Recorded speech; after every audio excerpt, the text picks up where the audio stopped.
it's a red alert. You wanna compete, well get better first. I got 10 toes in the dirt, push through the hurt just to show them my worth, I'm the best. Yeah, I'm the best. I never stress. I know what's next.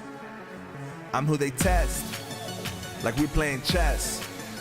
But I'm unimpressed, so now let me flex.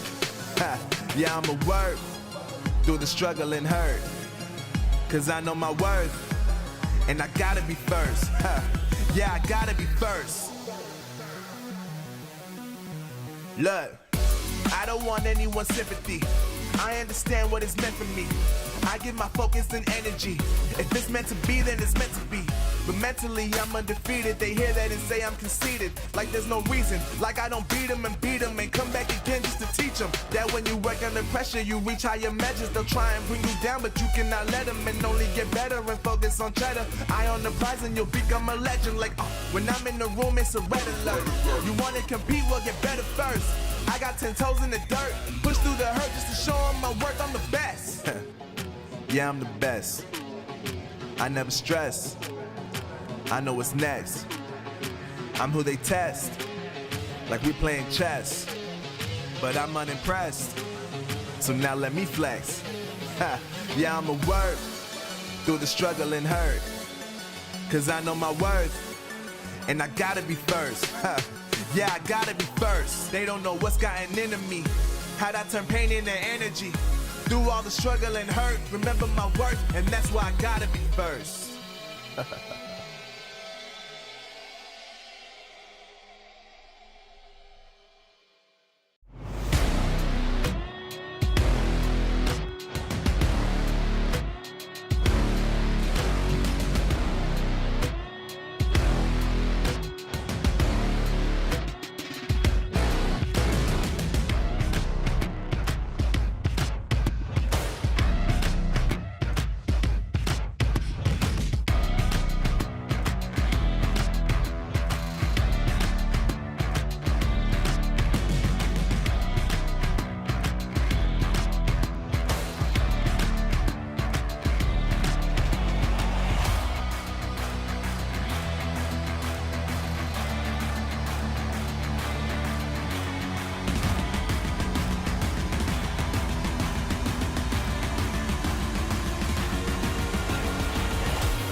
dime on the mission, snap any minute, casually winning. Stop tripping on me, stop dissing on me. Yeah, I got a dream, can't take it from me. My fire's burning, now I'm always learning. Tell me where to go, man, I'm on a journey. Yeah, I can't explain it, I get excited. Keep it 300, King Leonidas.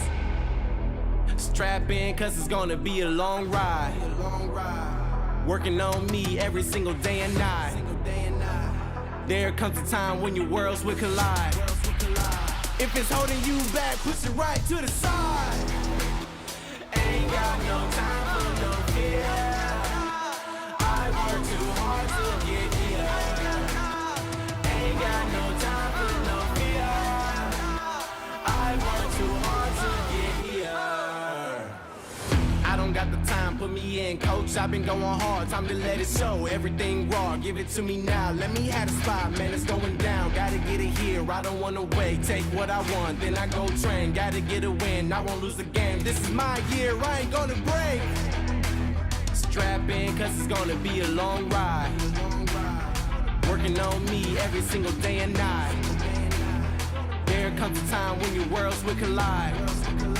If it's holding you back, push it right to the side. On another level, I will never settle. Mind over matter, get the gold medal. On another level, I will never settle. Mind over matter, get the gold medal.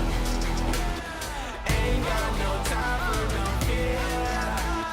I work too hard to get here. Ain't got no time for no fear. I work too hard to get here. On another level, I will never settle. Mind over matter, get the gold medal. On another level, I will never settle. Mind over matter, get the gold medal. On another level, I will never settle. Mind over matter, get the gold medal. On another level, I will never settle. Mind over matter, get the gold medal.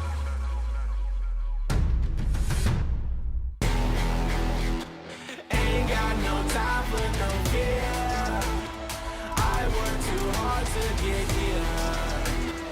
Ain't got no time for no fear. I work too hard to get here.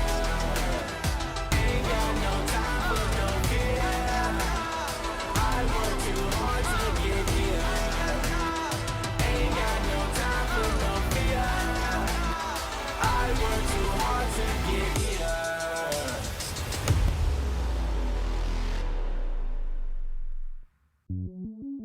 Welcome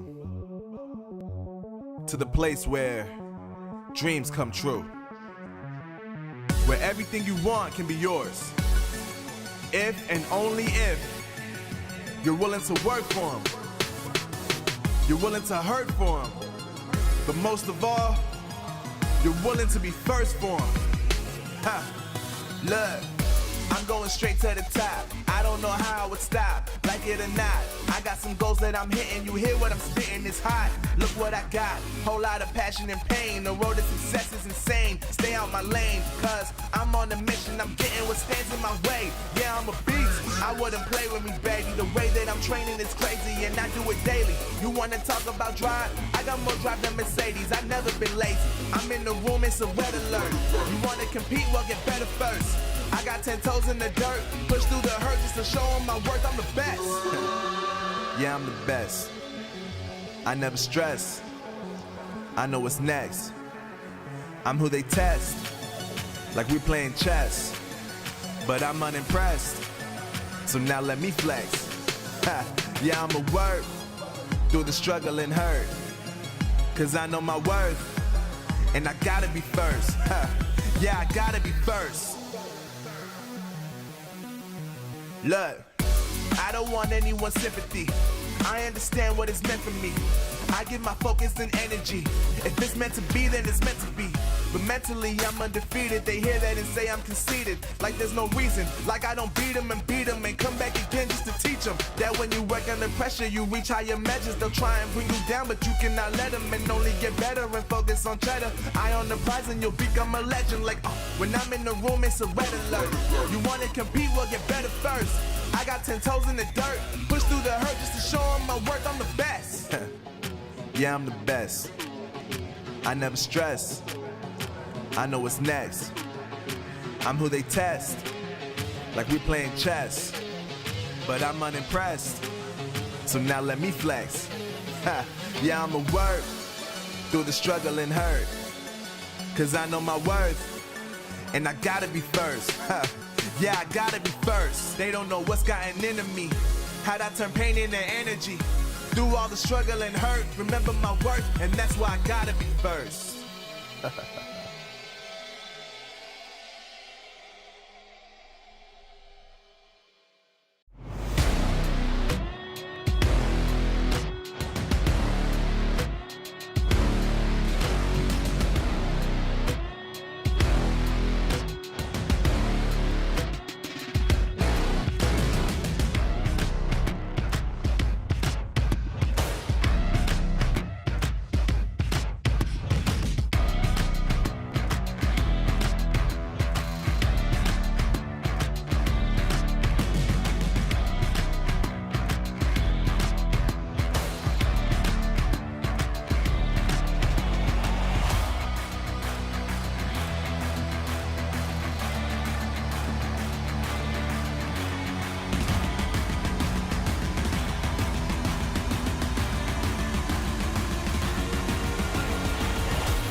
Fresh off the back of the World Championship, it's time for another season of Call of Duty Mobile. The EU region struggled on the international stage, but is back to prove themselves yet again. Which team will come out on top after the whole thing is said and done? Who will make their way through to Mobile Masters? Well, let's start to find out. Ladies and gentlemen, this is the Snapdragon Pro Series.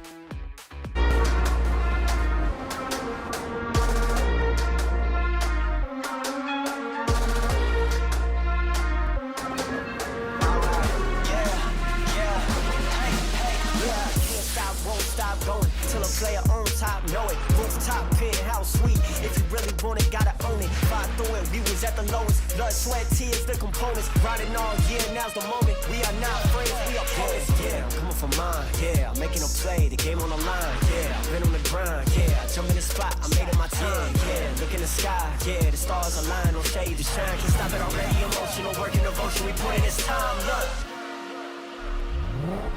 you won't stop.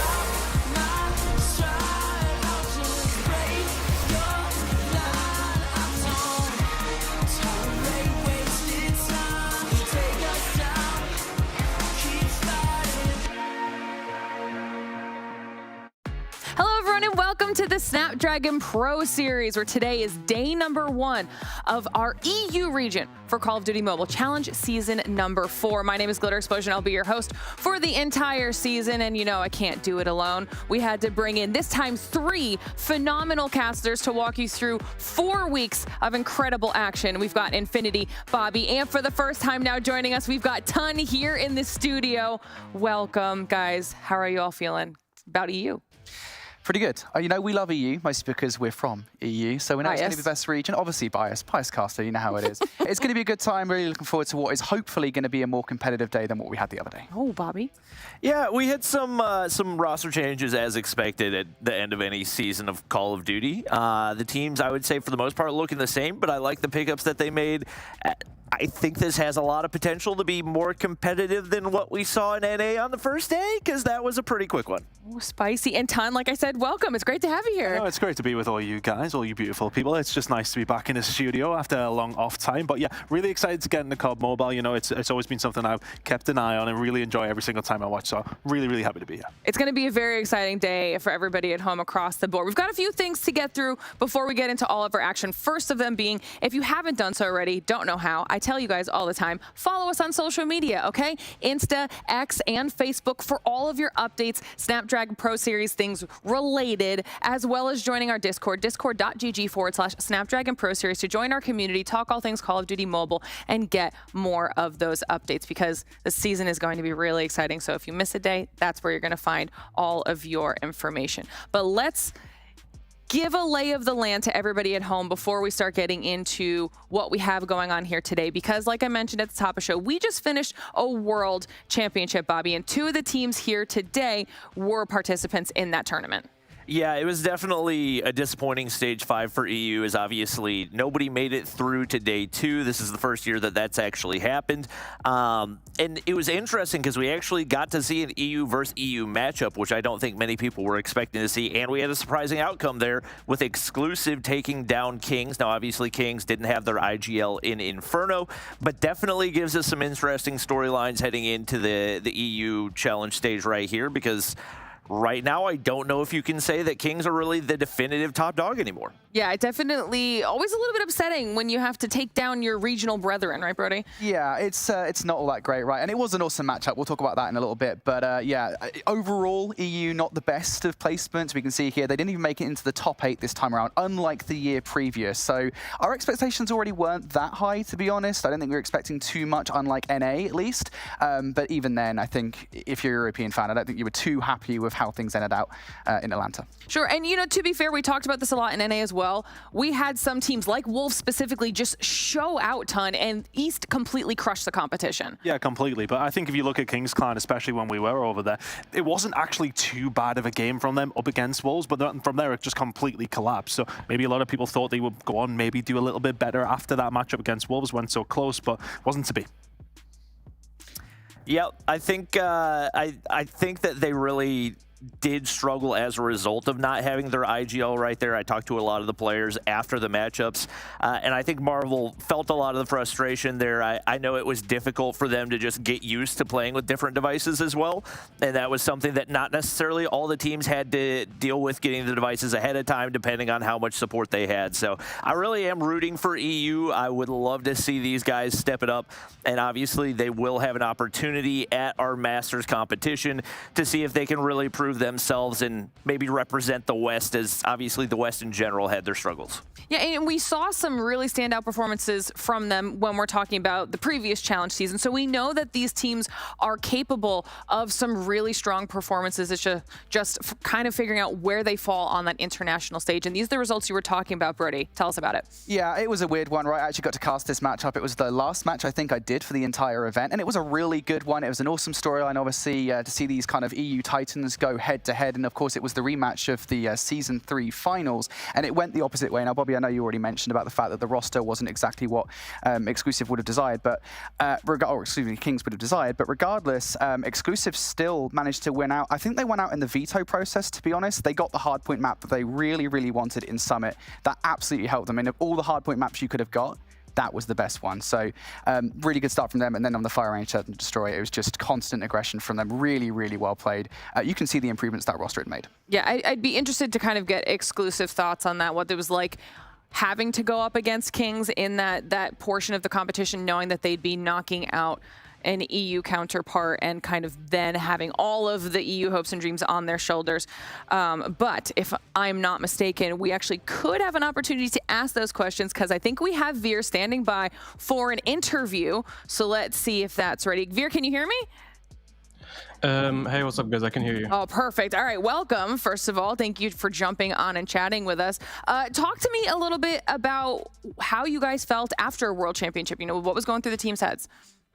I can't lie, after playing the World Championship, it didn't, obviously it was bad for us that we lost and didn't make it to day 2, but besides that, the team was pretty much realistic about what happened, and for us it was pretty much we could have made it day 2, and in our eyes, if we had some minor changes, we would have made it day 2, but besides that, it was a big learning experience, and we can't wait to just play now in the new season.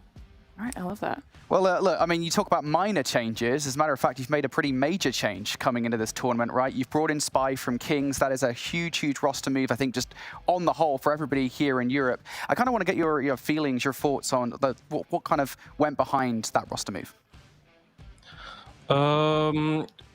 At first, it wasn't really an option, but after going through it, it just made sense to pick up the best player that was available at the time, so we can actually solidify as one of the better teams. But Spy is a really good player. We've teamed with him last year, like some of us, and his mentality just seemed right, and he's a great fit personally, and I can't wait for him to play now. All right, awesome. Obviously, in Stage 5, you guys had the opportunity to go up against Kings. I think a lot of people probably favored Kings just because of the history that you guys had. And even with them missing a player, you guys looked pretty dominant in that matchup. I've seen a lot of the scrim results that you guys have looked super consistent ever since Stage 5. Do you feel like your team is the team to beat in EU right now? I don't want to sound egotistical or anything, but I hope so. But we just want to look forward for every matchup we have, and also playing Kings. It just felt great playing them on LAN actually, and I don't think it will make a difference if they had Inferno as well. All right. And the final one from me, to be honest with you, how nice was it actually to beat your European counterparts when you are on that biggest stage? Like, you know, the pressure's on. That must have given you guys a lot of good experience heading into this next season. It felt really nice actually. I mean, we did support them before that against a match against Vitality, but as soon as we heard we're playing Kings, yeah, sure, let's go. We're ready for it.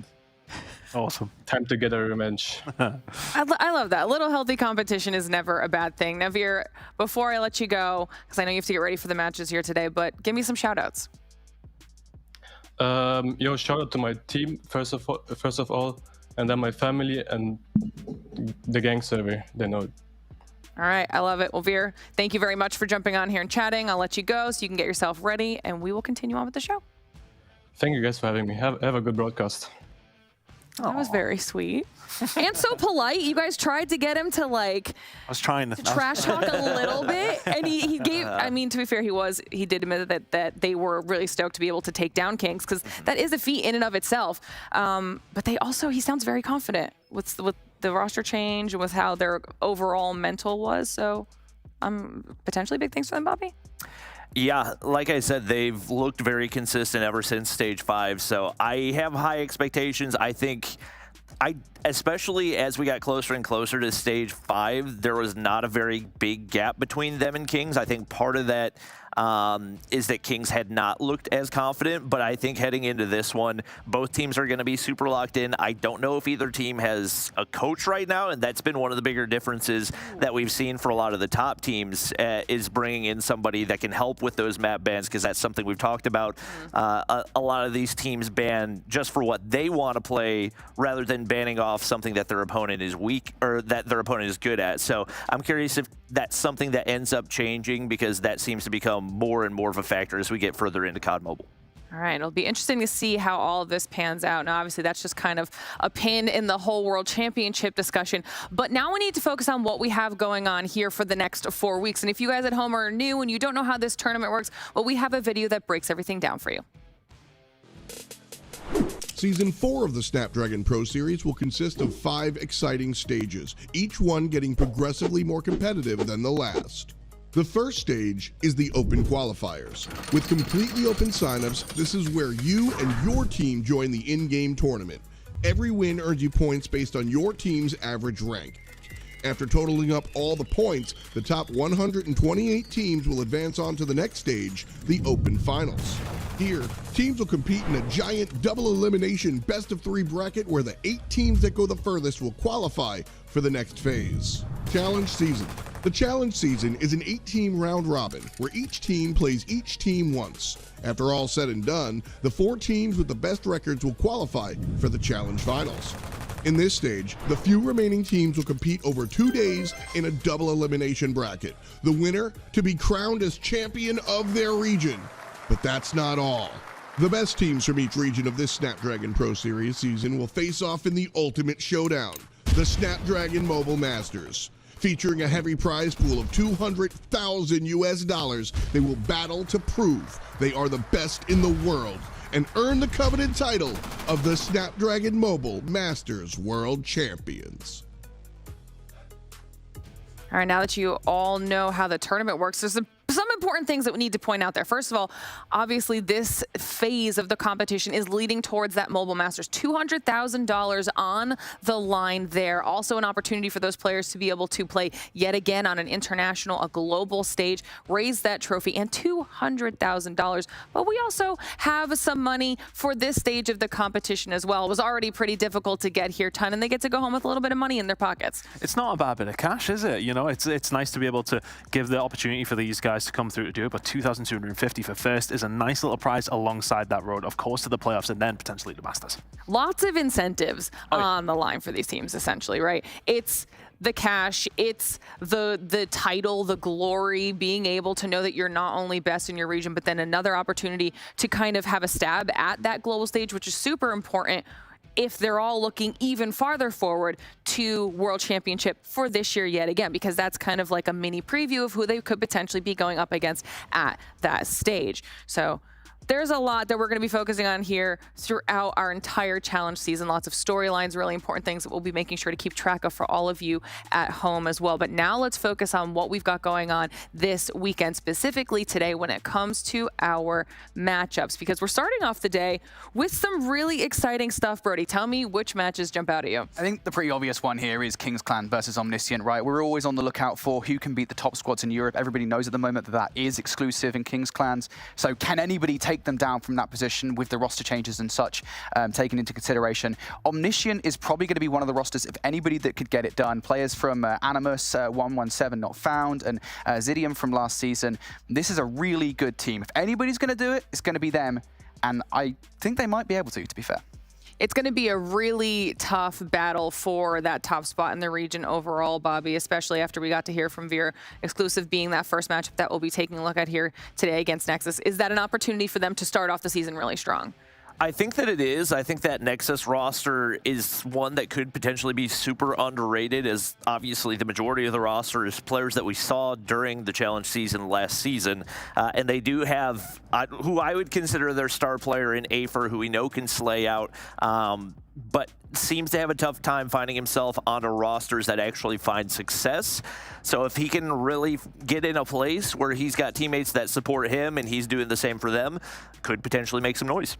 I like it. I like it. And that's a good segue, if you will, for us to kind of continue this exclusive versus Nexus conversation. The bar is high for exclusive, Ton.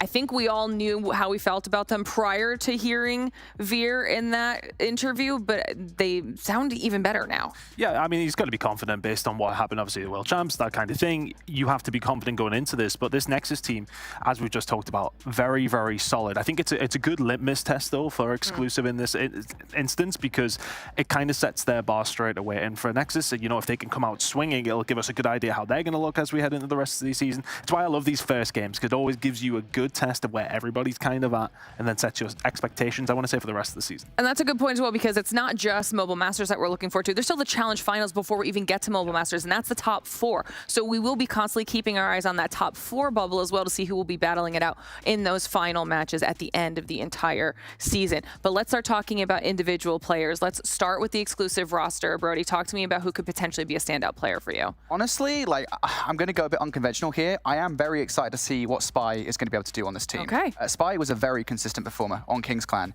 and for them to be able to poach him in the manner that they have done is a huge, huge get. Now, obviously, beyond that as well, you've got players like Shark, which have also been playing extremely well, Neil as well, the sniper in Search and Destroy. There's a lot of talent on this roster, but I think Spy is going to add quite a lot to this team, and it's going to improve their chances at knocking out Kings Clan totally as the #1 team in the EU. Yeah, everyone's definitely going to be keeping their eyes on this team to see what Spy adds now to this potential #1 EU squad. But on the flip side of that, we can also talk about the Nexus team here. Bobby, talk to me.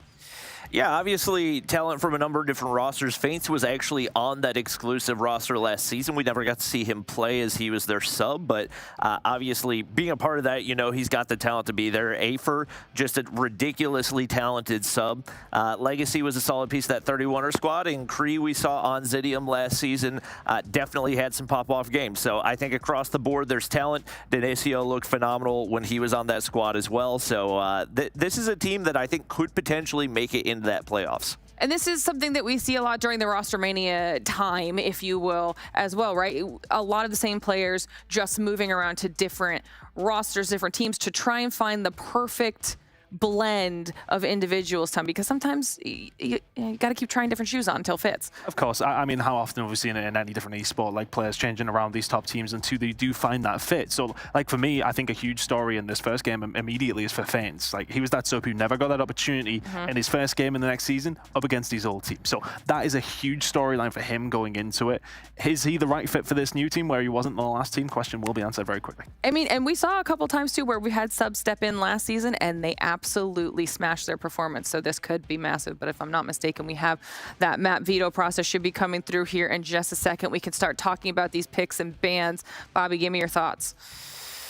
I mean, it's pretty standard picks, I would say, when it comes to the Hardpoint. Hacienda and Summit are two that we've seen pretty constantly for the majority of teams that have been playing. The Express is one that could get interesting as it hasn't been a super popular pick. And obviously for that, you would lean the direction of the more experienced team in exclusive. Obviously, big question for this Nexus roster is how are they going to gel together? But overall, nothing really sticks out to me in this pick process. All right. Nothing too crazy or fancy. Well, I believe this match, if we've got these coming through, has to be about ready to go. For now, I'll give you guys some time to go onto the other side of the studio and get yourselves ready while Brody and I hang out and continue talking about these picks and bans. You guys can go ahead. Don't worry, Brody. I want to get your thoughts because we heard from Bobby. I want to get your thoughts on these as well. Yeah, I think it's actually a pretty good map pool, and this is a really good chance for Nexus. And I've got to imagine it's got something to do with the fact that Faints is on this team. He's going to know what are the maps that are exclusive good at. This is something we want teams to be getting better at after time. Make sure you're vetoing against the teams you're playing as opposed to for the teams. You've got rid of Takeoff Hardpoint. You've got rid of Raid Control. You are not playing those maps in this series, and they are the best ones for exclusive. Great start. So once they've got that out of the way, I think they'll be feeling pretty confident that they've got a good chance in this series. Is there like a soft prediction in there? No. We don't do those. Not yet? No, not Too yet. early? I'm not quite confident enough for that. Okay, all right. Well, you can think about it. Maybe you'll give me one in like week 3. For now, we're going to send it on over to the other side of the studio to get match number 1 underway. Let's do it, boys. I think we forced Brody to do solo predictions for the entire rest of the honestly, season. It doesn't surprise me that he just completely sat on the fence on that one. That is very, very much an infinity trait as continued to follow him around. He could have just put it out there, but chose not to. Look, I think it's if you didn't go for exclusive in this one, it would be surprising. I think that realistically has to be the prediction here. But look, this Nexus team looks solid enough, but it's the first game. So our expectations, it is hard to come in with this, but exclusive, it's more to lose for them in this one, Bobby. Oh, yeah, no question about it. There's definitely more pressure there. And obviously, Nexus coming into this, they've, like you said, everything to gain, nothing to lose. Exclusive have looked very, very strong as of late. Whether or not that's something that will continue, I would assume will be the case. Looking at the starting lineup, obviously, big thing to note, Spy in for Creed, which is especially interesting given the fact that traditionally, Creed was one of only 2 AR players on this roster alongside Veer. So it looks like we are going to have actually Caesar switching over to AR as well, but it is exclusive on the Hardpoint early. Looks like they'll be able to lock in things here with Smoke giving lots of cover. Couple open and breaking kills coming in for exclusive. Able to get some good control over towards the P1 side. But for Nexus here, what's their route to victory in this Hardpoint for me, Bobby? Like, I mean, you look at this new couple of players on the exclusive side. Nexus, what's their big plan for Hardpoint here? What's it got to be for you? Oh, they've got to lock in P2, and they got to be on point with the rotations right there. When it comes to COD Mobile, that is the money hill for Hacienda, and they cannot be lackadaisical with that. Looks like off the start, not looking great, and the fact that there are already 3 players, make it 4 on rotation for exclusive, is a terrible sign. Shark's going to go ahead and be able to push out these spawns right here, picks up 1, might be able to make it 2. Afer able to shut him down, but they have a very difficult task, especially with Spy setting up a pinch right there. That's going to force them to spawn driveway. Yeah, Spy gets the spawn out, so a potential pinch was on the cards. It's not going to quite be able to be working out for exclusive in that sense, but they are able to find the kill. Caesar with 2 down the right-hand side, and right now Nexus struggling to find the break. Still 50 seconds left to go here over towards P2. Big kill towards the back for Legacy to find Via, though. The pinch is potentially here for Nexus.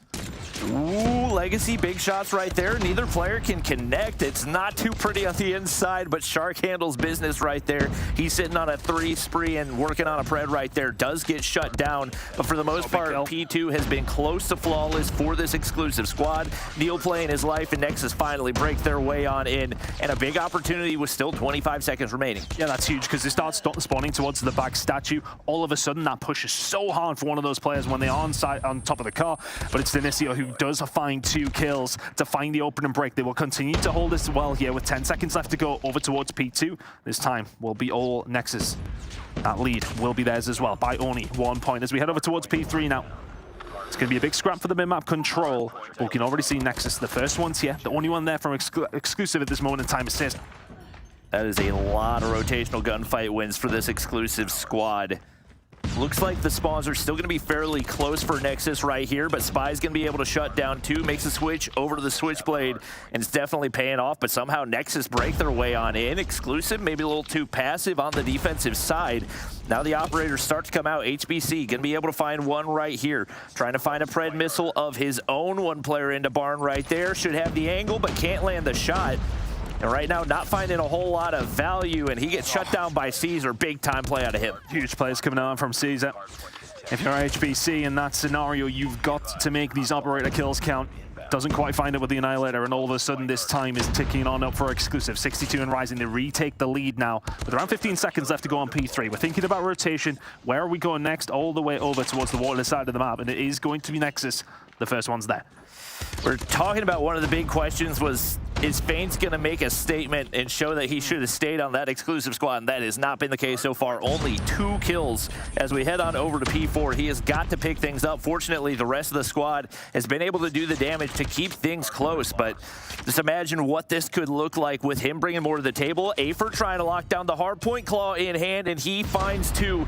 That's big time. Spraying through for the deflection shots toward Lambo. Not going to be able to find the kill, but does get the information. So some more on the Spy as well. And he finally gets shut down, but Nexus have all but tied things up right here. Spy's trying to go big with the War Machine, and he'll be able to ward off the push for now. Really good plays coming in from Spy. Doesn't get spotted through the mid, and all of a sudden, he can wreak absolute havoc in towards the Hardpoint. Exclusive starting to build a little bit of a lead now. 20 points and rising. They managed to find the break. Nexus did find themselves with a decent lock here, and as you say about Faints, only picking up the 2 kills so far. He's above and beyond. The lowest Slayer in this lobby right now, and he needs to start picking it up. 30 points or so is going to be the difference by the time we head into this next rotation. And so far, so good for exclusive. You have to think, you know, back over towards P2, they picked up a decent amount of time as we head into the second rotation. I would say they could probably have been a little bit tighter on that P2 as well. So if they can do a little bit better this next time around, keep these rotations in their favor, this should be their game to lose. But Nexus very much in this one at this moment in time. Over towards P1 we go. Kills once again, just coming ever so easily for Shock. Yeah, he's so difficult to find. Not going to be able to take Legacy off the point, but gives the information of what side of Fountain he's on. Veer slides through the top. Not going to be able to find the kill, though. You got to keep an eye on the other side. Faint's starting to get going. He was at 2 kills a second ago, all the way up to 6.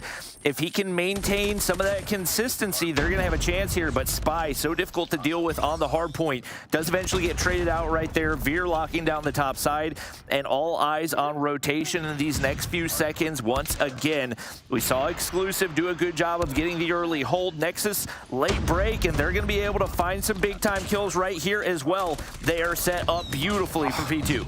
Spy's just completely shut that down, though. Yes, okay, they get the rotation over towards P2, but it was the cleanup crew from Nexus that was coming on through until Spy says no. All of a sudden, Exclusive do have a little bit more breathing room to find this distance, to close that distance over towards P2. Shark is going to be there to try and shut things down, and here comes the War Machine on top of it from Dinicio. He seems to have been that guy for Nexus so far. When he's finding the kills, they're finding points. No kills to be found yet. The spawn's over towards the backside now for Exclusive. The break is going to be difficult from this side, or you would think it. Shark and Neil combine, and all of a sudden Nexus backs against the wall. Shark's patience on that play was just absolutely phenomenal. Waited for all the operators to get used before hopping up, and just like that, they find the break on in. We do see the claw shots go out. Not going to be able to connect, but they're really just zoning at this point. Can they shut down another Sparrow? Yes, they can. Only one to be found for Faints.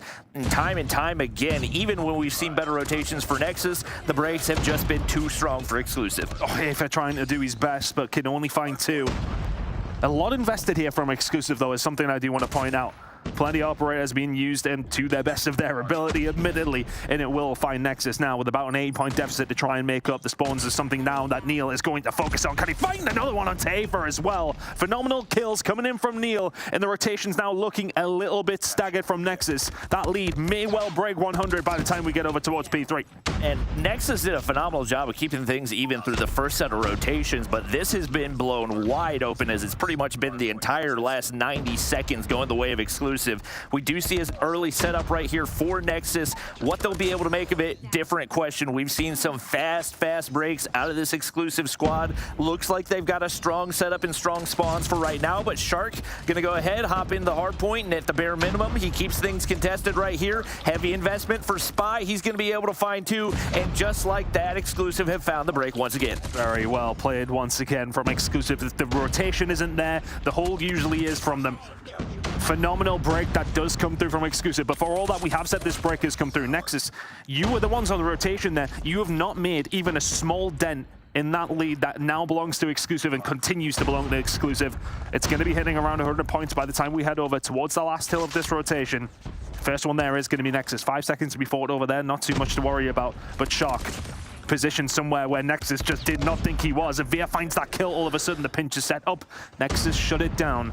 100 points is the difference. A full 60 here might give them a chance. And Exclusive's control of the spawns has just made it so difficult for Nexus to take any control of this one. Neil's gonna lock down topside. Afer finally makes his way on in, does a little bit of damage with that claw in hand, and they actually find a way to flip the spawns out, even with the entirety of that Exclusive squad spawning on the strong side. And just like that, Veer breaks on in. No real control for either squad right here, but it looks like the spawns will continue to go the way of Exclusive, and it is a non-stop flip back and forth. And it's almost at this sort of stage where you see Exclusive, they don't find the break. You think Nexus are coming back into the game, and there's just a two-piece out of absolutely nothing coming through from Exclusive. That one's not from nothing. That is just typical Shark behavior. Caesar will find two. 15 seconds away. Exclusive cannot win it here. Over towards the second rotation of hills. We will head to a third one. But Nexus, 120 behind it would be a monumental comeback to find a win in map number 1 here, up against who are potentially the favorites here in Europe this season. 247 is the point. They need 3 more, Bobby, to close out map number 1. It's only 3 seconds of margin right here. Denisio's gonna hop on, but a pred to the head, and that should be enough to close that one out. Exclusive handled business right there. Nexus made it look like it was gonna be a close affair, but it most certainly was not. After that first set of rotations, that was all Exclusive all the way. And it felt like all the way through the game that Nexus had some sort of control around some of the hills. It felt like, you know, as we were heading over on those rotations, it's relatively 50-50. But at those crucial moments where, you know, if they find those 2 kills, they'll lock in another 30 points or so. It wasn't happening. It always just seemed to be Exclusive finding the important kills. Of course, more of them, as we will see in the final scoreboard towards the end, but a really, really solid performance from Exclusive to kick off the season. And for us, you know, one of the big ones was for Feint. What can he bring to the table for this NX team up against his old squad? Not too much in the Hardpoint so far. Yeah, he and Legacy both had sizable struggles in that one. It was really Denisio, HBCA for doing the majority of the damage. And obviously some of that might be jitters, some of it might be getting used to a new squad as well. But this is a squad where your gun skill has to be on point. Like, you can't have an off day, and that certainly seemed to be the case for them. So hopefully heading into the Search and Destroy, they can lock in a little bit more, and may very well be a mode that they feel a lot more comfortable in as well. We'll see what they're bringing to the table, but they've definitely got to be locked in. We already said they did a good job with the map veto process, so potentially an opportunity for them to bounce back. Yeah, we talked about a 13-23 from Feint, 14-36 from Legacy. And then you look on the other side of things, it is just an all-out slaying game for the side of Exclusive, winning that one in every single department. But look, I don't want to completely discount. I know the scoreline looks really bad, but I feel as if, you know, some of the actual fundamentals of Hardpoint for NX was kind of there. You know, we did see some good rotations out there. We've seen some decent breaks, but we didn't quite see, I want to say, that ruthlessness that we seen from our Exclusive there. When they were going to find that slight opening, they took it every single time. Maybe some tightening up for Nexus, and they may well be there in the Hardpoints, but yeah, not quite there up against, you know, an opponent like Exclusive this time around. But Search and Destroy is going to be coming up next. Everything changes around very, very quickly. Do you fancy them more in that game mode? Is it something where they may be able to find a little bit more leeway up against a team as good as Exclusive, or is it going to be same old story? I think it could be even uglier if I'm being completely honest. I think trying to sell the dream, Bobby. I'm trying to sell the dream. The sniper presence that we've seen from Neil is one that's really difficult to counter, especially depending on the playstyle. It looks like they're just going to get super, super aggressive toward B and try to win these 1v1s as much as they possibly can. Some of that utility does land. HBC in a nice cheeky spot down below, and he's going to be able to find one before getting traded out, but it does go the way of Exclusive. Obviously, the rest of that Nexus squad does have the information. Bomb's not gone down yet, but down a man, you got to find a way to get a pick here, and Feints is going to get given away off this one. This should be a free kill for Shark. Manages to find it. Denisio was able to find a sniper kill, but all of a sudden, Legacy left on his own. 1 versus 3 does find a shot on Avira and will get himself out. A 1 versus 3 is difficult. A 1v2 doable. Bomb down though. 40 seconds left to go here. If he can find another pick and make this a 1v1, it becomes a little bit scary. Information gained from Legacy, but Shark would have seen him as well. Utility starting to come in. Legacy trying to survive here. If he can find this first kill, then maybe he can do something, but really good spacing from Exclusive. They get the information, they space themselves out, both watching the same target, and the target is found. Exclusive, one to the good. Especially once you figure out that he's only working with a shotgun right there. Yeah. You put yourself in position where there's not really any range where he can have an angle on either of you, and that's about as perfectly as Exclusive could have played that one. They get aggressive over here on the B side once again, but nice adaptations out of Nexus. They only send 1 player for information. He's going to back up, and the rest of the squad is very close by. Afer with an opportunity, but can't capitalize on it, and just like that, they've zoned out that B bomb site. And another tall task for Nexus to try to find a way in. And all of a sudden, when you think you've got Afer inside of Ticket Booth, you've got a good position for one of your defenders to be in. Yes, okay, you give up arrivals, you have to back on down, but he doesn't find the kill. It's all about Sharky again. Cannot get the job done, and all of a sudden it is a 5 versus 1 Legacy. I mean, what have you got up your sleeve here? Not a great deal. It's Shark to close it out. It was Shark to open it for Exclusive 2 to the good. You said it could be ugly. It's potentially looking that way.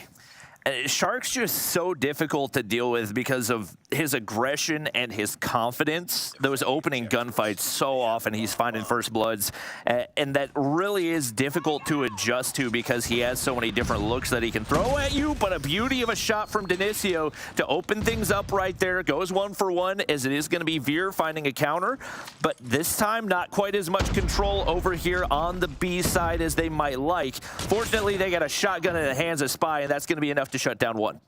Makes it a 4 versus 3. Legacy, oh, he needs to find the kill and does. Neil is there to trade it. Now a 2 versus 3. Bomb is down for the side of Exclusive. 35 seconds remaining. Afer needs to find this kill and does. Makes it a 2 versus 2. Feints now. Not sure if he was in the game or if he's back or whatever, but let's see how the hell the round plays out either way. Neil just trying to hold this one down. 20 seconds remaining. If you're Feints and Afer, you got to get moving. Does look like Feints actually just reconnected there, but only 16 seconds. They've got to make a move right now if they're going to have a chance in this one. Afer shut down, and now it's all down to Feints, and unfortunately, it looks like he's having some difficulties. No opportunity for him to reconnect right here, and that's going to be another round going the way of Exclusive. Hopefully, he can get things situated on his end, but that's exactly what Exclusive are looking for as they take the 3-0 lead. Yeah, not ideal for Nexus in that scenario. You make it a 2 versus 2, and you're thinking to yourselves, okay, maybe can we get something going here? And unfortunately, Feints, as mentioned, did have a couple of issues there. Looks like he may still be having them, but let's just concentrate on what we've got at hand. It's going to be the first A push coming out from either one of these two teams.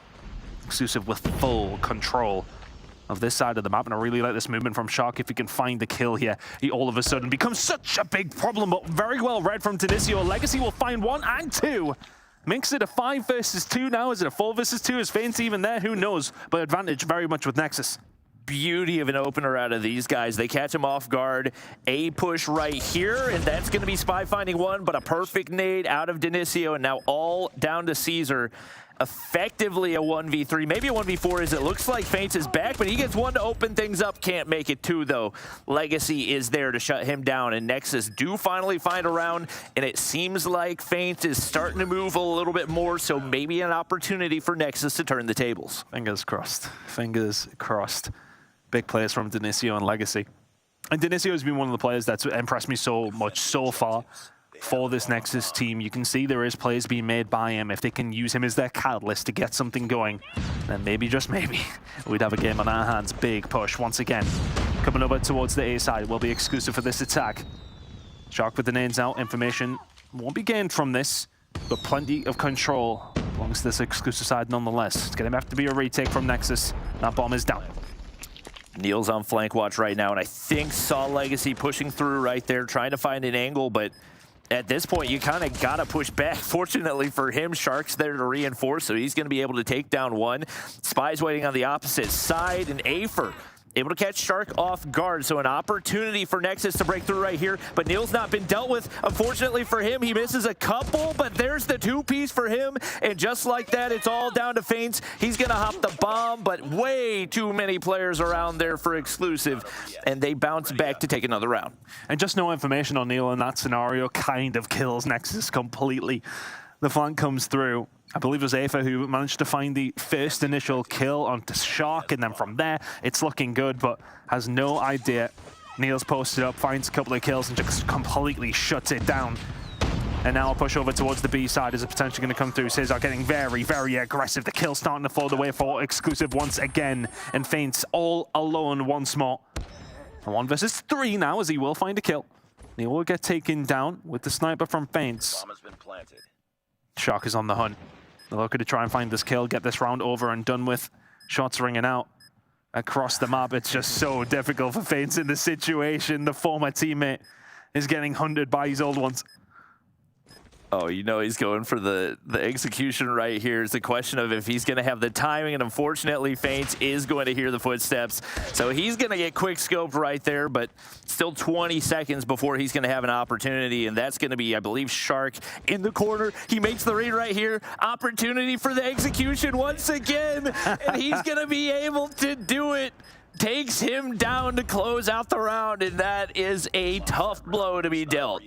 And that's one of those situations where you're in a 4 versus 1 and you actually allow that to go to 1 versus 1 just for the execution. I commend the commitment to it, to say the least. They get the round and a little bit more salt in the wound of that one. Exclusive 5-1 to the good. NX, have you got anything in the locker to try and bring to the table here as their turn to attack over towards the A side, but it's been read. Shark is on his way over, and he is just ever so dangerous. Legacy already taking a couple of bullets. Shark doesn't need to push this any more than necessary. Afa will find a kill, though. Makes it a 5 versus 4 in favor of Nexus. Bomb's not able to get hopped up where they want to be right now, and especially knowing that Spy's got that shotgun in hand, you can't afford to try to make a move right here without some utility going out first. He's going to get information off the nade connecting right there. Spots out Legacy on the low ground, and bada bing, bada boom. One taken down, trying to make it 2, but it's not meant to be. It's Afer with the crossbow, and just like that, Nexus are up 4-2. Oh. Good shots coming in from Dinicio. Vea is able to find a kill on the feints, but and 1 versus 3, that will become very, very difficult when this bomb inevitably does go down. 40 seconds to go now on that timer as it does. Just so much more difficult with the bomb down, right? I think if you can get the player off the bomb who's planting with that amount of time left, and maybe you've got something on the cards. But a little bit of timing falls Via's way. Is Dinicio going to turn around and give a check over towards this? I don't think HBC will have any idea that this is coming. Via now. Nade up top, can he get anything going with this with 15 seconds to go? If he can find the pick on Dinicio, then all of a sudden this becomes very, very doable, but Dinicio finds the push, NX will find the kill. Gets a little bit scary for a second there, Bobby. But ultimately the round will go over towards Nexus to get 1 more back. You need a few more to catch up though. 2 more rounds for exclusive. Yeah, that was some beautiful timing for him to be able to sneak past Dinicio. Oh no, the train's on the way. Dinicio, it's a hard turn to the right there, but that's actually going to work out perfectly for them. Splits the map in half, and just like that, they've got A all to themselves. It looks like Exclusive's going to make the read right here, but Dinicio should have had eyes off that jump peak. And it looks like at the bare minimum, they'll have the information that the exclusive players have made that rotation right here. We'll see what they can make out of it. Snipers trying to find a pick, and Caesar slowly making his way forward. This is going to be a tough position to read. We'll give away information off the slide, but a beauty of a double kill right there does get traded out, but the damage has been done. All of a sudden, what you thought was a potential free bomb site, what you thought you could do, you could just run up on the site Not going to happen. Shut down entirely. Another kill's going to come through, though. HBC will trade that onto Shark. 2 versus 3 in favor of exclusive. But the positioning is looking great. The next kill, though, ever so crucial. But with Spy, with this in his hands, you would have thought he would have found it. Kills traded either side. HBC with another, but Neil follows it up, makes it 6-2. There's a couple of these rounds that have went down to, you know, just, I don't want to say 1 versus 1s necessarily, but a couple of situations where a kill either way changes the fortunes of these teams. This could very feasibly be 4-4 at this stage. Nexus have had a couple of opportunities that they have not taken. But again, exclusive just ever so ruthless in everything that they're doing. Denisio will find 2 to open it up, but so will Caesar. Making that now a 3. Oh my God, everybody lines up for Legacy, and the round is done. I'm still trying to make my point about the previous one, and this one's gone as well. Oh my God, pure chaos right there, and every single read was made perfectly by Nexus to get them a big round. Obviously, every round is crucial from here on out, and it looks like they're gonna have a wide open A site once again. But it does seem like Exclusive have been pretty comfortable with those retakes. We'll see what they have on the side of timing. It looks like the bomb not going to go down quite yet, as it is a very cautious approach for Nexus, and that's going to give a big opportunity for Exclusive to make the read and try to counter. What's the move? Are Exclusive aware of what's going on here? I would imagine they are, but can they do much about it? Smoke's out now. What can Nexus do about that? Is it a bait to try and get rid of some of the tacticals from the side of Exclusive, or is it actually going to be a move? Exclusive now in sight of the bomb. No, nothing's going on here. Is it a potential rotation for Nexus, or is it too much of a commit? If they're not here to help out, there's a 5v4 in favor of Exclusive, yeah? Unfortunately, there's one player waiting over on B to make that read, and I think they're trying to fake out, but it gets read perfectly at every single turn. Now all down to feints. 1v5 for him. He's just going to go prone in the top alleyway, and it looks like they're going for yet another execution right here this time around on their same former teammate. Oh my gosh, and Veer did not want to fall to that same fate, so he goes ahead, finishes business. 7-3 for that Exclusive squad. But closer than I would say the stat line really indicates. Yes, I honestly feel like the first 2 maps have kind of been like that. Look, Exclusive have deserved both of these maps, absolutely, but there has been moments here and there from Nexus where they potentially could have done something, but I want to say that maybe just don't quite have the quality that Exclusive do, and at times you can tell that there's these little moments here and there, decision making, certain shots that you would expect maybe some of the Exclusive players to hit, but the Nexus ones aren't.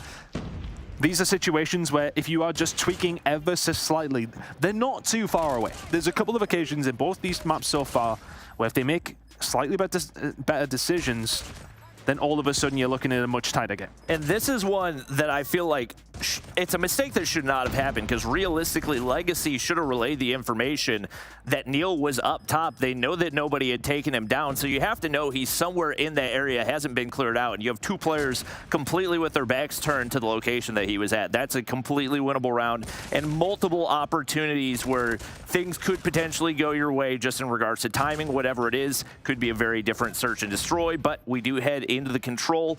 And typically the teams that have been together longer, the more experienced teams have even that much more of an edge in the control. I don't know necessarily that this is one that Exclusive feels super confident in, as it does seem like more than likely this is an Nexus map pick, but we'll have to wait and see. You look at the stat line, and as expected, Shark, highest kills in the lobby once again, just an absolute nightmare for any team in any game mode. And I think just to quickly touch on that scoreboard, you're just going to have to remember, it was relatively close on the kill front for a 7-3 scoreline. Further tapping into what we're saying about this game, you know, it could have went either way on a couple of those different rounds, and all of a sudden you're looking at a very, very different scoreline.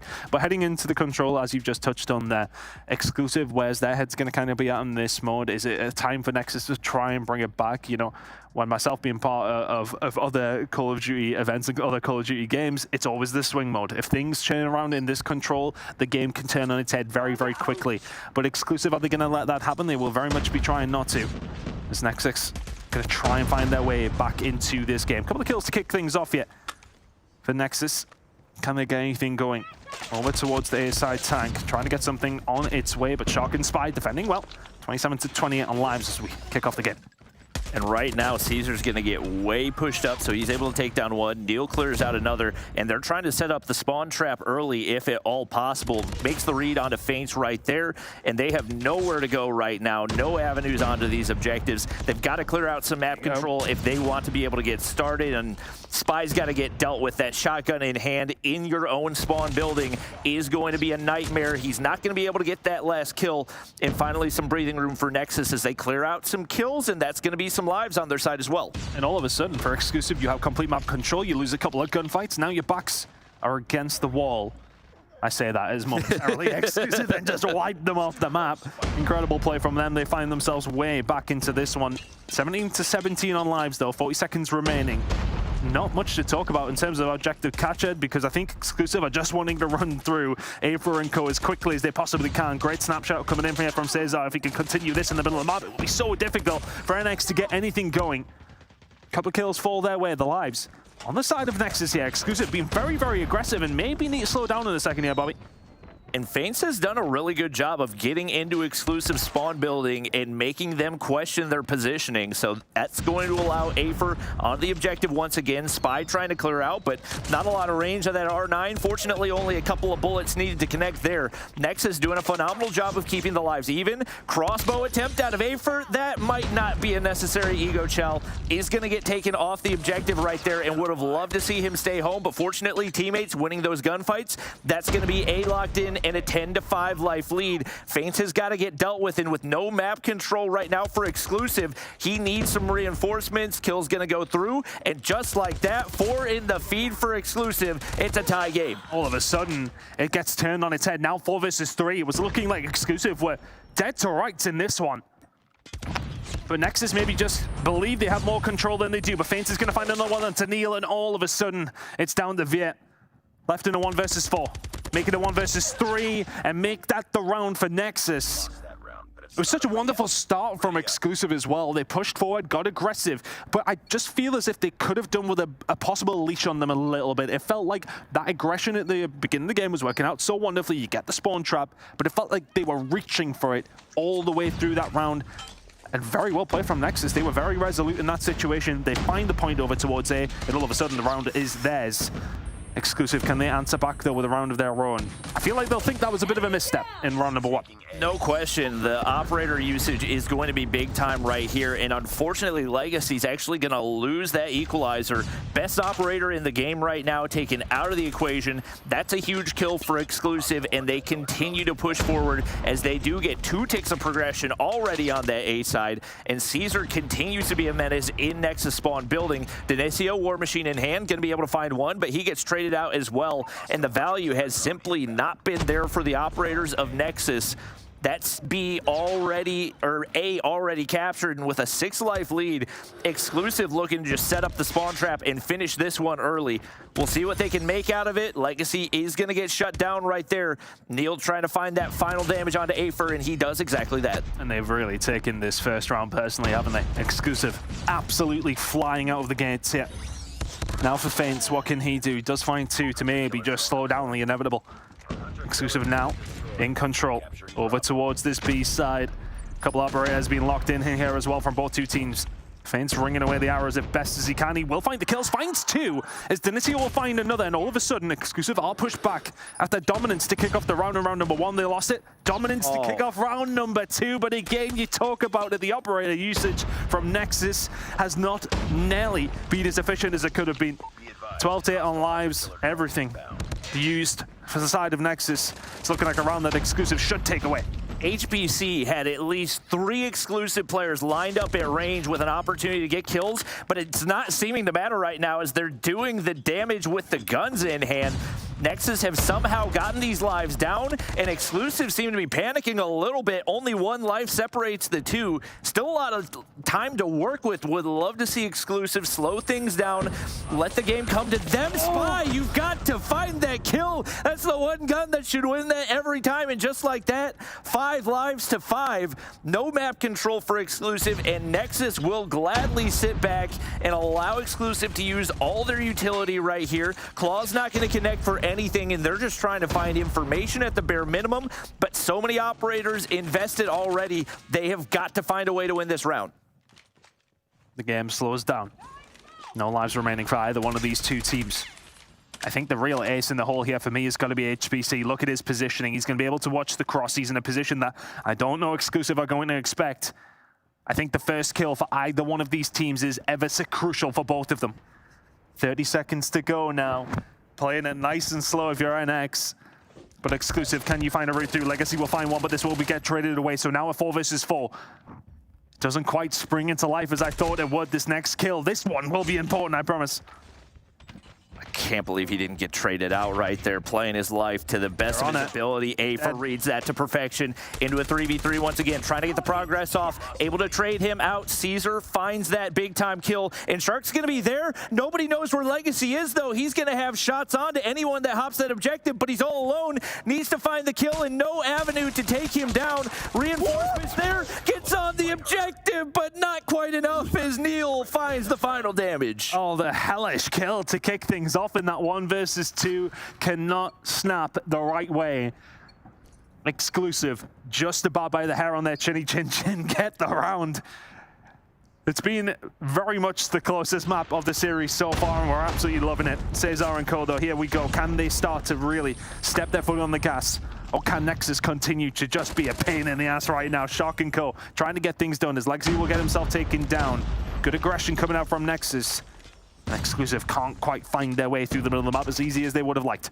And they've kept the lives even. Afer just does not lose those. He's going to be able to find not another one right there. Caesar shuts him down, but it strays back and forth, and both teams pretty content to play the trade game. Spy able to clear off that B objective as well, and picking up an AR should afford him some more opportunities to keep those lanes locked down. Feints a big gun kill on the top side, and it's very back and forth, but there we see some of the operators coming into play. Legacy equalizer. What type of quality can he find out of this? He's going to find another right there. That's already 4, and that's a Pred missile that's been earned that can find huge value here on this map. On an absolute tear is Legacy. Trying to just take them down all on his own. He's working so far, making number 4 coming on through. Phenomenal player coming in from Legacy, and now he's in their spawn, but Shark will deal with him, and eventually Exclusive get a little bit of respite. But has the damage already been done? Nexus will lock it in. There's already one tick nearly in over towards the B side as well. Predator now invested. Nexus have to make sure they find this round. Cesar trying to get something going here before he inevitably does die, and that does come on through. Dinicio takes him down. And Nexus have just really never let off the throat of Exclusive here in round number 3. 15 now 14 to 9. It looks like Exclusive starting to get in this one a little bit. A flurry of kills. It's not quite enough. Damage has maybe already been done, but the shots in from Spy finds 2, and that may well just ease that pressure from Exclusive. Make it number 3 for Spy. Number 4 and 5 are there if you want them. Can't quite find it, but Exclusive very much still in this round. That's a big-time kill to take down Neil, and once again, even when there's been responses for Exclusive, Nexus staying level-headed, not getting too far ahead of themselves. Afer hops the objective right here. Veer's got to be the one to clear him off. There's smoke for cover right there, and he's got to get dealt with. Will Veer make this read? And maybe a little bit over-aggressive is Afer, as is the rest of that Nexus squad, letting the lives get super close once again off of a big-time life lead. That's a big-time one out of that Exclusive squad, and we're into a 3v3. There's some operators available if you want them. Right now, Shark, claw in hand, Spy pushed up. 40 seconds to work with. It's slowed down once again. And this is the beauty of Control. At times, it can be absolutely mental. And then on occasion, you get these rounds where things just get a little bit tense and get a little bit more tense for Nexus now. Make it now a 2 versus 2 as Afer will find Shark. Afer doesn't get traded either, and Feints. The investments come through against his former team. Takes down Spy, 1 versus 1. And what can Veer do? He has the equalizer. It's surely his round to lose. So much time on these equalizers as well. One wrong move, and Feints is out of the equation, but might find the angle right here if he checks. Hasn't taken out the Hunter Killer yet. I don't know if it's still flying around. Hops the objective, and he doesn't deal with the Hunter Killer. Oh, just hands away the round to exclusive right there. And you've got to remember, there is a drone in the sky trying to come down to kill you. Crucial mistake for Nexus. I think his problem is, though, he's got to jump on the point. He's got to try and do something about it. Doesn't shoot it out, and all of a sudden, backs against the wall. HBC, Annihilator has been popped, make it 2 kills to fall his way. Does eventually get taken down, kills pretty much even as we kick off round number 4. This control has been absolutely crazy from both these two teams. I think it's 2-1 versus 1s it's come down to. But exclusive, once again, these smaller margins that we talk about in some of these better teams, the margins belong to exclusive so far. 24-22, they are getting plenty of time over towards this A side. And plenty of work done. Aether trying to slow this one down, can do nothing about it. But he's not going to happen for them, though. Looking like it is going to be the A concentration coming in from exclusive. And a lot of good work being done over there. Both teams have looked pretty comfortable to give up the A zone. It's really been the question of whether or not you're able to capture B. Aether trying to get pushed up right here. Keep that time away from them and does a phenomenal job of playing his life. Spy is going to be able to make that read and make it a double kill right there. So that will be that A zone captured for exclusive. How many lives is it going to cost them to get over toward B, though? That's the bigger question right here. Veer locking things down on the left-hand side. Feint's the only one left to be dealt with, but Legacy's being real pesky in that spawn building. Caesar's gotten pushed up on the opposite side, so Nexus have to deal with him. But for right now, looking like pretty much a tie game between these two. Nexus, an absolute must-win round. And I think for Nexus here, the big problem is that Shark in their base. I mean, as I say that, Aether absolutely rips his head off. But has that now allowed exclusive a small gap to squeeze through? Spy on the point. Does have a little bit of cover here from Veer, but not enough to keep his life. Now a 10 versus 5, though, exclusive starting to flex their muscles as Feints will eventually try to do something. But having a look at the map here, Bobby, it's still decent control from Nexus. But here comes everything that you don't want to see if you're an NX fan. The War Machine is out, and maybe the game is done as it's 8 lives to 0. Exclusive 3-1 of the control and a dominant win. 3-0 over Nexus. Very, very solid performance coming out from exclusive. They get the job done nice and early here to kick things off. I don't understand why Nexus let Caesar sit in their spawn for like a solid 90 seconds. Every time we switched back to his POV, he was constantly just taking little poke shots. He was keeping them distracted. He wasn't getting any kills, but it constantly kept them guessing and made it so much easier for the rest of the squad to do whatever they wanted to. And that's another one of those... Not even necessarily rounds, but games that were absolutely winnable for that Nexus squad, but just a couple mistakes here and there that really cost them big time in the end. And that's, once again, one that they're going to look back at, have an opportunity to see where those mistakes were happening, and hopefully correct them for future matches. It was a tough one, because I think, you know, there's a couple of different situations. What did we say? There was 2-1 versus 1s that decided rounds there. Again, look, I don't want to just feel like I'm reaching for something for Nexus, but it definitely feels like there was potential opportunities in that series to maybe get something done. I think the scoreline doesn't necessarily flatter exclusive. I think it does them justice. But at the same time, I think Nexus will look back at this one and say to themselves, we could have made this closer. We could have nicked something here. If you push the series further than 3 maps, all of a sudden the game is in a very different state. But exclusive will be happy with their performance, but I think if you're Nexus, there's stuff that you potentially left on the table. I mean, we were talking about that when we were watching in the back there, Brody. There were really good, solid moments out of Nexus that can't be ignored because that's potential that they can work on and potentially snowball throughout the rest of the challenge season, but exclusive were just, they look too strong. Yeah, even as far back as the very first map, right? I mean, they were pretty much holding close to exclusive the entirety of the first half. I think up until the very final hill where that 40-point lead grew, and then it has continued to kind of snowball from there on out, and exclusive really started to feel themselves in the search and destroy. You guys said that, it was really close. It shouldn't have been a 7-3 scoreline. Pretty much every single round could have gone either way. And then that control, I mean, how many control rounds came down to a 2 versus 2, a 3 versus 3 situation in the final moments of the game? Just a really incredible series. I think Nexus, even though it was a 3-0 loss, they should still be very proud of themselves. What was that that note you put in your notes? Oh yeah, the Hunter Kill Drone. Get that out. Exclusive will be like, yeah, very happy with the Hunter Killer Drone's performance. That's their 6th man right there. So that's Brody's official plea, is that he would like that banned. I mean, I don't know how anybody at home feels about it. It's not going to happen, Brody. It's not going to happen. But that was a really good match to start off the day. We knew that there was the potential for some 3-0s, this one going the way of exclusive. But like we saw in NA as well, this was a 3-0 specifically where it wasn't as easy as we've seen in the past. And this is boding well for, 1, for exclusive being at the top of the table potentially, 2, for Nexus being a team that's contending for that top 4, making all the way through to the challenge finals. So not too shabby. And Tan, your first cast on here now. How'd you like mobile, huh? I felt like I was just flashing back to different years all the time. It's just crazy though, because I think, you see it just plays exactly the same as how you would expect it to. All the players know exactly what they're doing in terms of these rotations, exactly what they're doing in terms of these kills that they should be making. But there's just a lot more crazy skins, to be honest with you. I think that's pretty much what that's the difference, yeah.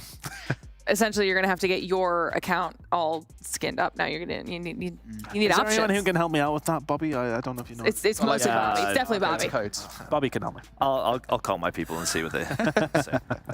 All right, well, that means match number 1 is now in the books. We still have 3 more matches on the day, and the next match that's coming up around the corner is a really exciting one. If you're just joining us, that was exclusive versus Nexus to start things off. Match number 2 is going to be Kings versus Omniscient. You talked about this, Brody, as a match that stood out for you. For anybody who wasn't here for that, tell me why.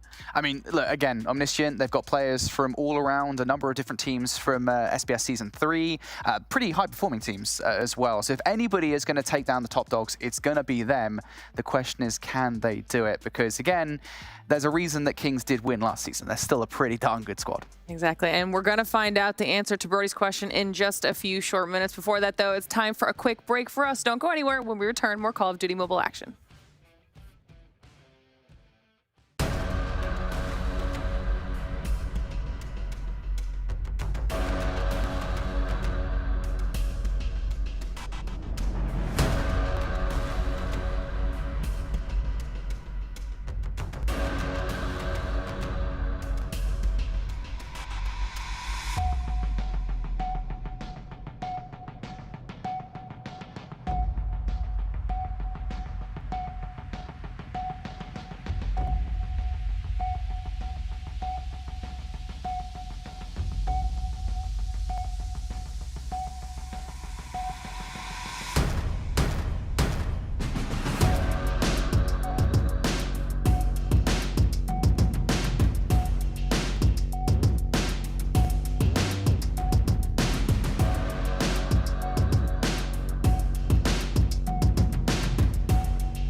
Welcome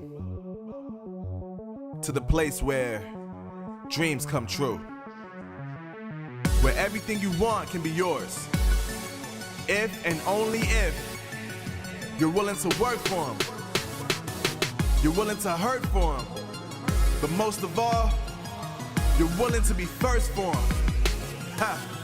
Look, I'm going straight to the top. I don't know how I would stop, like it or not. I got some goals that I'm hitting. You hear what I'm spitting? It's hot.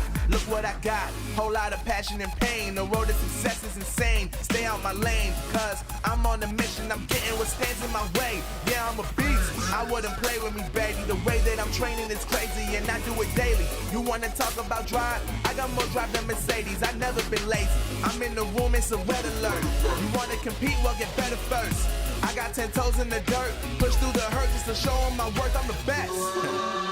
Yeah, I'm the best. I never stress. I know what's next. I'm who they test. Like we playing chess. But I'm unimpressed. So now let me flex. Ha, yeah, I'm a work. Through the struggle and hurt. Cause I know my worth. And I gotta be first. Ha, yeah, I gotta be first. Look, I don't want anyone's sympathy. I understand what is meant for me. I give my focus and energy. If it's meant to be. The Snapdragon Pro Series powered by Samsung Galaxy is brought to you by Snapdragon Elite Gaming, Samsung Galaxy S23 Ultra, Monster Energy, and DHL. All right, everybody, welcome back to the Snapdragon Pro Series. Match number 2 is moments away from starting, which means it's time for us to start talking about those two teams. We mentioned it before the break. This one should be a good one, though. It is Kings versus Omniscient. Bobby, let's talk about this. What do you expect out of this matchup? Will it be the first non-3-0? If I'm being honest, no. I knew you were But I think it's gonna be. I think it's gonna be competitive. I think Kings. The fact that Kings made the first move, because like the order of operations and all the adds and drops that happened is Kings picked up Drari and dropped Spy, and then Exclusive picked him up. I think that Drari is a phenomenal player. I think especially in the Search and Destroy, he's one of the most difficult players to deal with. And that was a mode that for the most part was pretty strong for Kings, but I think it's going to be that much more lethal.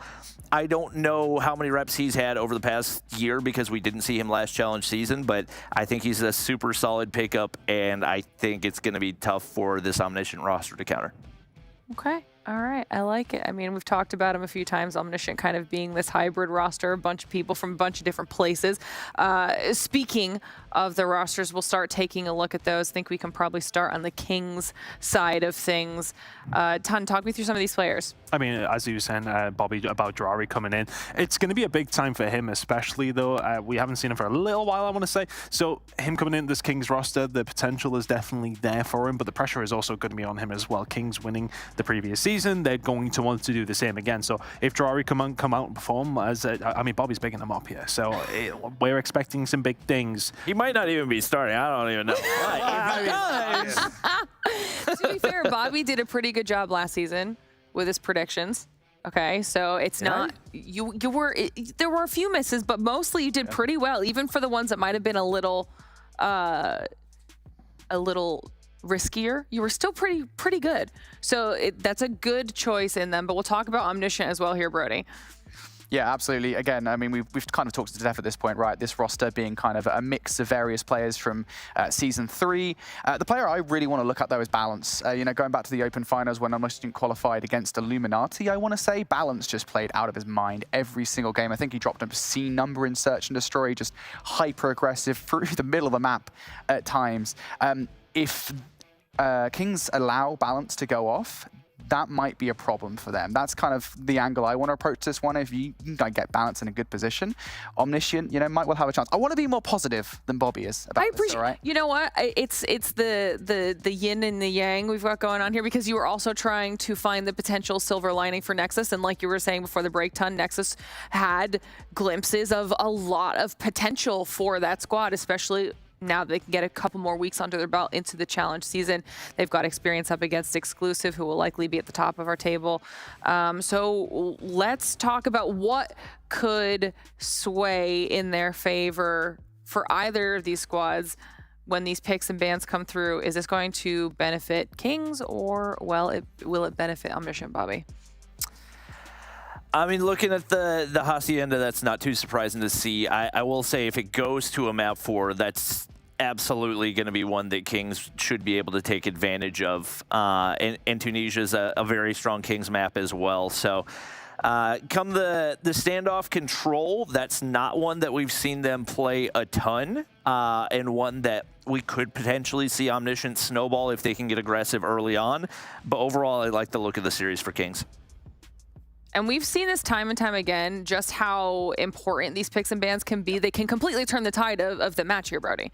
Yeah, and I gotta admit, I don't think this has been a good pick ban process for Omniscient. You've got Hacienda in there, you've got Tunisia in there, like you've just mentioned. These are strong maps for Kings Clan. And again, things might have changed with the roster change, who knows at this point, but allowing those through the pick ban process is not all that great. I will say, if they can get it to a map number 5, now granted it's a very different situation, very different context here, we did see Omniscient play that against Illuminati, and that was the map where Balance had an absolute incredible game. So if they can get it to a map number 5, they might well be in good stead to even win it. But again, this is just me, positive as ever. I mean, if they can get it to a map number 5, it's mostly just your individual player prediction potentially being right. That's what you're really pulling Even for the team right play, now. though, is really good. So I'm just trying to be positive here, all right? I'm positive. I'm just positive that Kings are going to win. Like, I don't know why you're trying to paint it as negativity. I'm pretty positive about it. Where you sit on this prediction side of things then, Ton? I'm predicting I'm going to say Omniscient wrong about 13 times during this series. That's where I'm at. That's fair. But then that also makes you right in your prediction. So you can't ever be wrong. You've set yourself up well for success here. Yeah, but that's what I try and do. Other than actually just not predicting games, which is what Brody did in the first one. Everybody's allowed to skirt the predictions for like the first week. Maybe I'll even into the second week, but I will be asking for hard predictions come week 3 and 4. Who made this rule? Me. I am the. This is my circus. I thought you were on a tighter ship than this, Lauren, honestly. Okay, you two go to the other side of the studio. Get yourself set up for match number 2. Bobby, if you have to pick, now that we know the picks and bans, the closest map, what will it be between the 2? 3. I would say probably Control. I think that standoff is one that could potentially benefit from an aggressive play style, and I think that based on the players that they have on that Omniscient roster, I think they are going to be a team that tries to push the issue, and especially when it comes to Control, that typically means spawn trapping as much as you can. So if they can manage to set that up, might be able to catch Kings off guard and might be able to surprise some people and maybe, you know, prove me wrong. I mean, I'm excited to see how this one plays out because people have been looking forward to this, to see how a lot of our top rosters, even those small, minute changes, what they can do for these squads in this upcoming season. So match number 2 is ready to go, which means it's time for Brody and Ton to take this thing away.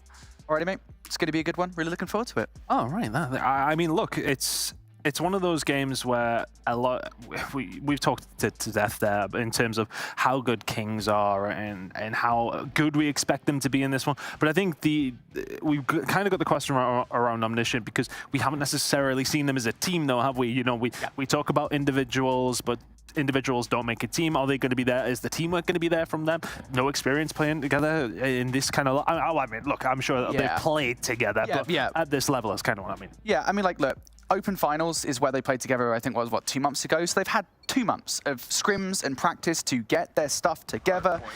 We'll see whether or not that has panned out, but I want to see improvements even from that, because if they're going to need them going up against a roster like Kings Clan, even with the roster change in hand, we've been told that Drari is an amazing player. I'm really excited to see what he can do, and right off the start, we're seeing Snipes coming out from Inferno. It's a bit of an unconventional play, but Inferno coming out right from the rip and already taking heads off. It's a nice way to start a game, isn't it? Snipers in hand. You don't see this often in Call of Duty, but when you talk about mobile, you see it very often. Nice to see it coming up from Kings to get a little bit of control. P2 control is going to be there for Omniscient, no, but a lot of time to go over towards P1, 30 seconds and counting. Both 2 teams just jostling over position, over anything else at this stage on Hacienda.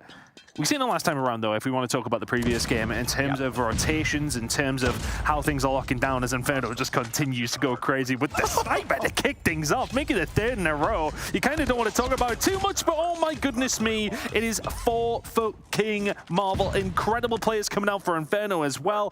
Fantastic work, 6 kills underneath his belt, and I think the only thing that Kings will look at on this one, though, is that they don't have complete control. Rasmo is here. Yeah, one side of Omniscient. Yeah, one player to deal with there, and going to deal with him pretty well. And this is a good opportunity here for Kings. If you remember back in the Black Ops 4 days, this is one of the hard points that could well be a money hill. Good opportunity for Kings to get an early lead, but they have to be careful about players coming potentially on the flank through the stairs of that middle building, and already players trying to make their way through. Jari, though, double over by that side, will at least find one. Inferno now facing players from both sides, not going to get it done with a pistol, and overwhelmed is he, but the backup not that far away from Grizz, who also finds two of his own, sneaks out straight through the smoke. That's an egregious play from Grizz, and, well, obviously it doesn't work, but regardless, kills going down here. Kings just trying to hold on. They've still got those back spawns. Yeah, that was maybe potentially a little bit overzealous with the push out through the smoke, and, well, I don't want to say it's ultimately cost his team some points, but it hasn't helped. Lucky and Rasmo find a couple of kills, but says will find his way through, doesn't find the third. But his team will be there to clean things up. But very contested over towards P2, and what was looking like a decent rotation from Kings. They had to deal with one player over on the Omniscient side. Ultimately, it is going to be Omniscient who come out the better side of it. Heading over towards P3, though, Kings are going to be the first ones there. But where are the kills going to land? Omniscient trying to find a way through down the P3 side of the map, but kills falling their way now. Mid control is still there for Kings, as is the back, but they need to make sure they lock down these kills. Yeah, as long as the communication is good here, they should recognize that Narks and Saturns are trying to make a flank occur. And, well, Narks, I mean, it doesn't really matter if he's known or not. He's going to find the double that will allow them to get in from behind. Now they need another wave of gunfights to get themselves in towards the hill. Drari has a lot of help here. Got players at all sides to contest with, though. Right in front of him, it's going to be Narks with the equalizer now. This is one of the more powerful operators we have here in COD Mobile, trying to do some serious damage. Kills being provided in and around the hard point as well. This is a very early break coming through from Omniscient. And I think one thing we spoke about in the previous game was teams not making sure they do the best they can with their operators. And this time around, it has worked out well for Omniscient, but can't quite find the last kill was Narks. And here now come the operators out from Kings. They start to find some kills in 15 seconds. Is out there Mercy here, P3. The final time will go over towards Kings. It will be an ever so slight lead as we head over towards the water. Sans and Co are starting to find a couple of kills, though. Marvel could do with well on the rest of his teammates. Taking his time, has been spotted out, and will be Omniscient. First one here, but their numbers are dwindling. Capture the objective. Yeah, immediately going to go down here. Lucky's going to be the first player on the hill. Shouldn't be able to turn in time for Grizz, and indeed they won't be, but Ophelia is there to deal with it. Han has the Annihilator to work with. Could be able to do a lot of damage here, and indeed he will be. Smoke going down, though. This is going to make it difficult for him to actually get any kills through. Annihilator on the other side. Marvel going to get shut down again. That's Ophelia to get that kill. Now more damage to be done, and look at the kill feed. It is all lighting up blue here. Omniscient doing a stellar job, and Ophelia is pressing the issue, moving forward to make Kings Clan feel uncomfortable, but they're still in with a shot. And it almost feels like they find a flurry of kills, but can they find that next amount to then finally get some control of this hard point? And well, they can. This time around, they would find a couple more. The flurry, that I want to say the efficiency of use of the operators has been so good from Omniscient so far, but a contested hill will continue to be so. With a couple of kills coming through from Kings, they clear them out. And for all that good work that Omniscient have done, Kings come back out of absolutely nowhere and offer up some easy points for themselves here. We're going to be heading into the next rotation, all but tied up. Kings with an ever so slight lead. Thoughts on the first rotation, though? Because for me, Omniscient have done, when they found themselves in a good position, they've done well with it, but it feels like Kings have been in that position maybe just a little bit more. Yeah, I mean, what the difference between these two teams is nothing, really. Yeah, I mean, it's a 7-point differential if my maths doesn't fail me, which hopefully it doesn't at this stage. But yeah, I mean, I got to say, the big reason why Kings have been in this game so far is Inferno, right? I mean, I know it's, you know, low hanging through, but 21 kills is nothing to scoff at, and he did a lot of damage on the first hill, the first go around. Unfortunately, he's been muted somewhat in this go of things. Omniscient bringing him every single gunfight, but are they going to be aware of this rogue spawn coming through from Inferno? The answer, at least for the first gunfight, will be no. Inferno's able to convert for the first. Now players on the other side from Kings. An opportunity here potentially to collapse. With 25 seconds left on this hill, Kings now have to start thinking about the rotation. Grizz, though, his thoughts are much more pertinently on the hill as it currently stands. That triple give Kings an entry, and once again, Kings now looking to tie the game up. I think it might have been 4 coming in from Grizz that just completely opens things up. And I was thinking to myself when you were talking about Omniscient, I'm finding some good time over towards P1. Yeah, you're never going to scoff at that.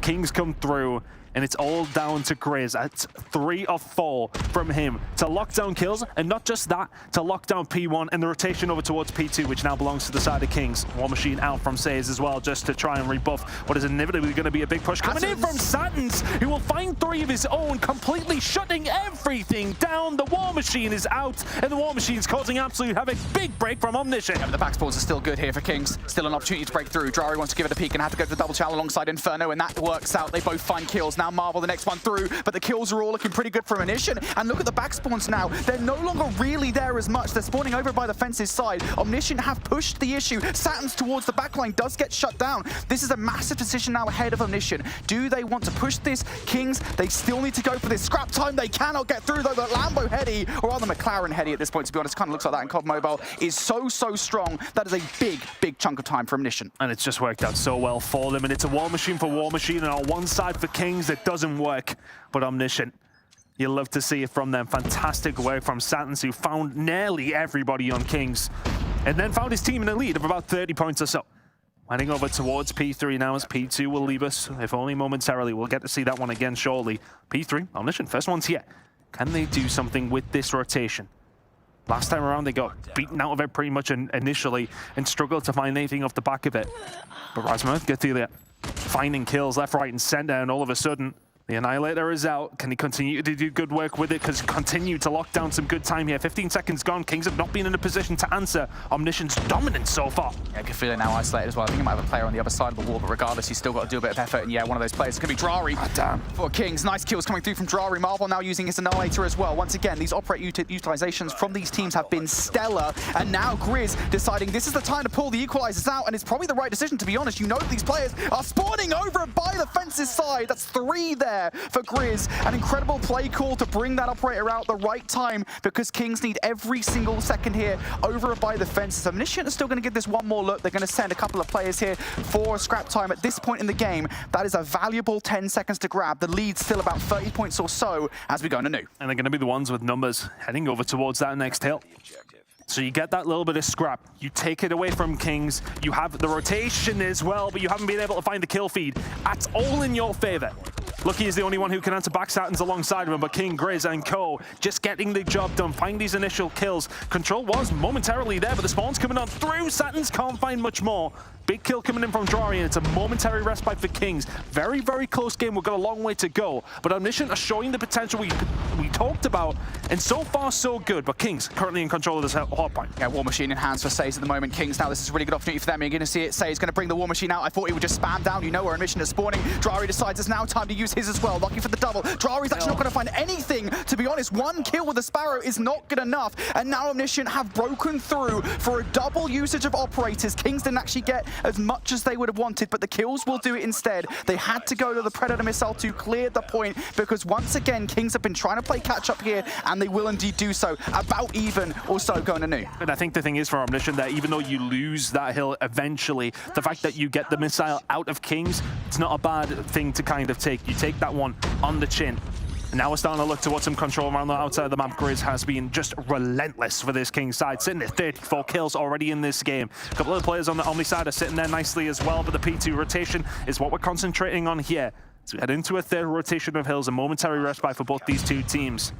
Kings now in the lead, and it's really felt like Omniscient have been the ones leading the charge, but now all of a sudden find themselves 15 points behind us. So Brody, this P2 rotation will be absolutely crucial. Yeah, look at these smokes going down as well. It's so frustrating. I'm not even sure who's throwing them, to be honest, but it's just obscuring the vision for pretty much everybody around this P1 hill. And I will say one thing, Tun. Player like Grizz, who at the moment is on 38 kills, he has stepped things up on the hell of a way for the second set. He's been getting 2-piece after 2-piece after 2-piece. He's been helping Kings out every single hill. It's the reason they have the 20-point advantage at this moment. But now with 15 seconds left, big time for Omniscient to grab. A moment to breathe for these two teams. Kings have gone for a very early rotation over towards new. They went for the early rotation and have given up that scrap time, which will make this game just that little bit closer. P3. As the next one we're going to have to worry about, because now we're a P2, but look at this positioning coming in from Drari. His teammate who was on Overwatch is going to die, but he will be able to find one. Look, he can find one on the outside. The pinch is potentially being set up as well. Look at the positioning coming in from Razmo. He'll find one inside the hill. Does it allow his team to get through, though? Does it? Absolutely not. Says now will find 2 kills. We'll pop the War Machine and say, see you later, boys. There's 4 big plays at the right time coming out from Kings. They could still win it here at P2. Yeah, but look at the back spawns now. Omniscient. What a read coming through from Says. I think at the very least some communication. Says is piecing with the War Machine. There was like 7 kills he managed to get with it there, with the players coming off the respawn, but the job is not done. Players still in the driveway. Predator missile coming down. Superbly done from Kings to clear the point, and they can still finish it here. It was a really good move from Omniscient. I love the pinch that was starting to get set up. It just wasn't executed because Kings said absolutely not. It says that pretty much closes the game for them. Or can they close it? That's the question. The kills are going to start coming down through. Omni, you have to throw absolutely everything at this one now. P2 control is still there. 5 seconds to go on this one. But look at the rotation over towards P3. It belongs to Kings. Omniscient, you've got to throw absolutely everything you have at this one. It's not looking likely. 7 seconds to go. Kings should close this one out. Yeah, they just lost the spawns as well. Omniscient now going to have to... Actually, they flipped the spawns right there and then. Didn't see it from the left side since we're in the third-person camera view and they get the kill as well. So Omniscient still in with a chance here.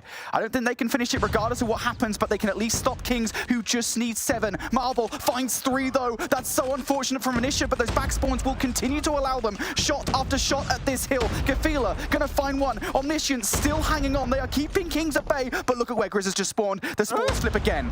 Inferno spawning towards the back as well. Questionable, to say the least. But what has not been questionable is the ice from Kings. And in the end, it was close, but in the end, not close enough. Kings still very much at the top of the table here in Europe with a map #1 win.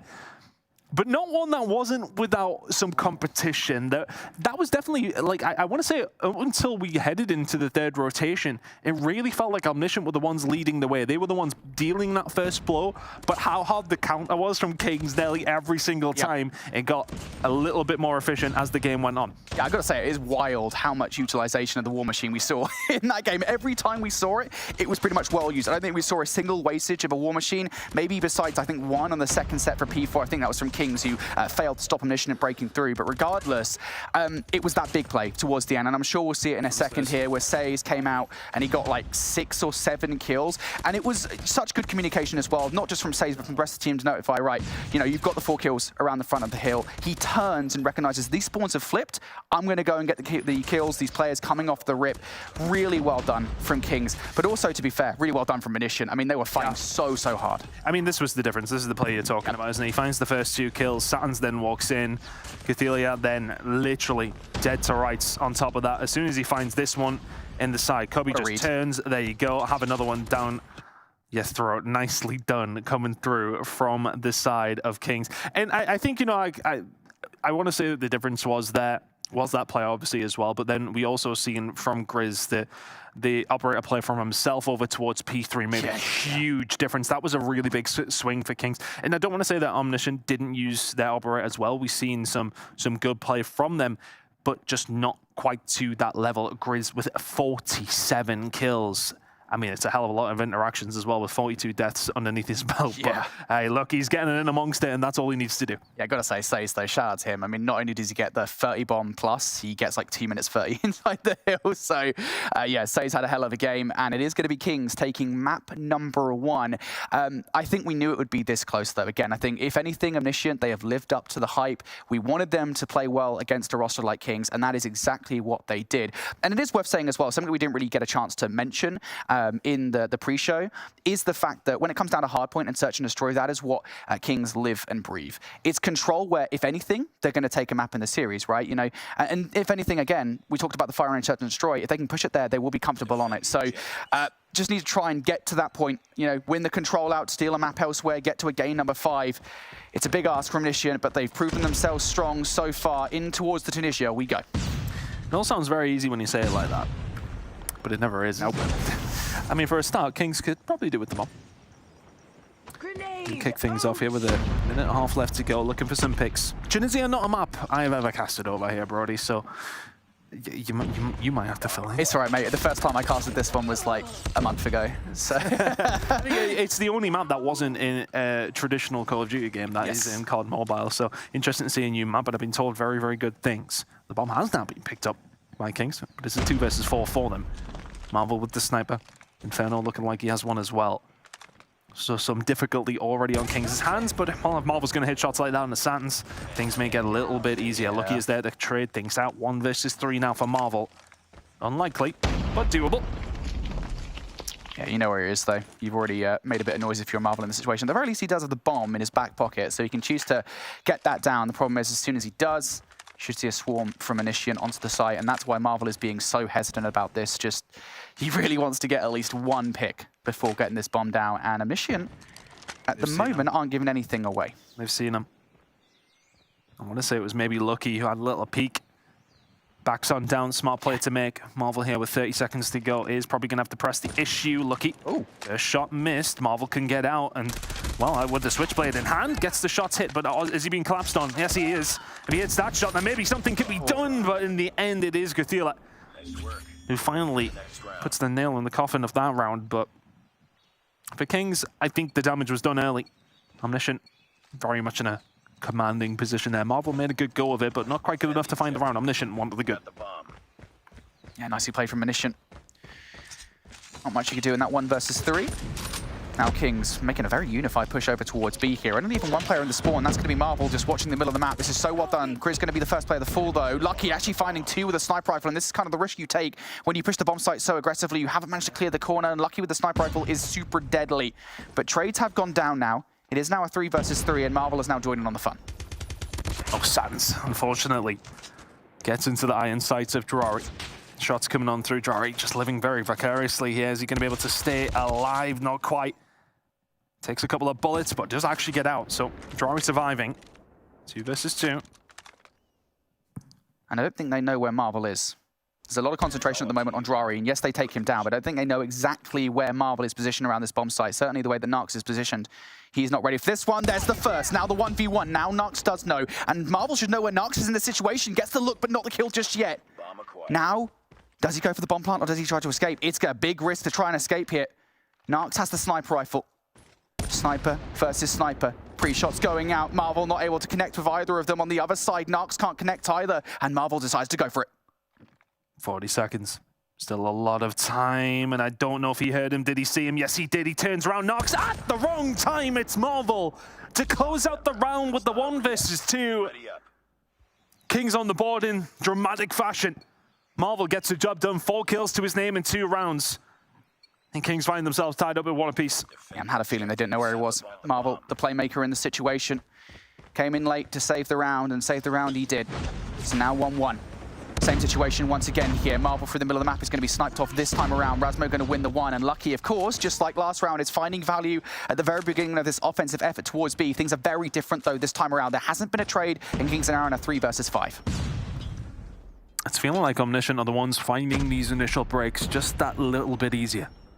Kings really having to work hard for the round that they have. Gonna have to work very hard for this one as well. 3 versus 5. B-side completely covered in Omniscient players. But is that maybe just something that can be offered up for somebody like Inferno? The trophy system will get taken down. And I think if you're Kings here, you just got to play for a pick to maybe just make this a little bit easier. And there's one of them. Lucky will fall. Can't find a second though, gets caught in no man's land. All of a sudden, make it now a 1 versus 4. As Says left all alone for Kings. It's really difficult here for Says to do anything. Maybe hoping for somebody from Omniscient to get hyper-aggressive and attempt to push through to what would be presumably a player chilling in the spawn, but that is not the case. So now just going to be sitting patiently. He's playing like a Warzone player at the moment, just picking a corner. Oh. You said it. You said it. I think there's very little that he can do here, and I think he knows it. But even if he finds 1 with a slow play, you've still got 3 more to go, and Omniscient should make light work of this. Gothila come through with another kill and another round for Omniscient.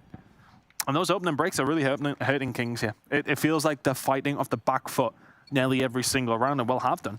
Yeah. Find themselves 2-1 down, and I mean, they only have a round because of a 1v2 coming in from Inferno. Yeah. Or from Marvel, I should say. Yeah, Kings, I mean, you're right. At the end of the day, they're struggling to enter onto these bomb sites, and Lucky has been a big reason as to why. 6 kills so far in this search and destroy. This time around, Kings are like, nah, we don't want to deal with that. Instead, I'll tell you what we'll do, guys. We'll go over towards the A site, and Marvel's already opened things up with the first blood. Isolated is Saturn's, and if they can take him down, this might well just be King's round. Saturn's has pushed himself up, though, with the grenade kill. Coming through onto Marvel as well.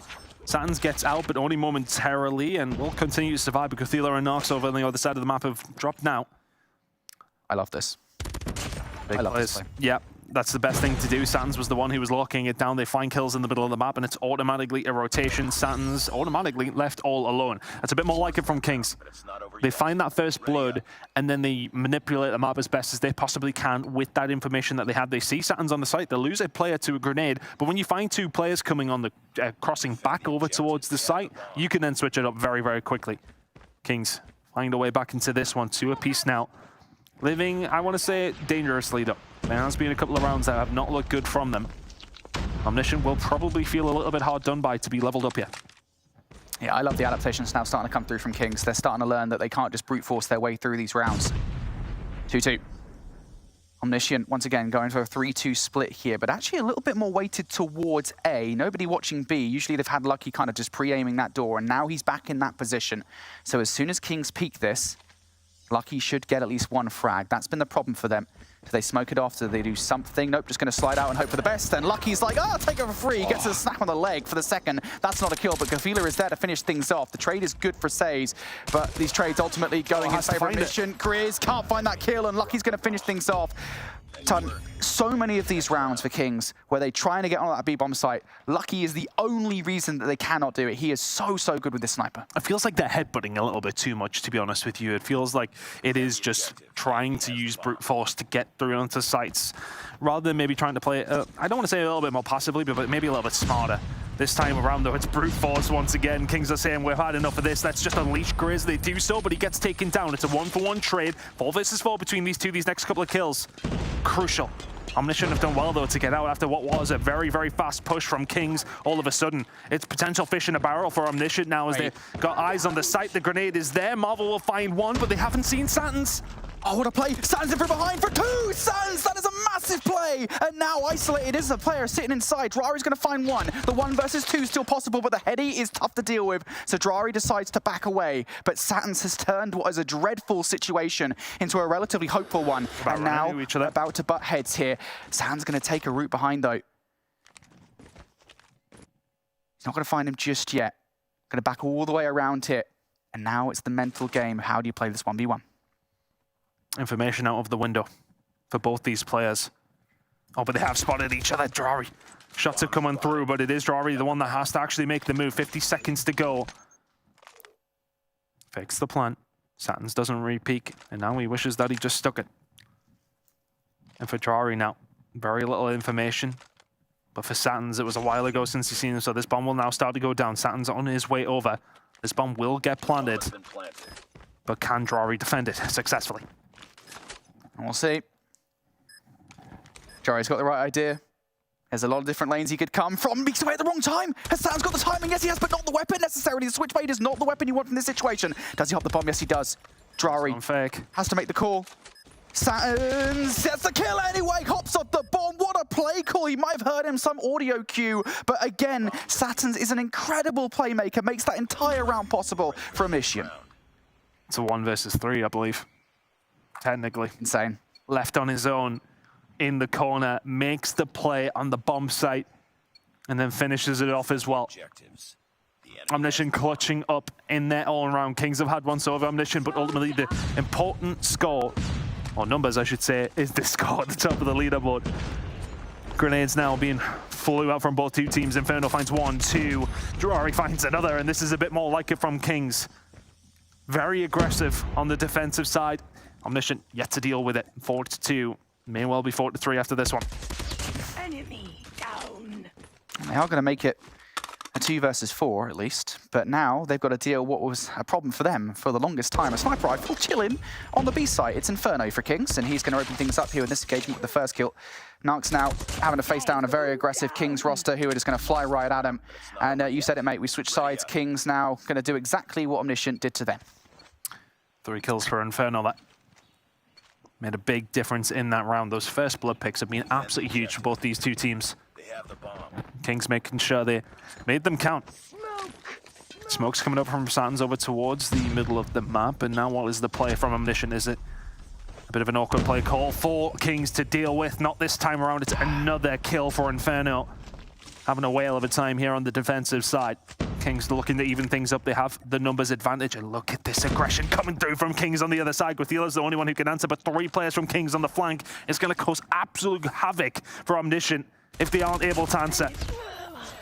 Did they know? That was the question for me. Did they know that it was more than one player? It doesn't really matter anyway. They're going to get the kills. Nicely done from Omniscient. Good reaction. And now for Inferno. You've got the sniper rifle. Omniscient know that. They know what they're dealing with here in this 2 versus 1 scenario. And of course, Inferno's picked up another weapon. That is not the case. Still chilling like a villain. with the sniper rifle. Running down with the deagle. I don't think Inferno quite expected them to be there. He was looking down low for the longest time. Just bad COD timing. And I want to say for Kings there, and you know, you were talking about maybe they knew about it, but you've got 3 players on the flank. Like, why are all 3 of those players dying so fast in that situation? Yeah. I mean, it's hard to say without actually seeing a couple of the gunfights here and there, but surely just play a little bit more passive. Just sit there. You don't need to force the issue. You're the team defending. And defending they still are. Omniscient making a push over towards the A side now, but once again it is Kings with the first blood. Important round here for Kings. 6-3 is not a scoreline that you want to try and attack back on. But 5-4, very, very different. And now this is tough for Omniscient here on the offense because they had their eyes set on getting the bomb down on A, and that still seems to be the case, but it is extremely difficult when you've already lost 2 players in the round and you're kind of butting the heads against the wall. Narc's already down now. The players just chilling up top in barrels. And even soon, the route to escape will disappear if they do choose to push it, which to be fair, they haven't. So Omniscient still have a path back into this round. A nice snipe from Sans, that'll do nicely. Oh, we get it for free. Chris is like, hey, peekaboo. Sans is going to take that one. Jump scare. Oh, and the hit marker from Sans as well. That all of a sudden makes it, well, maybe a little bit more doable, but it isn't a little bit more doable with the kill onto Inferno. 2 versus 3 now. Sans is just slowly making his way through the team here. Another kill over towards Sans. In over aggression from Kings, Brody. You're not happy about it? Yeah, why? I don't understand. Look, it's not over yet, but you are pushing them 1 by 1, and there is absolutely no reason to do that, and we are not surely seeing this again. They have to time this correctly, Marvel and Drari. That smoke will actually end up helping Marvel in the situation, yet Sans doesn't know it's happening. Marvel's just trying to line up the shot, though. Indeed, he does. Gafila, though, in doing so, has picked up the kill versus Drari, but Marvel gets the 1 versus 2. I'll tell you what, Kings are very, very lucky they got that round because there was a couple of individual slip-ups, which might well have cost them it. Yeah, we're seeing them. Honestly, we really are. Kings with the new recruit coming on through. Yet to really, I want to say, look, I mean, they made some good plays in map number 1. Map number 2, though, I mean, it hasn't necessarily been the best so far, and you got to give a lot of credit over to Omniscient, though. They've made every single situation that has been presented to them. They made it count. This time around, they are going to find the first blood as well. Marvel will fall, as will Grizz. This is looking better for Omniscient now. 5 versus 3 in their favor. Kings could really do with this round, and Drari's not in a bad spot to do something about it. Yeah, it's kind of Saturn's-esque play here, right? All sneaky, like, do they check it? Yes, they do, and Razmo gets the better of him with a pistol, mind you. Sniper player, by the way. And now Omniscient in a very good spot. Lucky once again, proving his worth to this squad. Lucky and Razmo have been integral to this round, and now saves for what could be a phenomenal Call of Duty mobile play. Player of the week. 1v5 on the cards. Player of the week. I'd maybe go a little bit more and above and beyond in this situation if he was manages to do this one. 30 seconds to go, 5 players to deal with, a bomb to defuse. I'd like to say no hope in hell. Omni get the job done, 6-4. 1 round away from themselves. Kings have got a long road back here, a long, long road. And I love what Omniscient are bringing to the table at the moment. That double sniper setup from Lucky and Razmo is just superb. It really is making the difference in the moment. Certainly was earlier on when they were on the defense. Now they're using it to their advantage on the offense as well. And the question now becomes, what do Kings do? They've done for a 4-stack on A. Very unfortunately for them now. All on Inferno. He has to produce something with his sniper rifle by B. But they haven't made the push here on Omniscient. Inferno is the one that playing that angle where you can watch this push through the arches over towards the B side, and all of a sudden if he doesn't see anybody, okay, well they're not pushing B unless they come through the middle of the map. No, okay, we got that covered as well. Inferno playing information. You'd like to think if he doesn't find a pick, he just backs on down. The rest of the team come over to help. Omniscient yet to really make their move here, Brody. And again, the problem is still Inferno, right? As soon as they peek that corner, they know that someone's going to be there at the end of the day. Numbers advantage, though. Yeah, the situation doesn't really remain that unchanged, though, in terms of map control, right? That's the biggest issue. They're still trying to figure out how do we actually get past Kings, because as soon as they turn that corner, they know that Inferno is probably going to take one of them down. I kind of query whether or not they've got any utility, maybe some smokes to kind of cut his line of sight off, maybe to entry onto the site. If they do get rid of him, the B site is theirs. So here we go. This is exactly what I was going to say. Smoke's going to go over now. That should obscure the line of sight. Here we go. Can Kings get themselves over in time to help Inferno? Can Inferno slow down the inevitable? Oh, I love this. This bomb will go down, but Says is in a good position to do something about it, but Satins is watching over him, but Says, it's all going to be about the timing. This first kill for Kings has to be there. Satins is firing shots out, but they're not good enough. Says will find one, Grizz will find another. It's a 4 versus 3 now. Gothila, Lucky, and Nox, you got to hold this one down, but they're starting to drop like flies. Says, aggression about to come on through. but it starts to slow down, but only momentarily. And the retake from Kings is somewhat perfect. Every single member of Omni that is there chilling, guns up, gets gunned out of their socks, and Kings find a round out of nothing. That double SMG duo from Says and Grizz there, just phenomenal to enter onto the site, and the way they were playing off back of one another, right? Just peeking out, a little bit of bait and switch to get the second kill as well, just constantly chaining off one another to get their way back on towards their site. I mean, I thought honestly the playmaker would win him in Inferno. He kept his life perfectly on the site, but no. Aggression from Kings to retake. 1 round away now to forcing us into our first overtime here of the European Challenge season. Kings, again, full stacking on A, the exact same setup from the last round. It kind of worked last round, I suppose. But it didn't really. I mean, I suppose, you know, Inferno gets pushed away, but the retake is ultimately what's important for Kings that last round. And they find a beautiful one. I think they'd rather not have to try and retake this time around. You can see 2 players over towards the A side, over towards B. 1 player over towards the A side gets taken down, so Grizz dealt with. 4 kills for Grizz on Tunisia. He really has struggled on something with a bit more of a longer sight line, and search and destroy has not been the easiest of times. And Omniscient have ticked off the first thing they need to do here to find the search and destroy with their 7th round, and it's slowly a movement over towards it. Player number 5, Drari, that I'd be concerned about if Omniscient hit. I think they're actually going to wrap, maybe go through mid. They were thinking about it for a second, but the 50-50 choice has been made here. And look at Drari. Could well go for a flank right behind him if he gets some good timing, but on site, Narks and Saturn's going to win the 2 versus 1 challenge. So he's going to find one. Now Drari shooting a little bit too early there, but regardless, he's going to find some value at the very least, but not much to talk of. And again, you know where Inferno is here on the defense. You know where he's been every single round. Kings have been this, I want to say, indomitable beast of a team here in Europe, but they lose a map on their first game of the season. A wonderful, wonderful performance from Omniscient, and really those first bloods were so crucial for them throughout the entire map, and they made them work in their favor nearly every single time. There will be plenty of rounds that Kings will look at and that and think we could have done a lot better, but that will matter very, very little to Omni. A very, very good map win for themselves. A newer team coming into this. The top dogs have just been taken down and search and destroy. Adaptations were just superb, honestly, and I think it was very much par for the course for the first defensive effort from Omniscient, you know, where they, I think, were 4-2 at the half up, and a lot of that was down to Lucky, you know, his sniper presence over by B. I will say, I think Kings probably should have changed their strategy just a tad earlier. They adapted towards the end of their offense, but by that point, you'd already given a lot of rounds away by just running straight at Lucky round after round after round. And then came the switch, where Omniscient, you know, just really started to force the issue. They started to learn what Kings were doing. And I don't really blame Kings for not changing their strategy. I mean, certainly it worked on the penultimate round, but ultimately, Omniscient coming out on top. Phenomenal play from the likes of Lucky and Rasmo. That dual sniper setup was great. Just big, big plays coming out from them. Yeah, and I want to say, you know, we had a couple of clutch rounds on both these 2 teams. This from Marvel was great. The one that we just seen previously from Saturn's was probably the pick of the bunch, and then the retake from Kings that we're seeing here was wonderful as well. Some really good search and destroy between these 2 teams. But ultimately, what counts is Omniscient are the ones who come up with the 7 rounds first. I think for me, you know, I absolutely agree with you in terms of, you know, Kings not adapting the strategy on the attack, being very gung-ho, being very aggressive. And I wonder if that's maybe coming from a place of arrogance of who they are. You know, they're that team, and they're going up against this newish team in Omniscient, and sort of saying themselves, you know, okay, we are the big dogs in this pool. They started to get too aggressive, and as you said, it didn't work, but they kept at it. So maybe that's that sort of game plan where, you know, we've talked about coaches, that kind of thing can sort of say, right, okay, well, if something's not working, let's change it up. Let's not just beat our heads against the wall here, trying to get a round forced out of nothing, and ultimately it will cost them the map. We've got a series on our hands here as we head over towards standoff. Blessed be COD Mobile as we go into control.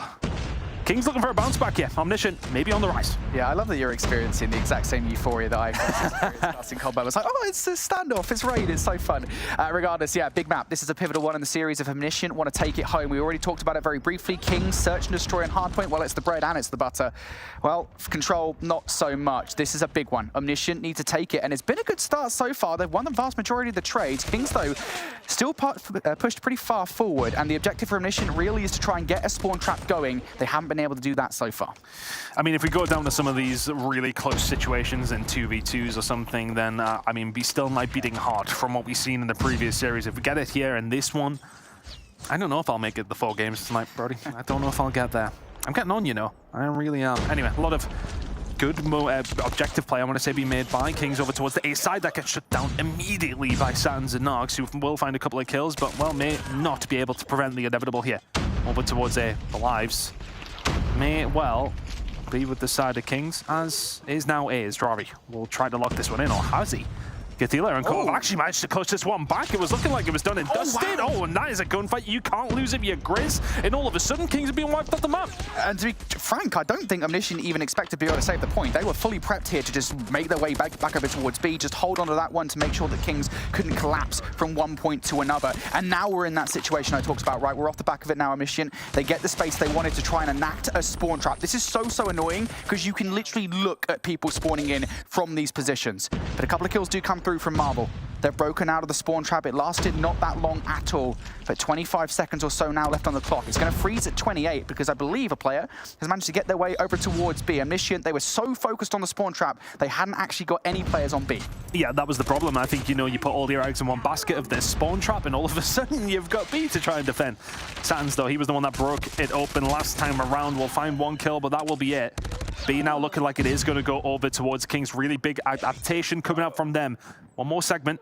They can have a little stab at it here. Once again, Satins is trying to find the kill and does so. And is it clutch again from Omniscient? It's looking like Kings have got it signed, sealed, and delivered. They can't quite finish it off. 6 versus 3 now in favor of Omniscient. This should be a 1-0 lead, but look how quickly these objectives can change if the landscape changes once more. But all of a sudden, Inferno left on his own over towards B. The rest of the Omniscient team are on their way. Inferno is Operation Impossible. And Omniscient get round number 1 somehow, someway. Kings was so close to closing both of those points on multiple occasions. Yeah, they will have kicked themselves that they didn't manage to grab A, but at the end of the day, the end result is still somewhat the same. They walk around with, I think, 5 ticks of progression in total, and again, remind a few folks at home, that is going to decide the more ticks you get in a round number 5, that decides who gets the defense, and that's very important here on standoff control especially. Omniscient, though, change of tact into this round. Satins getting hyper-aggressive, and he's going to go for a flank here. I don't know if anybody's seen him. I think number 2 on the minimap might well be going up there to deal with him. Doesn't matter. Satins is going to win the 1 versus 1 anyway. Kills on the other side going in favor, and now we're starting to see some of these operators come out to play. I think Inferno's used the claw. And it was one of those moments where Satins has really got 2 kills dead to rights there. He found a really good flank, and after the first kill, just cannot make it count, cannot find that little bit extra. Then he needs to get Hunter Killer Drone coming out from Lucky here, though, as Omni looking to put the pressure on as quickly as they can. Rasmo and Lucky combining well on the kill front. Kings are starting to find themselves in a tough position here in round number 2. Omniscient are getting some work done, and Gatila here with the Annihilator. First one, second one. Oh, boy. Looking to go for all 6 if he possibly can. Get shut down by Inferno. The sniper is good. I like that even here in control, Inferno has whipped out the sniper rifle. Just such an audacious play. But Omniscient here in a really good spot. This is pretty deadly for Kings. They've got players on B. Narcs now trying to cause issues, trying to stop the players get anywhere close to the point. And he might well have done it. Yeah, even 1 kill. He didn't need to do anything too snazzy there. He just needed to stop the players from getting onto the congestion. Omniscient make the capture happen. A phenomenal round from them. Great usage of the operators. And off the back of it as well, they've got quite a lot of utility in their back pocket. Rasmo has a Predator missile and a Hunter Killer Drone. And I think there's an EMP for Narcs as well. So when the operators come out from Kings, well, they've got a solution. Kings are going to find something here, though. I think, you know, they'll look at their previous attacking round and say to themselves, okay, we should have had the one in the bag. They can do that again here in this round. All of a sudden, you're on the defensive side. Maybe you can get something going. Grizz is just getting everybody killed from Omniscient as quickly as he possibly can. The operator usage, once again, ever so efficient. But looking over towards the lights, I want to say it's one of the first times I've seen Kings in the lead on this one. I'm not saying it's the only reason is they're 2-0 down, but it feels like very haphazard with their life. Once again, that one is brought back very quickly, and all of a sudden the spawn trap becomes something potentially they have to worry about, but not quite. Inferno does clean up on Lucky. Yeah, they have got 2 ticks of progression on there, and that's nice, but it was a big investment coming out right from the start of the round from Saze and Grizz to use both of their operators to garner some map control to begin with. But when this is the end result, when 30 seconds later we're in a 19 versus 16 situation in terms of lives in favor of Intermission, and they're pushing players up, continuing to force the issue here against Kings, it does make you wonder, was it really worth it? That's the question. Well, regardless, Kings now, off the back of some well-earned gunfights in their favor, now starting to make some serious progression on A. Just a moment away here from capturing. Gafil is still going to go for it, gets the first kill, and now you should feel he's going to be able to get the kill. This is Draro, but no, Draro wins out regardless. A is gone, and now on towards B. Once again, nobody from Initiative there just yet. Lucky trying to come through the middle of the map here, but it actually you think he's escaped the play over towards Butch? Can't quite get it done. Nox is able to find the kill, so is it going to be Nox through the middle of the map to maybe do something here? Razmo is here alongside of him. And every single player from Kings is cleared out. 10v6, nearly 10 versus 5. And now for Omniscient. I think the big problem around B sometimes can be if you lose A, you start to lose a little bit of control around the map. They've got complete control here. Hunter Killer Drone has already been taken down. Marvel with the first one to find a kill on the Cathedral, though. And is that going to open up the floodgates here for Kings? But they do not have any lives to play with. Yeah, Kings, it's a 4 versus 8 situation. The only player I feel like can do anything in this situation is number 2. That's going to be Says, who has now revealed his position. Maybe a bit more trigger discipline. Probably would have been pertinent in the situation. Lucky decides, hey, well, I've got a Sparrow. Might as well use it to close out the round. Closing out the round. And, well, closing out the game. Omniscient about to find themselves in a 2-1 lead, unless Says and Drari can come up with something impossible, you would like to think. If they can find one kill. The thing is here, if they can find the kills quickly, get on the point, all of a sudden Omniscient are the ones with potential backs against the wall. Still so difficult. Omniscient are not giving them an inch. Drari will find one. Says will find a second. Is this maybe going to open up something? But Drari surely is in trouble. Razmo coming on through with the kill. Says left all on his own in a 1 versus 4. And Brody, I'm not going to lie though, he does have time. Switchblade. He's got to take these gunfights up close and personal. And he might well get some 1v1s here, to be fair. Worth saying, Saturn's does have an operator in the back pocket, so maybe holding that one off just in case, but he could use it to close out the round. Regardless, 20 seconds. Says doesn't really have any much choice anymore to try and hunt down for these kills. He's actually got to go straight towards the point to stop the clock. There's the first versus Razmo. Yep, trade looking pretty good for Nuts, and Omniscient 3-0 in the control. We went into that saying, hey, you've got to win this control. I didn't say you got to 3-0 at Omniscient. What are you doing? I know, very, very good performance from them. And I honestly want to say that Kings, I don't think they threw any rounds away. And I don't know if I'm just coming in with the mindset that I'm expecting perfection, but there's a few moments here and there that being very overzealous. Like they get, it almost feels like they see an opportunity and they're grabbing it a little bit too, I want to say fast. They may be trying to get themselves in a position too quickly, trying to take too much of an advantage, trying to bite off more they can chew is kind of what I was aiming for with that whole spiel. But it just feels like Omniscient are really capitalizing on every single time they get an opportunity to put their foot down, they do so. And just really good operator efficiency, I want to say, coming out from them as well. And just a really, really good game of control from Omniscient. Really never let Kings sleep, or they never let them really have a moment of rest at all, and played that final few moments very, very well. Things got a little bit scary with a couple of kills coming on through, and they didn't press the issue. They didn't sort of go chasing these kills unnecessarily, and they are rewarded with a 3-0 win in the control up against Kings. 21-10 from Razmo is your MVP in that one. But I mean, look, there's not much more to say than that. That was pretty dominant from Omniscient. Yeah, I'm really impressed with Omniscient. Again, we're just going to keep on saying this because this is one of our stories, right? And I think it's even more impressive or more a pressing issue for these guys because we've only got one spot to give away at Masters for Europe, right? Yeah. And the conversation would naturally be, oh, well, it's going to be exclusive versus Kings Clan, right? Surely for That's that what you've been telling me, man. I mean, that feels like it's been the narrative for the last few months in COD Mobile, certainly as we went into Champs, certainly as we went into the Season 3 playoffs. And that narrative has happened twice now. We've seen them play each other twice, and we've had different results. But now we've got Omniscient throwing their hat in the mix. And this series isn't over. I don't want to say it's over just yet, but certainly Omniscient, they're making a good argument here, mate. They're looking pretty good. Can they close the series out on Apocalypse? Mate, this is another one I get excited to see every time I see it. Yeah, we're really throwing back now. I mean, hey, this is back to when my hairline was very, very strong, actually. It's getting a little bit weaker, okay? I'm not going to say it's ever been fantastic, but hey, I wonder if it'll help my hair grow back. Who knows? It might well fall out of the stress of some of these games so far, though, from Omniscient and Kings. It's been a hell of a series so far. Omniscient, the ones with the lead. And what a story this would be to kick things off. Well, there's somewhat new kids on the block dethroning, well, literally the Kings. I mean, I was about to try and come up with some sort of royal pun there. We'll leave that for maybe somewhere later in the season. But Omniscient, a hell of a way to kick things off here on Apocalypse, 23-0. Yeah, might be lending the throne out to somebody at this point, to be honest. Kings didn't need to do it. not having a good start. You got to do it somewhere, man. It's the start of the season. We're just having a bit of fun here. Omniscient, they're having a lot of fun, though. Look at the way they're playing this one. Razmo has to turn of the boxing glove. That's 4 in a row, by the way, for Razmo. Omniscient now starting to force the issue. The big thing here with Apocalypse is you want to try and flip the spawns if you can for the all-important rotation from P1 to P2. Look how aggressively Kings are defending this spawn with 2 players from Omniscient trying to press the issue. That is good for Kings. Very good for Kings. It got nearly a little bit scary.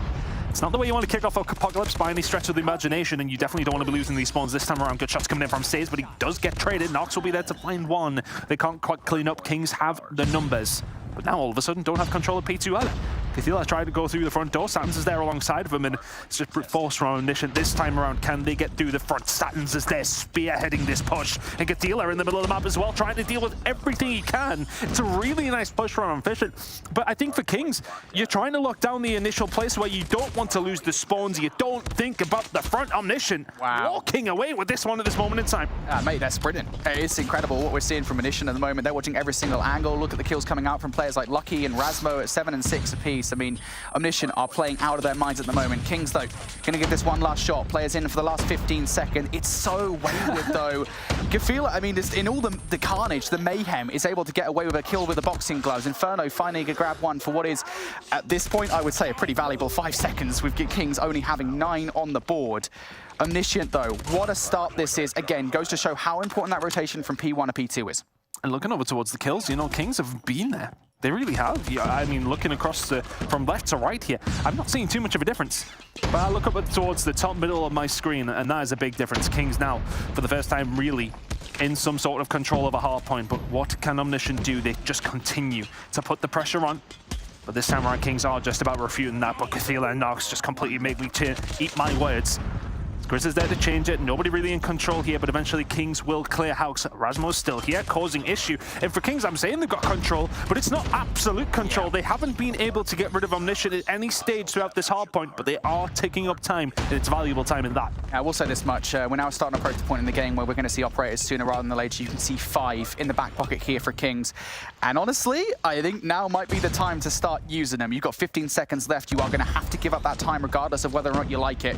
You have to get a full 60 over towards Nu. You can't let Razmo make his way in just like that. Finds one, no more than that. Big shutdown coming through from Kings, but instead it's Gafila utilizing his Annihilator to try and control these back spawns. Massive kills from Gafila. Big kills coming on through, and I think if you're Omniscient, you have to look at what those operators are able to do for Kings. Can they find something to bounce back here? As very well played to find the breakthrough, but now can Kings be efficient with their own? We've seen it good so far from Omniscient. Marvel's going to be the one who whips out the Annihilator. We'll find one. Grizz, is he going to be there using his? No, he is not, but it says and Marvel and Drari already wasted from Kings. They find absolutely nothing with their operators coming on through. 40 seconds here to play with over towards P4. Omniscient are laughing their heads off. They're locking it down, but not quite. Kings still there fighting. 60 seconds ahead for Omniscient, though, and very, very little to nothing found from Kings with their operators. Yeah, here's the thing, mate, right? I mean, look, generally speaking, you never want to say it's over before the fat lady sings, right? But at the end of the day,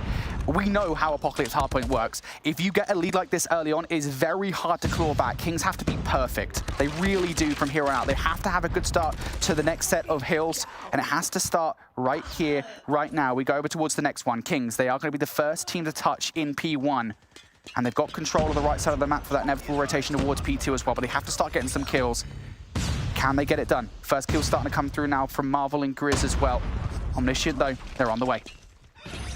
Kings in the better position for P2, and they will have to start stringing some things together, and while kills are one of those things they managed to make do with here in the middle of the map at Nox.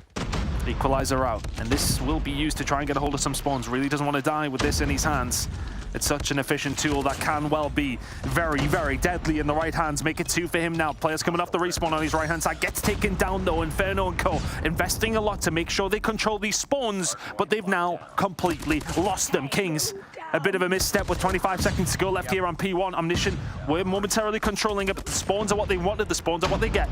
Yeah, and if that doesn't go to show you how dire of a situation this is, I don't know what will. Utilizing a Predator missile to take time away on P1 as opposed to not making sure you get the spawns for P2.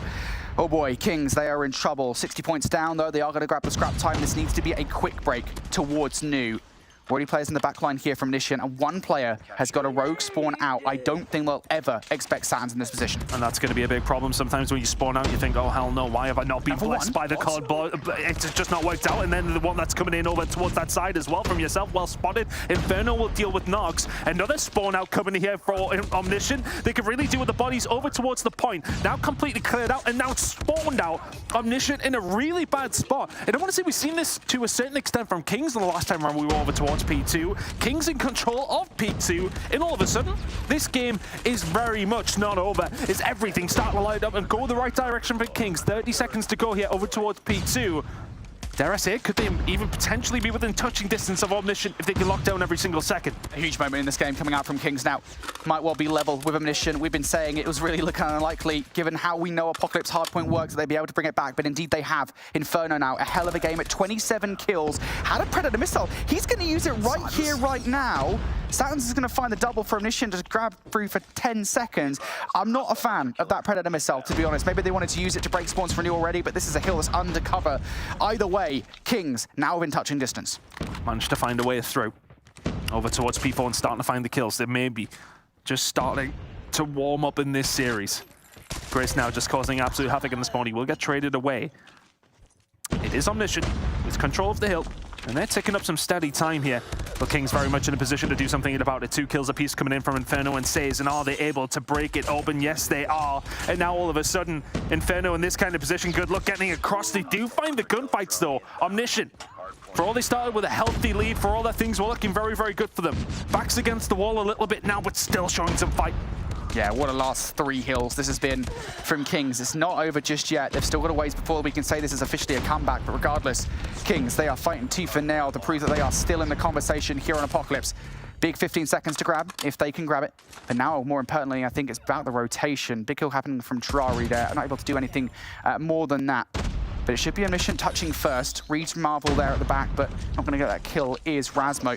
Omniscient still with the back spawn though. This is the Predator missile coming down that you want to see. Say's going to utilize it here, and now Kings in with a chance as one player goes down to break. Spawn out here coming in through from Satins. Needs to find his way over very, very quickly. Marvel will deal with him on the flank. Athila's going to be there to spawn with him as well. And look at this spawn out all from Omniscient. They're all going to be fighting it in and around P2 for control of P5. Here we go. These fights are going to be absolutely massive. Grizz and Kodo are starting to win them. The operator's used just so beautifully again, and Says will find the kills. And Kings will somehow, someway find their way into a lead here on Apocalypse. Never, ever count them out. They were looking dead and buried at the start of the game, but Says is just predicting absolutely everything. He's on his own, to be honest with you. And the investment, the kills don't really count for a great deal. Omniscient now back in. Big 25 seconds. Going to see utilization of the operators now on Omniscient's side. The equalizer's coming up from Narcs. That's 3 for Kim. Now looking for more. They know where Kings are spawning off the back of that information at the very least. Hunter Killer Drone is going to remove Cathila from a kill. Again, at this point in the game, 151 and 153. That is a valuable 10 seconds to grab if you're Kings. Wow, what a hard point this has been thus far. One final set of rotations coming up here, Tyne, and now Kings are in the lead. P2 control is there for Omniscient as we do head into another rotation, Brody. Looking at the lay of the land. Satins already here. Oh, sorry, Razmo out with the claw. Already running it away. Lucky and Satins there with their operators potentially available. But Drari will be there to find a couple of kills. Looking to try and rebuttal what is a really good position for Omniscient to be in. But all this time has just been soaked up by Kings. It's slipping under the radar. Omniscient are in a good spot to maybe do something about it, but they haven't done anything about it yet. Yeah, they are so focused on making sure that Kings just don't get past the 50-yard line that they're giving Past they got it. Here we go. Satins is going to go down, and absolutely you're correct, mate. Kings managing to push through. This is worst case scenario here for Omniscient. This is DEFCON 5. You got to now start to make sure not only do you get this time off P1, you got to push through. Go for step 1 though. Start to get these kills. Lucky going to kick things off with the first kill. Grizz, nice trade out. This is so problematic as Grizz finds the double, but that's a big kill from Razmo now. Now needs to do more damage around the flank, and he gets cut short. Found a second and maybe just didn't expect the third so quickly. If he finds his way towards the back, over towards the tomb side, then maybe he gets something, but a couple of kills through the front door, and that is where Omniscient really started a running away with this game. It was kills from the front, it was pure aggression. Spawn's now there for them. Looking over towards it, Inferno was the only one left, and Omniscient will find a breakthrough as the hill will now start to take. Hunter Killer drawn out, but you've got to make sure you're watching the right way. It's going to be everybody through the front for Kings. Can they find a way through? Marvel, Drari starting to come by and starting to find some kills. If you're Omniscient, you need to find something. Cathela's going to find himself going down to his own blade. Rasmo, though, can only find 2. Needs the rest of his team to be there, but the break came through from Kings. Yeah, temporarily opening the door there was Rasmo to his teammates, maybe coming through post. Not going to happen though. Omniscient, this is a big amount of time to give away. Kings can't finish it here regardless, but Marvel has now got a little bit of utility. Predator Missile coming down to ensure they do get the time. That will keep one player away, but again, this is the bit that's the problem, right? You've got this little nasty heady that a player can just peek through and get the rest of that time. Now Kings starting to hold a commanding advantage, despite the fact that Omniscient are getting a few kills here. All of it is in preservation of the rotation rather than that all-important scrap time. As we head over towards the next hill, Kings will be merely 13 seconds or so away. Make it 15. Let's round it up. Kills starting to flow through for them though. And I wonder if the resolution, I wonder if the fight from Omniscient that we have seen throughout this series so far is just starting to ever so slightly waver. Satans and Cathela are starting to find a couple of kills and important ones for them. Omniscient needs to be somewhat perfect. Grizz from behind, not going to find anything, so Omniscient starting to get a steady foothold here. Over towards P3. Can they continue to rack up these points? They're starting to find kills, but looking over towards Kings. 2 operators slowly going to be available. Satans has pretty much wasted his, but still locking it down. Time is still here for Omniscient, but Kings in a good spot to maybe do something about it. Yeah, all we need is one break from Kings, and this should be their game. There we go. Good effort there from Says, but he gets cut short now. Rasmo going to use the claw. This thing, it bounces off walls. It's such a big problem here in such a close space. Close quarters. Rasmo's going to find yet another one. Drari will respond, though. Still, the 15 seconds are on the board here for Kings to close out the game. You've just got to survive a little longer, but they're in now. From the side comes Lucky, looking for the double, only finds one. This can still be done here. 8 seconds to go. Omniscient, you've got to throw absolutely everything at it. You've got to get a touch. You've got to get somebody in. Kings were so far behind in map number 4. But they say absolutely not like this. Map 5 is where we are heading. Kings bring that one back. Omniscient will be kicking themselves. Will be massively kicking themselves. They played that first rotation so well, and then everything that they did well just disappeared from their brains. It just felt like maybe they started to panic a little bit. Maybe they started to think, bloody hell, we're going to do this. And then all of a sudden it's like, it's the composure there. They were in such a good spot there, Brody, but Kings send us through on map number 5. Yeah, just insane. Honestly, Omniscient, I mean, look, I'll be honest, if I was a teacher of Hardpoint, you know, I wanted to show my students, what does perfect Hardpoint look like? I'd show them the first 4 hills from Omniscient. It was just insane control, perfect flipping of all those all-important P1 and P2 rotations, and then it just started to slip away. I think as we got into the second set, it was the P1 and P2 rotation. It felt like Omniscient, it should have been theirs by right, and then massive plays come through. Kings really start to pick up the pace, and I've got to say, a lot of it came from Inferno, who right now, as we can see at the moment, is on 28 kills. That number just skyrockets as we get through the rest of the hard point. An insane individual performance from him. I mean, sitting at 41 at this stage, surely you broke the 50. I honestly didn't really pay attention. It must have been a lot. It was a lot across the board. There was a lot going on, mate. I'll not lie to you. We'll have a look at the scoreboard. Did he close it with it? One off. Inferno, you had one job. 50 bomb. Either way, though. Gotta do better. 49 is insane. 1 minute 17 inside the hill as well. And I think this is a really important point, right? Is you can very much tell, even beyond the individual performance of Inferno, it is a team effort. You look at 2 minutes in hill for Says, 1 minute 17 for Inferno, 1 minute 26 for Drari. And you can tell that these kills, I mean, they're not just, you know, looking for kills, pointless kills across the map. They are very much inside the hill, defending it towards the back half of their game. Man, what a performance coming out there from Kings to clutch up a game which Omniscient, that should have been theirs. That's going to sting. It is. That potentially is going to sting, considering we're heading into a map number 5 now. If Omniscient don't come out as victors in this one, hey, I mean, if you want to maybe take a step back, and the game's not even over, like, yeah, to sort of say that this performance from Omniscient, though, has been so good.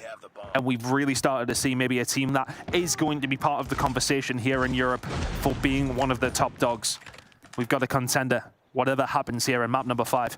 First Blood has already went over towards Kings, and that's something that we didn't see too often, though, in the Search and Destroy of previous. Second kill falls their way here on firearm range, but on Tunisia for Omniscient, a lot of their success was on the back of those First Bloods. They haven't found one here in round number 1. Yeah, this is the problem for a lot of teams on the offense. Once you've lost the first blood and you haven't really garnered any map control whatsoever, you might find yourselves stuck, spinning your wheels, and that seems to be the case here from Omniscient, as they're looking for anything, any kind of shoulder they can get from any of these players. But Kings, they're deeply pushed into these bomb sites. Like player number 2 says, pushed all the way up through A alley. And if they do try to rotate, well, they'll be walking straight into the unwelcoming arms of Drari. Inferno, Drari finding the kills, and Omni are surely going to lose this round. It's another kill coming through from Drari, and I just wonder, you know, I'm sort of thinking to myself throughout that first round, after those first few kills go through, it's pretty much done, but where are the heads at for both these two teams? If you're Kings, it's a game that you would have come into expecting the same old 3-0, 3-1, very dominant performances. Omniscient have come out. Have they potentially let it slip? Are they feeling maybe a little bit nervous here in map number 5? A lot of questions to be answered, which will hopefully be answered over the next few rounds of search and destroy between these two teams. Hey, throw me to overtime. I'm not used to that either. Honestly, I'm used to just sending it in round 11 for a search and destroy, but we got a long way to go here. No first bloods picked up from either two team. 5 bodies on the map from both squads. I say that as Grizz now falls. Omni will find what is on the back of Rasmo, who was influential for them in the Tunisia search and destroy. Can he be as influential here on Firing Ridge? Yeah, and the thing is, Omniscient in this round here on the offense, they've got a lot of information to work with, right? They know where players were positioned in the last round, and the look is really not all that different, perhaps being a little bit more passive, especially from the likes of Drari. Back alley, Satins has seen him now, and now you have to double chow this. If you individually chow this, Satins, I swear to Jesus. He's just going to lose the gunfight. I mean, the position that he's in with the Switchblade, he's managed to get himself over towards the top tin window. Lucky will find one, and he just catches Drari on his way over. Now Saz, says, he's now finding himself in the caravan and he's just trying to stay alive. He knows the push is going to be coming through. Rasmo dead to right. Well played from Says. 2 versus 4. Not impossible here for Kings. Oh, very much not impossible. No, and he finds the hit marker there onto Lucky as well, but the kills fly on through. Scary for a second, but ultimately the round will go over towards Omniscient. Yeah, and so many rounds here in Search and Destroy against some of the top teams in Europe and the top teams in North America. You'll see kind of these, I don't want to call Omniscient a lower level team, because that's not the case, but maybe outside of the expectations of the top 2, the top 3, right, will kind of just falter once they lose a round, like round number 1. But no, adaptations made from Omniscient, that is what you want to see out of a team that is contesting to be considered one of the top teams here in European Challenge season. However, the start for Kings, a little bit different, but the result is still the same. The first blood will be theirs from Drari, followed up with a snipe from Marvel as well. Now Omniscient, once again, in that same position from round number 1. They haven't made any move. They are stuck around wood. Grenade to maybe just help Drari out, and well, Inferno finds the pick on Rasmo. Oh, doesn't find the next. Nox will be there to find the shots, and good play coming in from Gathila, expecting the aggression to come through. And the problem he has for Omniscient is that they have kind of been pinned back into their spawn. Next gunfight. Crucial. Gathila, not even part of it. Grizz already over towards wood and just deals with them. Nox and Gathila then dropping Kings now. 2-1 to the good. The aggression seems to be working out a lot better for Kings here. Omniscient seem a little bit haphazard. They seem a little bit passive. And is it just not working in their favor right now? A lot of search and destroy to be played, but Kings with the advantage. And it is a concern I do have about top teams sometimes, right, with how aggressive they can be. For Kings, though, it feels like it's working out pretty well. Now, very similar look here. Aggression coming out from Omniscient. Utility being thrown from afar. Inferno, can he find any looks here? Helping out teammates over by Trailer Park. Well, Inferno gets 1 for free. Rasmo's just going to give too much of his body away. And now Kings looking pretty good on the defense, I was going to say, but Sands comes through with a double, and now they have to adapt. Inferno looking for an exit frag. Gathila, if you peek, mate, your head will be gone. Inferno winning ever so patiently on as soon as he comes away from it. Gathila is there, peeking his head up, trying to help his teammates out. 3 versus 4 now, make it 3 versus 3, I should say, sorry. Satins is the one to fall.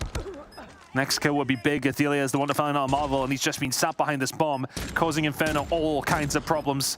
Shots ringing out. Are they going to be good enough? Not quite. So we'll find one on the Lucky. Nox will find one back, but now it says left in 1 versus 2, and just not enough time in the world to find this one going his way. The shots are clean, but not clean enough. Oh boy, Omniscient, aggressive, and again, the change of tact is exactly what you want to see out of Omniscient. They recognize what happened in the last round didn't work for them. Let's just try and hit A as fast as humanly possible, because they know, again, where Kings are going to be positioned. It's not that difficult to find the power positions here on Firing Range, Search and Destroy. Trust me, we see a lot of it. here in the Snapdragon Pro Series. But now Omniscient, once again, back to square one. They've got to find a way to try and break what Kings are bringing to the table. I will say it's a little bit of a different look on the defense. I think they're anticipating that aggression once again. Look where number 5 Drari is positioned. Expecting maybe a big hit come over towards the back alley side, over towards B. And, well, if you're on your own, you don't want to be caught kind of in the doorway or in top tin. You will be dead quick. Drari in a position where he can back up, where he can potentially just slow down a push. That push hasn't come, though, yet. Omniscient, maybe thinking about it. And just both these two teams kind of playing the pick game. Oh, there's nearly one there from Grizz, but Rasmo not able to hit this shot. So still, the pick game is not quite there. Marvel will be able to find one. Lucky does answer back with a kill into Inferno, though. So 4 versus 4. Looks like Omniscient are eventually concentrating their efforts over towards this A side. Do they check Sage, though? That's the question. Sage is just going to chill there. Wait, shots through the wall. Yeah, nice check coming through. You know somebody's going to be there at the very least. Sage does get one before falling. Still, though, 3 versus 3. Oh, nice snipe coming through from Marvel, and this offense is completely falling apart. Omniscient look like they might be able to put something together there for a moment, but Kings, quick adaptation, making their way back over towards the site. And now Lucky, 35 seconds. He's going to have the bomb at the very least, but straight into the line of sight of Marvel, who closes out that round and any opportunity for that offensive victory. It feels like Kings are the ones maybe just being a little bit more proactive here. They're very much not giving Omniscient anything to work with, especially when they're on this defensive side. They are sitting tight. But this time around, Omniscient have, well, maybe throwing a Hail Mary here. Big push coming in over towards the B side, and it's got to be something from Drari. The nade was there to slow it down. The gunfights just all going his way. The ace for Drari's on the cards, runs out of bullets, falls down, but the damage is done. Drari, you absolute beast. And what a change. I mean, I was going to say the change of tack there, you know, bringing 2 players on the defense over towards B. They did not need 2 players. Drari goes absolutely huge. Maybe Marvel provided some kind of distraction, but getting 4 players on your own, I'll tell you what, mate, pretty darn good play. Kings now, as we switch sides, going to be 4-2 up here. Now we see what their offense looks like, and it seems to be just as passive. Grizz giving it down, and now at least they know that there's 2 players over by B. Information gained, but a player lost. Drari in that round, absolutely insane players. Marvel is able to answer this one back with a kill onto Rasmo. 4 versus 4. And actually a position that Marvel has found himself in.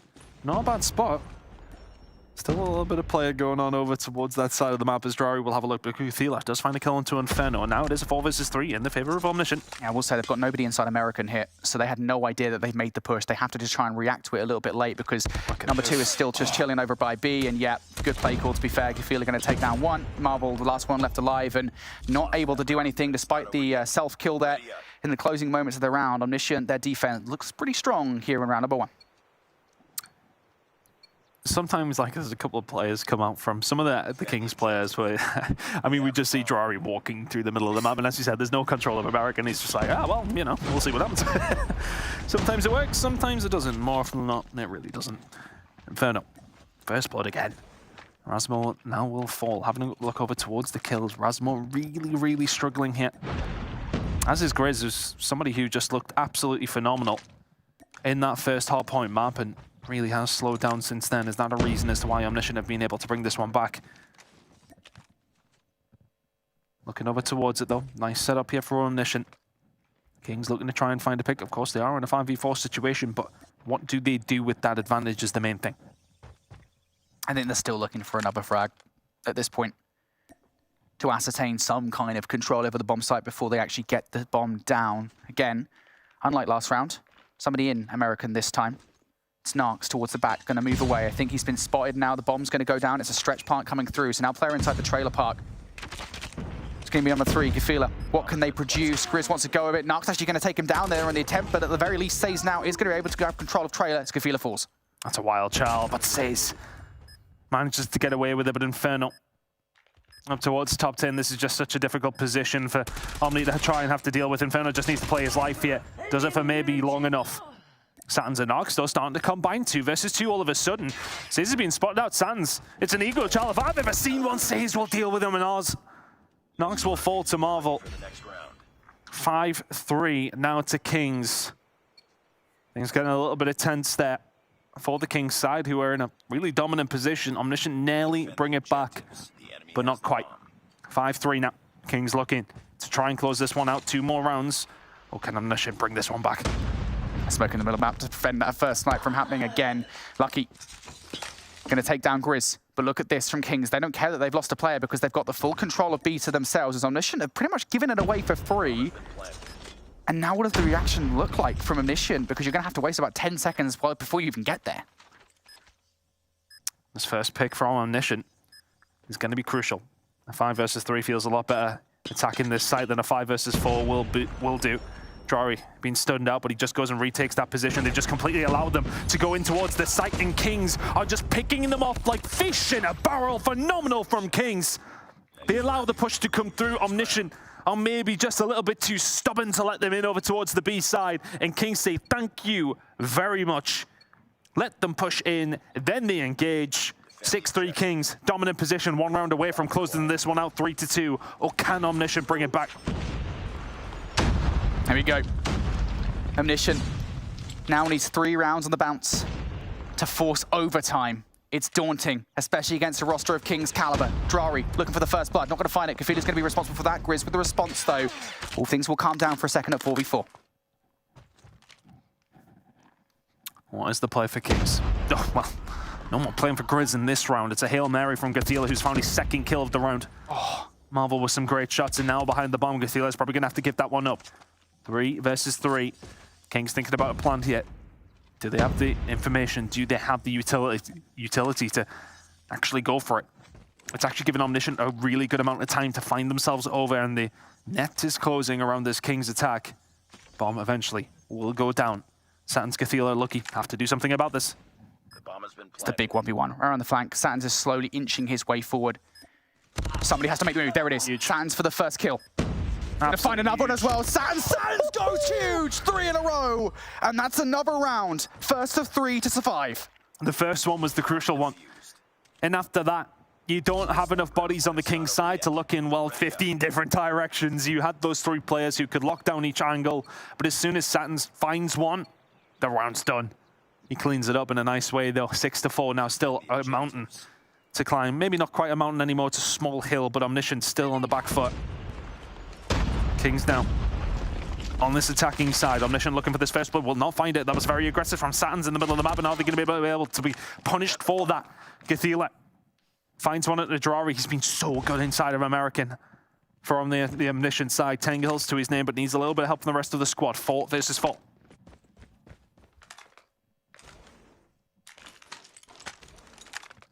King's just looking for something.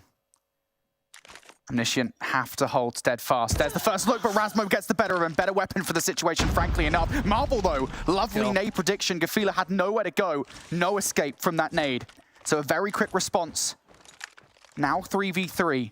Kings still haven't quite committed to a site just yet, but they are edging towards A. I think when you get rid of Gathila in that position, he's the one that's been playing American. He's been somewhat on his own.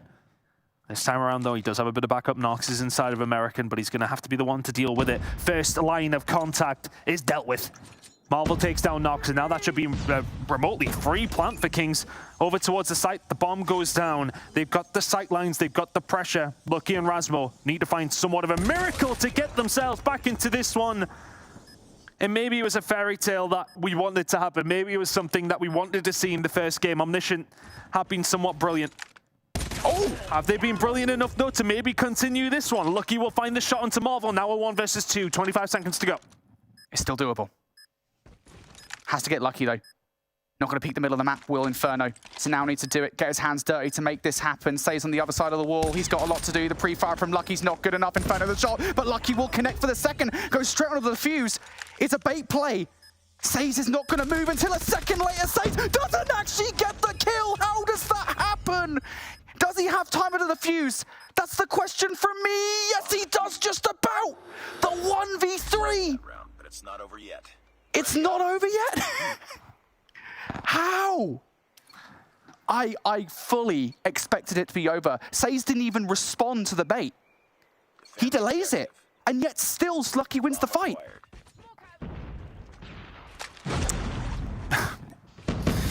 My hands were just basically on my head. I actually no clue who was going to win that one. Ultimately, though, Kings have absolutely thrown a round away, and now has that just raised the sails for Omniscient?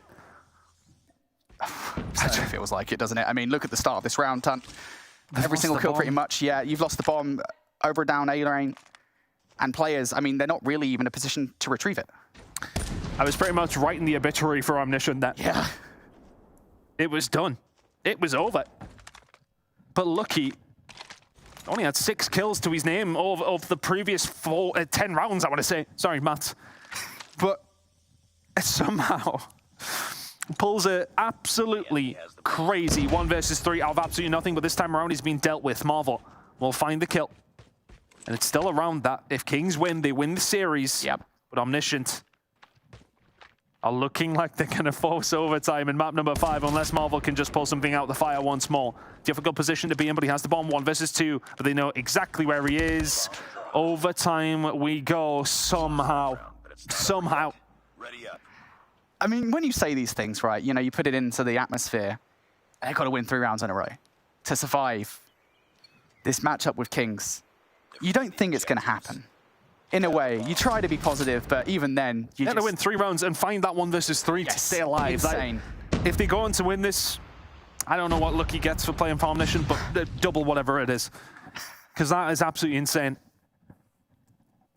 Crazy players coming out for Omniscient to stay alive. Now King's over towards the defensive side. And you've got a question, whilst we have a slight bit of respite. Where are the heads at for Kings? Where are the heads at for Omniscient? Because it felt like the momentum was fully with Kings. It felt like they were running away with it. They came back in map number 4. They found themselves in a commanding position. They're in a 3 versus 1 to close the series and further cement themselves as at the tippity top of the mountain here in Europe. They lose the 1 versus 3, and all of a sudden we're at an overtime, and all of a sudden Omniscient are very much in this game. But this first gunfight is going to be important. Satins has been insane with the Switchblade. Drari gets dealt with. And he's been such a linchpin, I want to say, for the Kings side, because he's been locking down that side of the map. Now, all of a sudden, Kings have to rotate, and Omniscient say, yeah, bet. We're making our move over towards it. Another kill as well. Prasmo going to find Says. Doesn't that just apply the pressure tenfold to get Inferno over here? Has to do so much. At least 1 kill. Nope, not even that. Say Omniscient, you wanted 3 rounds in a row, we'll give you 4. Now, a 5 versus 2 scenario. Marvel and Grizz have no choice but to separate and make individual plays the way to win out this round. First look, good for Grizz. Not good enough for Marvel, though, and now they know where Grizz is. It's done. What a round. Dead to rights from Omniscient. 7-6. Oh, which way? Which way does this one go? Defend the objective. Kings now. What can you find on the attacking side of things? You weren't able to hold down the defense, so you've got to go on. Well, I mean, it's typically the least favored, but it's a big hit over towards this B side, and it's a big shot onto Lucky. Complete control is given up, and all of a sudden, that's a big kill. The fact that they can find Inferno without losing anybody, well, I'll say that momentarily, as Nox will then fall as well. Marvel in a really good position. Kings now in a good spot to maybe tie things up at 7-7, but can Omniscient find another round out of absolutely nothing? It's a huge gunfight from Satins, finds Grizz. Doesn't get hyper-aggressive as well off the back of that. Waits to Rasmo to deal with it. Yeah, nicely done on the backside now. Gafuna's not going to get that gunfight. Now Satins, 1v1 to close out the search and destroy. He's looking for him. He's also got to define the defuse, though, so you've got to reserve 4 to 5 seconds for that. And patient as you like. Around the back, he's checking every single corner possible. Now coming to a head here in the closing moments. Does he check right? No! Says is going to hold his nerve. Little pre-fire for the bomb, and we're going to another round. You never know which way this one's going to twist and turn. Next to get to is obviously the number 9. Both these two teams do need to find that 2-round deficit. I have no idea. Honestly, Brody, I haven't got a clue. No idea which way this one's going to go. Satins nearly coming up with the play. It's now the attacking round. Coming out for Omniscient. Is it going to be the push over towards B? I think they just had such a bad experience with Drari over there that they think, well, maybe we'll just try and pick them off over towards A. Both these two teams playing very passively, find themselves in a situation where any misstep may well just cost your team the game. Hey, it's the first game of the season for these players. There's a long way to go. There's a a lot of time to repair any mistakes, but this is a series you don't want to lose at this stage. We're into overtime on map number 5. Nobody likes to lose these. And it's the exact same situation from what feels like an eternity ago now, right? The very beginning of this search and destroy where Omniscient on the offense, just trying to feel out Kings, get an idea for where they are. And the look on the defense is still relatively different here. Haven't got a player pushed all the way up, but there's the first blood coming through from Razmo. And that's going to force Says to move position here to try and back up Drari over towards B. What's the play call? You got a bit more of an advantage now. That's 5 versus 3. This is to put yourself up and then going over towards the defensive side. You've got to be feeling good if you're Omniscient. If you're Kings, you've got to maybe try and pull something out here. Kings really, I mean, they've read it. They've read it perfectly. Marvel will be the only one to fall over towards the A side, but if you're Omniscient, do you have time to rotate this one round? The answer is yes, you do. But the player that's potentially going to be a problem is going to be Says. Not close enough. And Drari is there on his way over as well, but not close enough to maybe stop this bomb going down. It's halfway there. It's 3/4. It's down. It's a 1 versus 4 now for Says. That doesn't feel likely. It would be sensational, wouldn't it? Says manages to pull this one off. Look, still within the realms of possibility. Probability, well, no, but still difficult. Says gets some shots into one. No more than that. Narcs with the coverage. Well done for Omniscient. Peeking their nose out in the lead once again. And now we reset ourselves, switching sides once more. Kings, last round hunt. It was that strategy that helped them previously. Straight towards B they went. Now straight towards A. It might be heavy A. It might be heavy A. This might well be on Gothila to maybe find something. He hasn't even checked it. All the utility being flown out towards him has just backed him on down. These next couple of gunfights are so important, but Kings have completely taken control of the site and absolutely scot-free. Narcs is going to fall as well. And every single time you think they're down and out, well, they might be. Gothila, Razmo find a couple of kills. It's a 4 versus 3. Numbers in favor of Omniscient here for the retake. Drari going to bring this to 3 versus 3. Gothila, though, fearless as ever. Spots out one inside the trailer. Now notice there's 2 in. Has to wait for the teammate. Doesn't even have the choice anymore. Drari gets yet another kill. Now 25 seconds here. Another kill coming through from Marvel. Lucky for yet another 1 versus 3. Surely not again from behind. Grizz with the denial. And Kings send us to yet another round.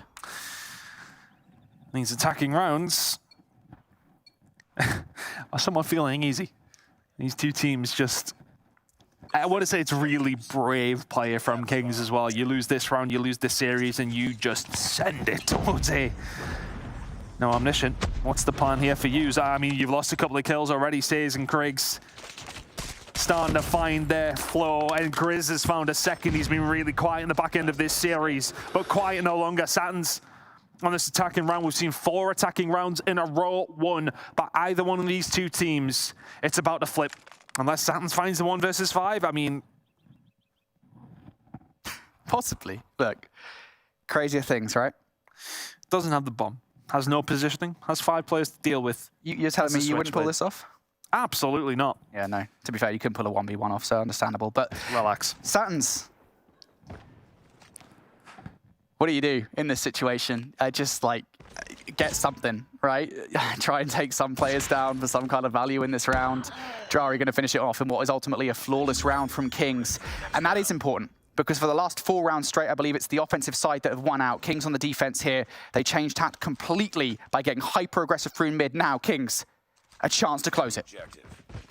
On the attacking side, the aggression has worked so many times. It's the strat. Yeah, towards B. They've hit over towards B. They have lost a player though. Saturn's has managed to find a kill. So I believe over towards another map, and this is just going to be such an important gunfight. Grizz has got to find something, and it's only shots into bodies. And all of a sudden, the rechild can actually come through there from Saturn's. No gunfight is won, and Kings are backing up. I mean, to be honest, I'm kind of glad they did this. If I'm a Kings fan, you were just going to lose that, right? I mean, Omniscient, they made the play call. They read it completely well, adapted.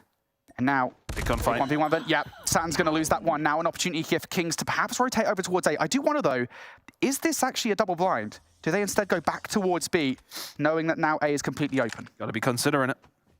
I think the problem here for Kings is the bomb carrier in, I believe, Says It's the one furthest back. He's wanting to be the one that makes the move, and he may well make the move based off that kill from Drari. But what is it? Do you stick or you twist? Do you go over towards A, or do you go back over towards B? Oh, if Inferno hits that, it may well be the round. 52 seconds left. It's still plenty of time. Kings have still got a decision to make. The decision is back over towards A, back over towards the bomb site where Omniscient somehow extended this series into what has now become. But could this be the end once more? Nox, oh, he's got to hit the shot, and he does. Inferno gets dealt with. It's a great snap. Now a 3 versus 2 in the favor of Omni. Stuck inside the trailer. Omni looking to overwhelm. Here we go. First gunfight for Grizz, though. He wins it. Second for Grizz as well. Now a 2v1, and oh my god, it's over. If you come for the Kings, you better not miss. It takes us 18 rounds, excuse me, but it is over. Ton, first overtime, mate. 18 rounds. It's a big, big game coming in from Kings to finally seal that win. And I mean, just an incredible, incredible game from these two. We'll speak about their Search and Destroy specifically. For me, you know, Kings would have been kicking themselves because Omniscient should have never, ever, ever been in that. The 1 versus whatever it was from Lucky was absolutely absurd. And to force the overtime, Kings still having the, I want to say, the resoluteness to continue and play the way that they were, even after the setback, and to find themselves then winning this series, they will be absolutely ecstatic about. But Omniscient are here to play. They are very much here to play. I'll tell you that. Wow, what a game. I feel like Bobby has a lot to say about this match. First of all, you were technically correct. Okay, it was Kings that came out on top. We did somehow go the full 5 into an OT. You were also incorrect for your prediction. You said Omniscient correctly the entire time. How? And Bobby said that I'm the curse because before the show even started, Brody, I had said we've seen these types of crazy OTs in EU before. This is exactly what we got. Yeah, it's just insane. I mean, like, when we were going to get our first OT, that was the question for us here, casting Snapdragon Pro Series for the first time. Pretty good first one, I think it's fair to say, right? Going all the distance, and it's just insane. The little adaptations that they were making against one another, pretty much constantly recognizing, hey, look, you know, this is what's worked in previous rounds. I think King tried that B hit 3 different times, and it worked 2. And then Omniscient were like, hey, all right, we know we're going to try it. We read it perfectly, made a differential, but it just... insane. That is an insane Search and Destroy for us to cast. Bobby, summarize your thoughts. Like I expected, it was an easy 3-0 win for Kings. Like, no surprises. I underestimated Omniscient 100%. That was a certified banger of a series. Both teams made a decent amount of mistakes on pretty much every map, so there's definitely something to learn from. But that was about all you can ask for from a first day in the EU. I mean, we knew that that was going to be one of our closest matches here today, but that really illustrated just how potentially hard it's going to be, not only to be in the top 4 overall to get through to the challenge finals, but specifically to get that spot all the way through to Mobile Masters, if this is what our top teams are going to be playing like, and if this is how close the series will be. You just did 2 in a row, Ton. How you feeling? Tired after that one. Honestly, I think for me though, it was such a back and forth as well. Like the way that the game played out, especially like for me, I was watching Kings, and you were definitely seeing flurries of that team that you expect to be that #1 team. You were seeing different moments here and there. You're like, oh yeah, you can see the pedigree. But then for Omniscient, it just felt like they were getting something out of nothing. That lucky 1 versus 3, I don't even know how to begin to explain that. And then that forces the overtime. And there was, for me, in this series, there was just so many mindset changes between the two teams. There has to have been, because at one stage, Kings would have been absolutely laughing, and then Omniscient bring it back, and they're like, holy hell, we could possibly win. So many back and forth moments. It's a very memorable one to kick off the first day, I'd say. But for me, I just, the question remains to me, is that a poor performance from Kings or Omniscient the real deal? That's what we just don't know from that performance so far, is all I'm going to say. And Bobby, that's something we were talking about when we were watching the match too. You brought up Lucky Ton. Lucky's somebody we've seen do that type of a pop-off performance last season as well. The question is he going to be able to now carry that through the entire season? Yeah, we saw that from both the 117 players and the Animus players last season, because obviously they finished top 2 teams through the regular season of the challenge season, but then totally fell apart in the playoffs. So it is amazing to see them doing that early on. And obviously in a matchup of this much importance makes it that much more special. But it once again begs the question, can they carry that momentum through and continue to execute in the playoffs? Obviously, it's not guaranteed yet, but based on the way Omniscient played, it's tough to imagine a scenario where they're not at least in contention for it. Yeah, it's potentially a preview of what we might see towards the end of the season. We'll have to wait and see how the rest of the teams do, but that was literally just the second match of the day. We're only at the halfway point. We still have 2 more matches in store, which means on our side of things, it's time for another short break. Let our casters catch their breath, let our players get ready for match number 3, and when we return, it will be K23 versus Team Ricey. Don't go anywhere.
The Snapdragon Pro Series powered by Samsung Galaxy is brought to you by Snapdragon Elite Gaming. Samsung Galaxy S23 Ultra, Monster Energy, and DHL. All right, everybody, welcome back to the Snapdragon Pro Series. We are looking towards our third match of the day, and let me correct myself from before the break. It is Xantium versus Team Ricey for match number 3. Apologies on that, but we are ready to start getting into more action after what was a very exciting match number 2. If you missed it, go back and check out the VOD if you can. Okay, all the way, the first full 5 that we've had in any of our Call of Duty Mobile seasons so far into an OT for that final S&D. Fantastic matchup. Very, very strong performance there from some of our potentially top teams in the region. And now we get to see what some of these newer squads can do. Like I said, it is Xantium versus Team Ricey. Brody, tell me what we can expect out of this matchup. Honestly, I'm not too sure. I feel like this is going to be the biggest question mark of all of the matches we've got today, just because there are very little we know about these teams. I think there's maybe a couple of players on Xantium that we know of. We've heard of the organization before. For Ricey, it was kind of peculiar to watch them in the open finals because I think they played exclusive, if I remember correctly, and it was not great. And then I think in their qualification matchup, they just looked significantly better. Like their fundamentals were there. Everything was on point. So it's going to be a weird one for me. I think this is going to be a really important one for both of these teams, though, because if you lose to these guys, I don't know what's going to happen against like your exclusives and your Kings Clan and now your Omniscient. Yeah, I mean, and that's something we talk about a lot here in the Snapdragon Pro Series. This is one of those opportunities for some of these newer teams to make their way through in the open finals, have an opportunity to compete up against the best of the best in the region and see what they can kind of bring to the table. And if they realize that they're not up to snuff yet, then maybe they've got some stuff to work on. But like you said, a lot unknown for both of these squads. We'll take a look at Xantium's roster and I mean, we're going to see some names here that we probably don't know that well, Bobby, so I don't know if anyone's going to jump out at you, but... Bouchon is the one player on this roster that's somewhat notable. I believe he was at the bare minimum on one of the Stage 4 rosters. I think he actually got subbed out at some point, but watching this squad during the Opens, they definitely look significantly better than some of the other squads that we saw, and I feel like are at least a step above Ricey. That being said, I'm not giving that like a ton of confidence, so Sure. I'm not making like any type of prediction on this one because, like Brody said, it's pretty much a coin flip. Well, we'll hop on over to Ricey's roster as well, and I don't think there were any changes made from open finals to here, but this is one of those times, Ton, where even if we don't know a lot about them, this is an opportunity for those players to tell us what we want to know about them. Yeah, you know, it's all about setting your own story, and I think, you know, for a team like Ricey, you've got to kind of look at what just happened in that previous series. Are things maybe a little bit more competitive at the top than we possibly thought? I know they may be a little bit further back than the squads that we've just seen, but is there a potential opportunity for teams like this to cause some upsets? They need to set their stall out here, though, with a decent enough win. You know, they're going up against some unknowns. They want to come into this with, I don't want to say commanding win, but something comfortable would be nice for them. So heading into this one, it's their game to lose. Are they going to be able to make it count, though, and try to get a win on something that could be a bit more difficult and set themselves away on a good amount of momentum? Is Yeah. what you want to do. Exactly. Definitely an opportunity to get some momentum heading into tomorrow, because if you guys at home don't know, this is just day 1. We've got 2 days of EU Call of Duty Mobile action, so this is an opportunity for teams to start to get to know each other a little bit better. We go again tomorrow with 4 more matches, and then they have to wait a week in between before we do it all over again. So this should be a pretty interesting matchup. We'll get those picks and bans up on the screen so we can start talking about those and see how we're feeling about it. I don't think we'll get anything too wild on here, though, Brody. Yeah, I mean, at this point, I'm kind of looking for, again, because we've got so little information on these teams, did we see any of these guys play these maps during the open finals, during those qualifier matches? The answer to that is yes. We saw a takeoff Hardpoint from Xantium. It was a 250-51 over the ALB Eagles. Now, granted, it was the ALB Eagles. I think it was kind of a very easy match for them. That's no slight to ALB. It's just the way that they played. They played it really, really well, but still showing some confidence. I remember it pretty well that, you know, the key rotations, they got control of them. Looking throughout the rest of the series here, the Fire Range Search and Destroy, that could be a good one for Ricey. And then we get down to that raid control. Both of these two teams played it in their qualifier matchup. So, and both of them, I believe, were 3-0. So that bodes well for both teams. Bobby, I see you thinking over there. Oh, I'm not really thinking a whole lot. Are you laughing at the firing range? I was laughing at the thought of ALB Eagles. You know, they were fun to watch. I miss them. Well, that and now that we do see firing range up there, though, that was something that we saw literally every single series when it came to those open finals. We're getting a little bit more variety out of our squads now, so it's back now in our map pool. How are you feeling about it? I've had some refreshers through stage 5 and what we've seen over the past couple of days. So I'm ready for more firing range search and destroy. That being said, we did just see it, but that's the nature of the map pool as it is. So it's definitely always going to be one of the go-to favorites for these guys, just because it's a phenomenal search and destroy map. So I like the look of the map pool, and I think it should be a competitive one with how common all the maps that they picked are, especially as far as what's normal for COD Mobile competitive. All right, well, I'm going to get you two headed on over to the other half of the studio as we prepare to get into match number 3. And while they walk over, Ton, I'm going to get your thoughts on the map pool as well. Yeah, it's interesting to see something other than Hacienda to kick things off as well. I always like to, maybe mix it up in that sense. I'm interested to see how the first map goes, though, between these two teams. I think, we're seeing something a little bit different coming out. If we can maybe see somebody come out the gates nice and hot, then we'll see how things go from there. But yeah, map number 1, I think, will be important. I mean, even that last series was a really good indication of just how much the mode can determine your fate as well, because obviously Kings were super strong on those hard points. Those were the opportunities to bounce back when Omniscient was really shutting down every other mode. It could be see something similar here. Yeah, I mean, the phrase has always kind of been coined in Call of Duty that S&D wins championships. Statistically, it's actually Hardpoint. So I think Hardpoint is probably the more important. So you really do want to make sure you lock those in. If you can get them in, you're more than likely going to win the series. So if they can get map number 1, they should be feeling good, whoever it is. Sure. All right. Well, we're going to see who it is to take home map number 1, because match number 3 is ready to go. So Brody, Bobby, let's dive into it. All right. Definitely lots of question marks heading into this one. No expectations for realistically anybody. So it should be a fun viewing experience for us and for the people at home. Brody, any notes of significant players on either of the squads from the opens? Yeah, you know what, actually, it's kind of funny, right? Because I know that you like your nukes when we do get to see him. It's worth saying that Aspect almost did drop one in their qualification match against ALB. Now, I know ALB.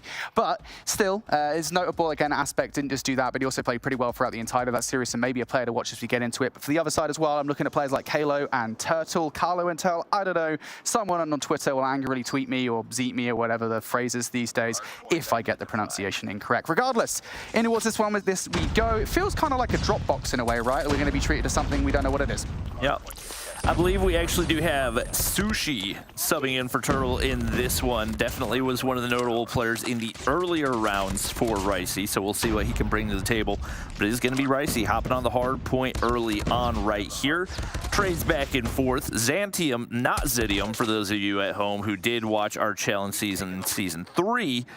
It does look very similar, but I promise you it is a different team. They're able to lock in some big hard point time right here, and any big chunk you can ever get on P1, always going to be a great sign as they seem to be locking in some map control, able to cut off those rotations. We'll see what they can do toward P2. Yeah, I really like this from Xantium so far. They seem to have a really good knowledge of exactly where Ricey are going to be spawning from, and again, just locking down all those different lanes to garner quite a lot of time on P1. This is something that you don't, generally speaking, see on Call of Duty, is seeing a lot of time going to either side on P1. It's generally very contested.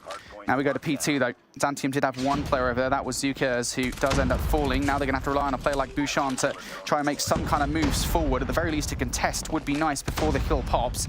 And a killer drone in the air could potentially do some damage. Sushi on the other side, you're gonna find 2 kills. This is kind of the problem, right? Is you can just like pre-fire against the stairs and get kills like that, but Xantium's not going down easy. Yep.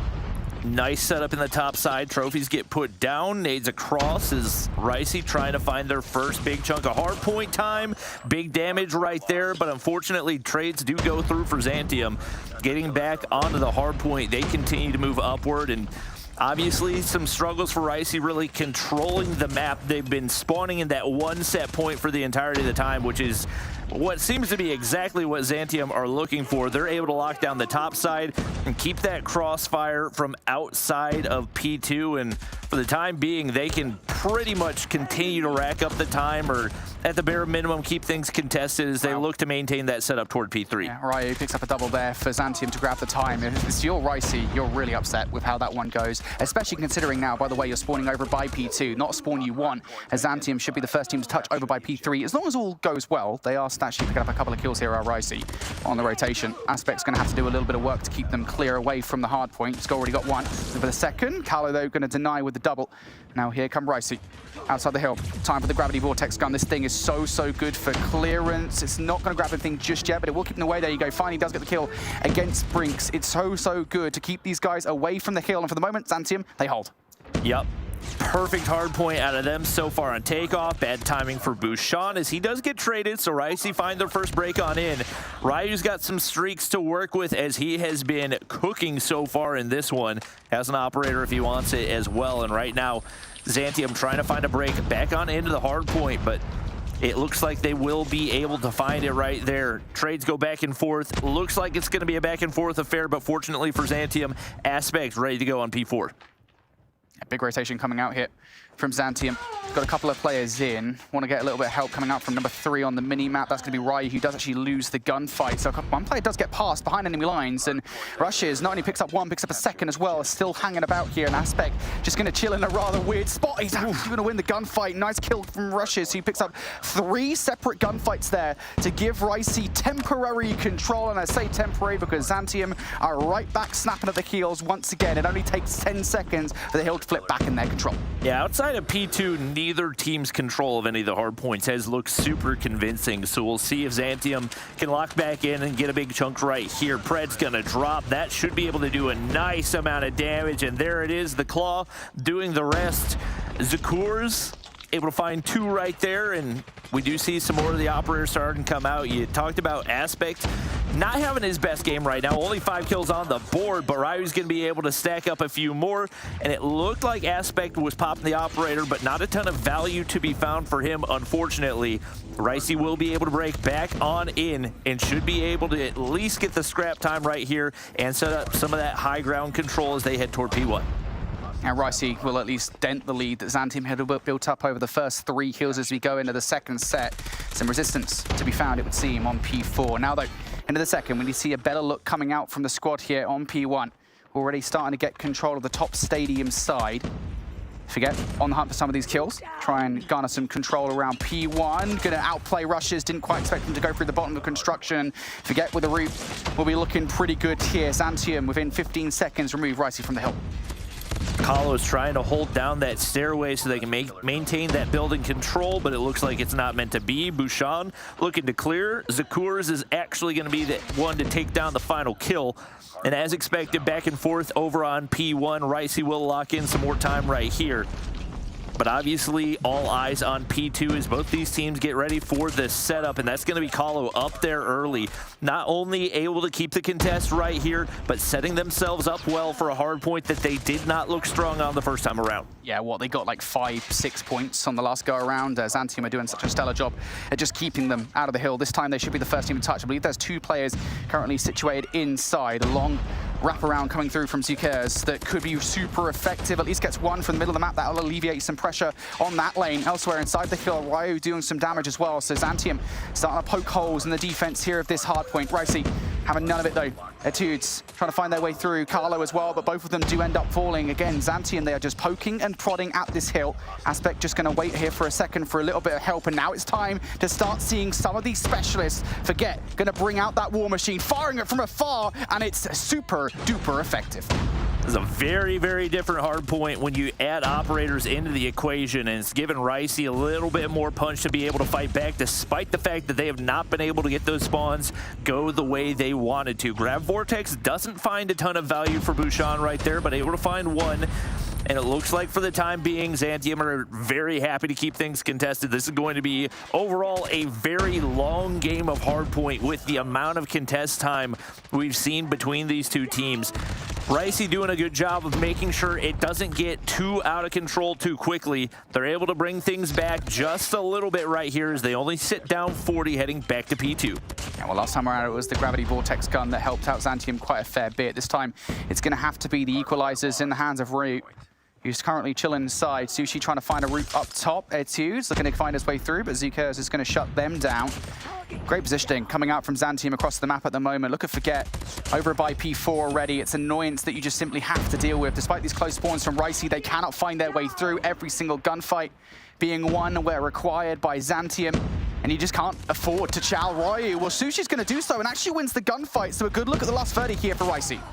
Big opportunity, but Aspect's gonna lock things in below, and that's a Sparrow gone. What more damage can he do? Deagle comes out, and he's able to find one before the Gravity Vortex hits. This is a big investment for Ricey, especially with how late this is in the hardpoint. They're gonna need to find maximum time here if it's gonna be worth their while, and Zakur's up top is still got to be dealt with. Could potentially clear things off, and he does just that. So no scrap time to be found for Ricey. Zantium continue to build on that lead, and unfortunately for Ricey, they have not been able to make much of a dent in it, as Bouchon's going to be able to lock down the top side, and once again in a good position to chain P3 and P4 together right here. And well, the one thing I will say, Ricey only 60 points behind at the moment. What is that? One whole hard point. If Ricey can break and hold for a good hill, they'll be right back into this game, but they've got to break right about now, otherwise this lead will worsen. Zantium in control. They know where Ricey is spawning as well. Just got a pre-fire down the doorway. Bouchon, Aspect looking for the kills. Carlo and Sushi, though, will deny. Ricey forcing their way through as Carlo finds the double. Now Zantium coming through with those P3 spawns. They're going to give this another look. Aspect the next one through. Bouchon as well. Everybody falling at the windows and the doors. Ricey, this is huge time for them. They can get back into this one if they can continue to hold right here. Rush going to be able to hold the front side. Purifier pops. Nobody's coming through that one anytime soon. They seem to have the backside locked down as well. Zantium farming some kills right here, but it's not going to be enough to make any type of an impact on the hard point as that one final push gets shut down. And that 60-70 point lead is dwindling quickly, now closer to the 30-point mark. An opportunity for them to get their first win here in the Snapdragon Pro Series. We'll see what they can do. Kahlo, 33 on the board, is doing big time damage for this squad. Big hill here for Ricey. If they can get away with this hill of 20 to 25 seconds, I think you'd be happy. And of course, taking the rest of the time away from Zantium, keeping it contested at least. Ricey doing a pretty good job at the moment. Kills all happening around the board here for Ricey. They've got players in a variety of different positions, and all of them are picking up something of value for the squad. Finally, somebody from Zantium manages to make their way through. Make that 3 different players from Zantium looking to contest on the time. A double from Forget, but I love this play from Ricey. Yes, there's still 25 seconds on the hill, but they know how important the PT rotation is. They really lost it at the last 2 sets of rotations. This time, they really want it, and they're in control. I've not seen many Zantium players win any gunfights in the past minute and a half. It has been all blue in the feed. Rush does some damage there, not enough to get the kill, but it'll force them back and prevent any type of push right here. Sushi, a quick 3-piece, making it look like nothing. And with Rush in the top side, it's not going to be easy for Zantium to capitalize on the fact that they're still in that position where they felt so comfortable. Pred Missile has been earned. Aspect's going to be able to find one, but the Gravity Vortex could not be any more perfect. Sushi will find 2 there. Yeah, and that Gravity Vortex gun is so good for this hardpoint in particular because it's such a narrow hallway, right? The zoning is even more pertinent. But look at the operators across the board here for Zantium. 4 coming out simultaneously. This needs to work. Bouchon, his Gravity Vortex gun is going to combine 3. Exactly what I just said. It's so difficult to even slightly avoid it. It will pull you in. And now Ricey have to get past the Annihilator of Aspect 2. Zantium looking so good at the moment. This is a huge investment for them. It has to work. Yeah, they've got to look to grow this lead, especially with the amount of investment they put in, and they're just not managing to clear around the corners. Ricey can very easily just continue to rush up, hide behind the trash can there, but it looks like they're going to opt to rotate early. We'll see what happens with that Pred Missile in the hands of Aspect. Does not look to cut off rotations and loses that gunfight as well. So even with the lead that they built, good positioning for Ricey right here to be able to set up in the top side, cut off those rotations, and get a big chunk here on P3. You know what, actually, I feel like it might have been over-rotation here, or over-investment from Zantium in towards P2, because Ricey got the spawns off the back of that. Now, it's about holding. Zantium just 24 points away from victory here, and they're sitting inside. Big Sparrow utilization coming out from Rushes, picks up 2. Last time around, that was where he got cut short. The Purifier from Etudes coming out with water, not that helpful to burning people, but it will drown them, and Etudes drowns 3 in a row. Ricey looking good at the moment here on the initial hold. Only 10 points separating these two teams. Zakurs tries to push on in, not able to find the progress, but reinforcements are there. Operators invested once again. Kalo's got an Annihilator to work with. Hunter Killer has been earned for Rush as well. Not a whole lot of value for Kalo as he does get taken down right there, and Xantium find their way back into the hard point. If they play it perfectly, can win it here, but it looks like it's probably going to go to a P4.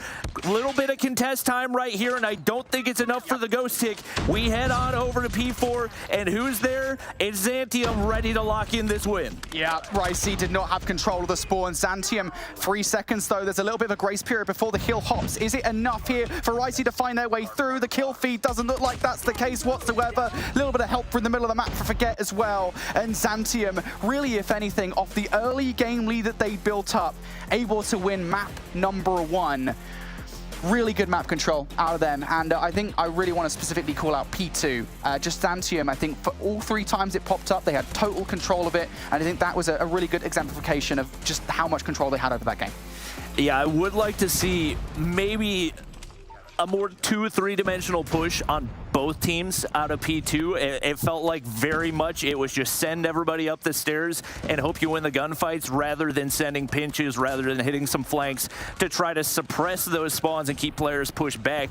But absolutely no question, those teams went at it on every single hard point. Ricey very nearly made the comeback right there, but Xantium just built a little bit too much of a lead and were able to capitalize there in the late games. Yeah, I got to say as well, you know, props to Ricey, because as you say, they almost did bring it back. And again, I'm going to bring it back to the P2 on the final set. I think really was the difference maker in the situation, right? Because Ricey made the right decision. And I think you're going to see it here in just a second. They made the right decision that we're within 10 points. Let's just rotate over towards P2. Unfortunately, I don't think they quite accounted for the fact that Xantium hadn't utilized any of their operators up to this point on that 3rd set. They had 5 ready to go. And I mean, you could have anything at this point, to be honest, but going up against 5 operators is so difficult, and I think it just proved to be so as Xantium, again, just took that time away, stole it, as a matter of fact, and yeah, come out on top of game number 1. Big performances out of the likes of Ryu and Forget there. I mean, honestly, ridiculously impressive that Ricey were able to keep that close, having, what, 1 person go positive right there, just phenomenal teamwork, constantly reinforcing the hard point.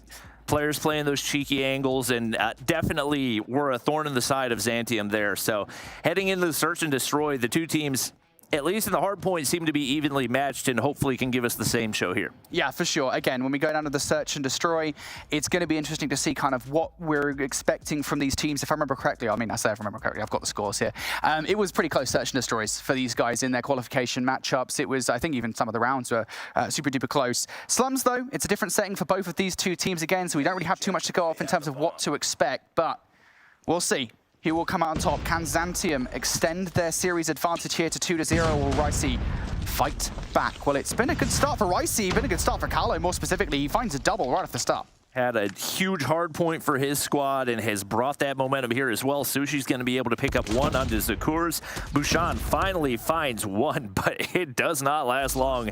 That was a speed run of a round there for Ricey, as we'll definitely need to see some adjustments out of Xantium. Obviously, maybe over-aggressive on some of those early sniper angles and feeding a bit too much to Kalo. We'll see what they can do, as this is a map that can snowball very quickly. Yeah. So many of these rounds here on Slums Search and Destroy do just come down to butting heads in the middle of the map, and that's why that one was so fast. This time, Xantium are in mid. First blood, not quite drawn just yet. Oh, sorry, it's previously drawn on towards Ryu. Trade's going down, though, now. Now it's a 4 versus 3 in favor of Ricey. They still haven't made much in the way of a movement towards either of these 2 sites, though, but as more kills do start to come through, now a 3 versus 2, they'll start to make a choice as to which bomb they want. Ryu had actually taken himself out, which you see sometimes with the operators in Hardpoint, but it's not quite as common when it comes to the search and destroy. Looks like we will have Ricey making their way up onto the hard point, or the bomb site.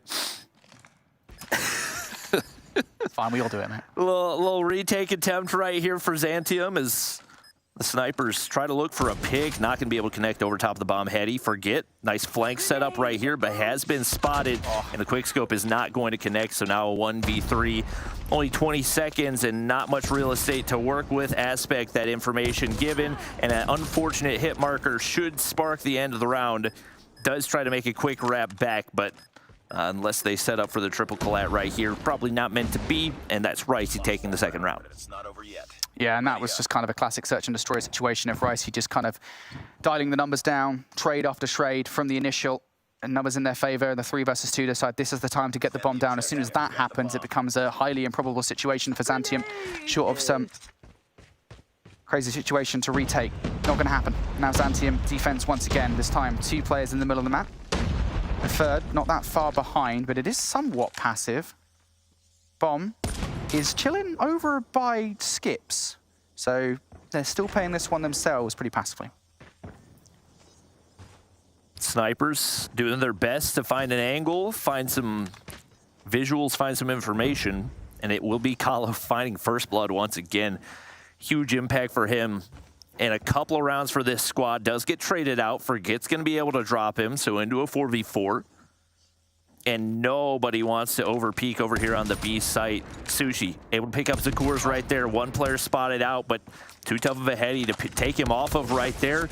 More kills come through, trades to both sides. Still man advantage for Ricey right here, but Ryu's got something to say. 1 player over top of the bomb heady, about to get chowed right there by Brinks as well, and now all down to Forget. Right over top of the statue right there, gets the damage, but the sniper was not out, and with that information, should be able to set up the pinch as Ricey take the 3-0 lead. Yeah, I'm not going to lie there in the end. I feel like if you're in a 1 versus 2, you should have a little bit more trigger discipline. Just wait. You've not really got the weapon for the situation. Could well have just made a flank right behind him, and they probably never would have expected it. But Ricey going to go 3-0 up there, mostly off the heroics of Sushi, to be honest, being super aggressive towards the site. It's been a phenomenal start to the search and destroy for Ricey.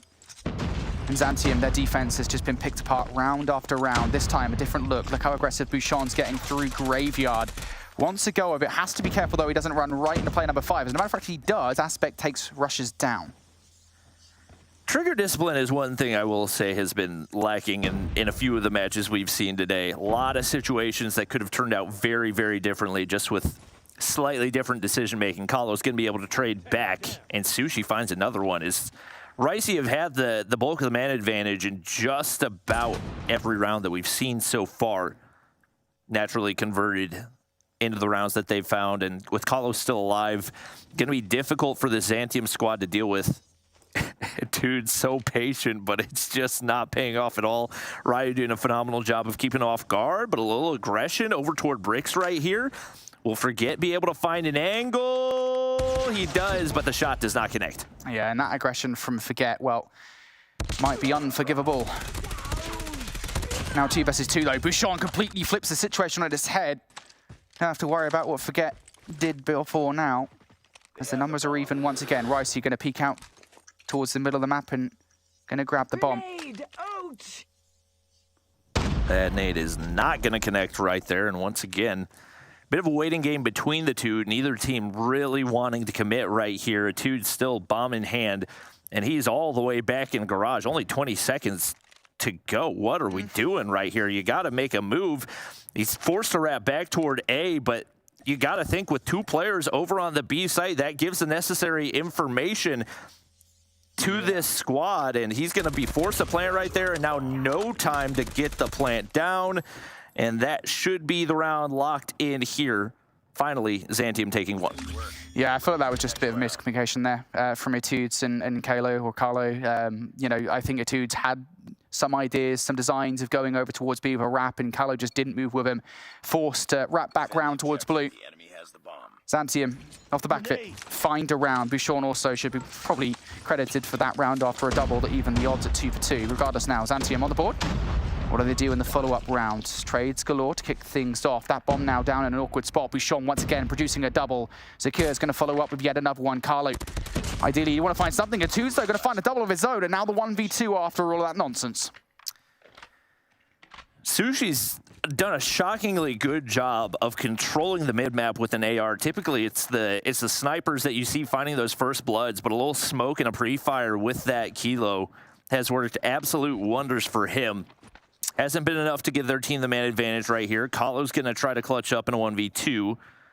And the bomb is yet to be retrieved all the way over at B.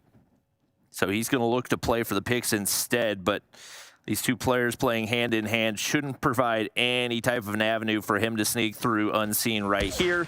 That's Aspect reading the play, and that's Xantium taking their second straight round. Yeah, again, early trades going in their favor. Bouchon should be credited for the double that he picked early on. And Ricey just could not recover.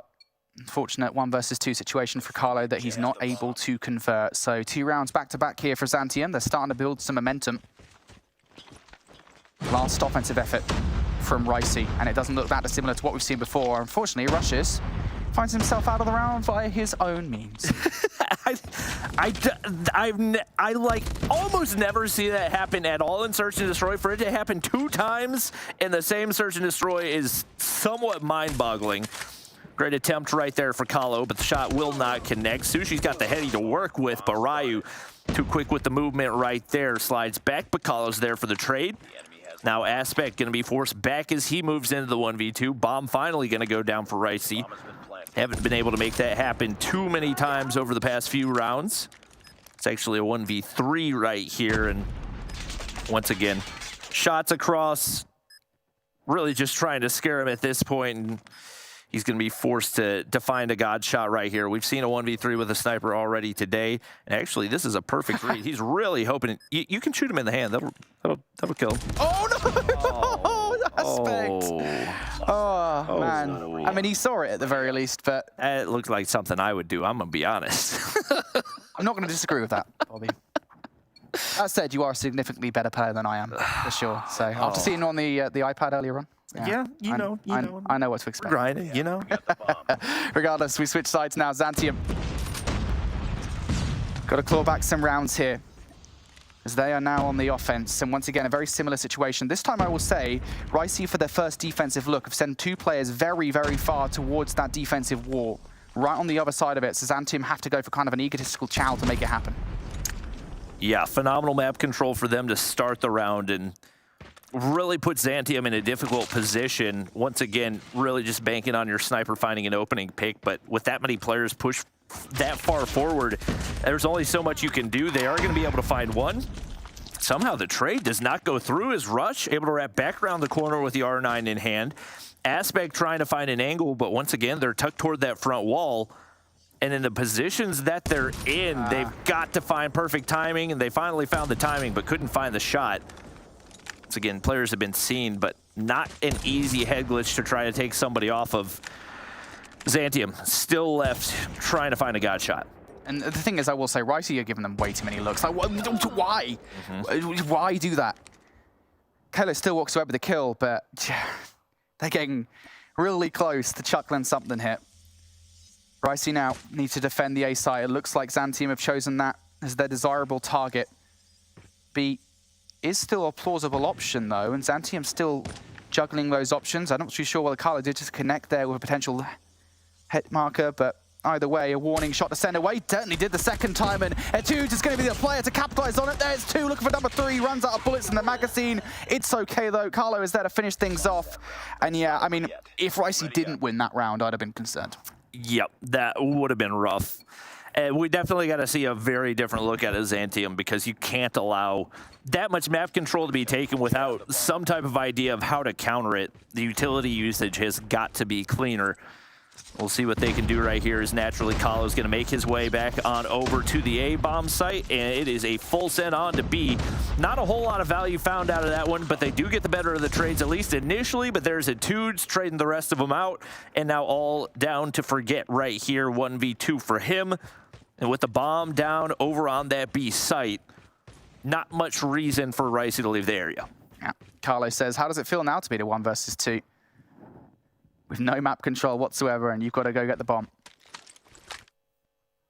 Forget could actually isolate these players. I'll say that much. There is real opportunity here, considering these players are both assigned to different bomb sites. He's just got to check the corner as he flies by, and nope, doesn't do so.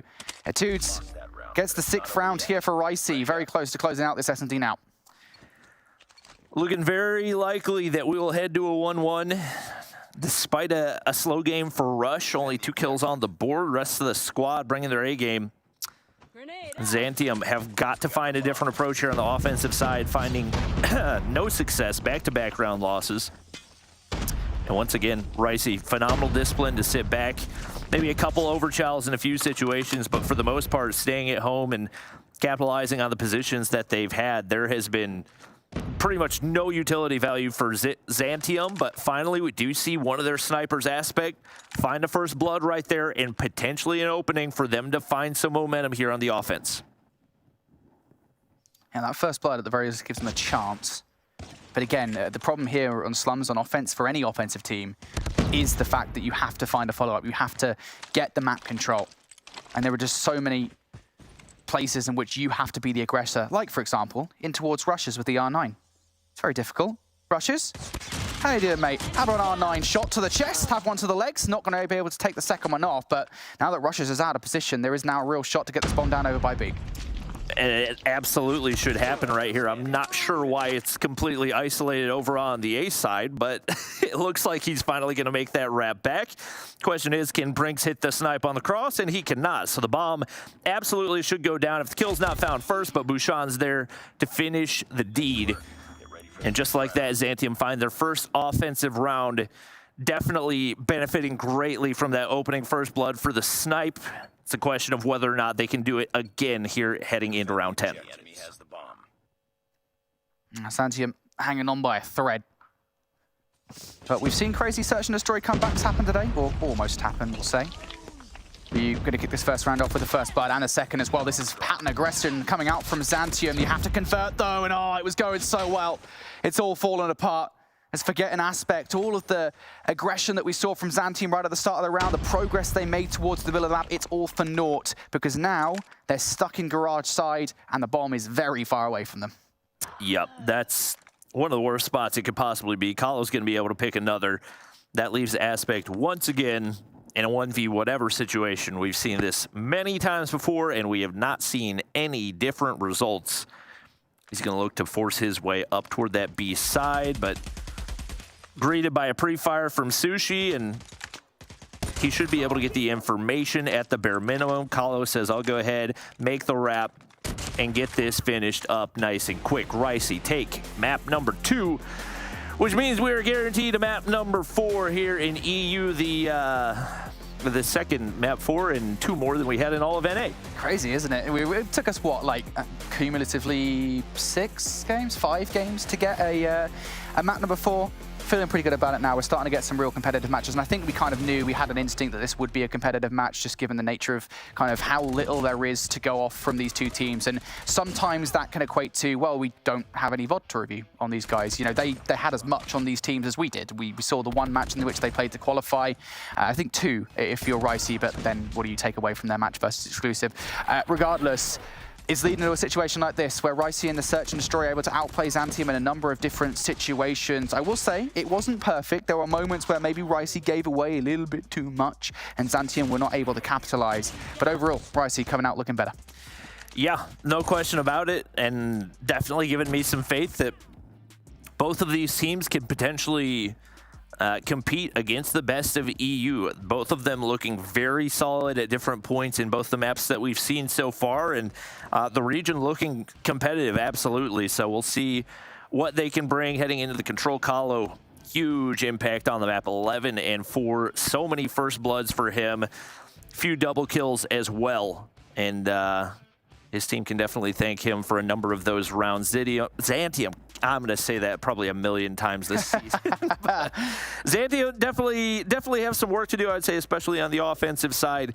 Did not look very decisive, and I would say just uber dependent on your snipers to find first bloods. If that's not happening, then you've got to find a different way to adapt. I think it's just so difficult, because I will say Slums is a very challenging map on offense, right? I mean, it's so difficult to get past what is 3 different points in which you have to run out into the open. You've got to kind of look left, right, down the middle as to where these players could possibly be sitting. I mean, we saw that from Rushes, right? Where he was just chilling in the corner by the B bomb site, just like, hey, I'm sitting in this corner. I've got the better weapon situation. You have to challenge me to make some progression forward. forward. And fortunately enough, Zantium did for that round. But, I mean, that was one round. It is so difficult to get past the middle of the map. And I think that just showed exactly why. So 1-1 now in the series. Next up, we go to Control. And again, I mentioned it in the pre-show here. Raid Control. It's something that we've seen from both of these two teams. I'm expecting big things from these rosters. Yeah, it's one that they obviously feel comfortable on, so not really too surprising to see it out of either of these guys. Went on it against very different levels of opponents, so not sure necessarily how that's going to translate for the two of them, but I mean, based on how close the Hardpoint was, and I would say even though the S&D wasn't necessarily close, it was at the bare minimum competitive. I'm expecting the same heading here into the Control. So not really any one pop-off player for either team that I feel like is an absolute must perform, and not really anybody in particular that I feel like has been lagging really far behind. It feels like a pretty even contribution in both maps. Yeah, I would say so. I think that's a totally fair assessment, right? Because again, if we only had so much tape to go off for these two teams to identify, right, who are the players that we think are going to pop off? To be fair, I think Carlo has been pretty consistent. You know, we mentioned him in map number 1 where he had a pretty good map.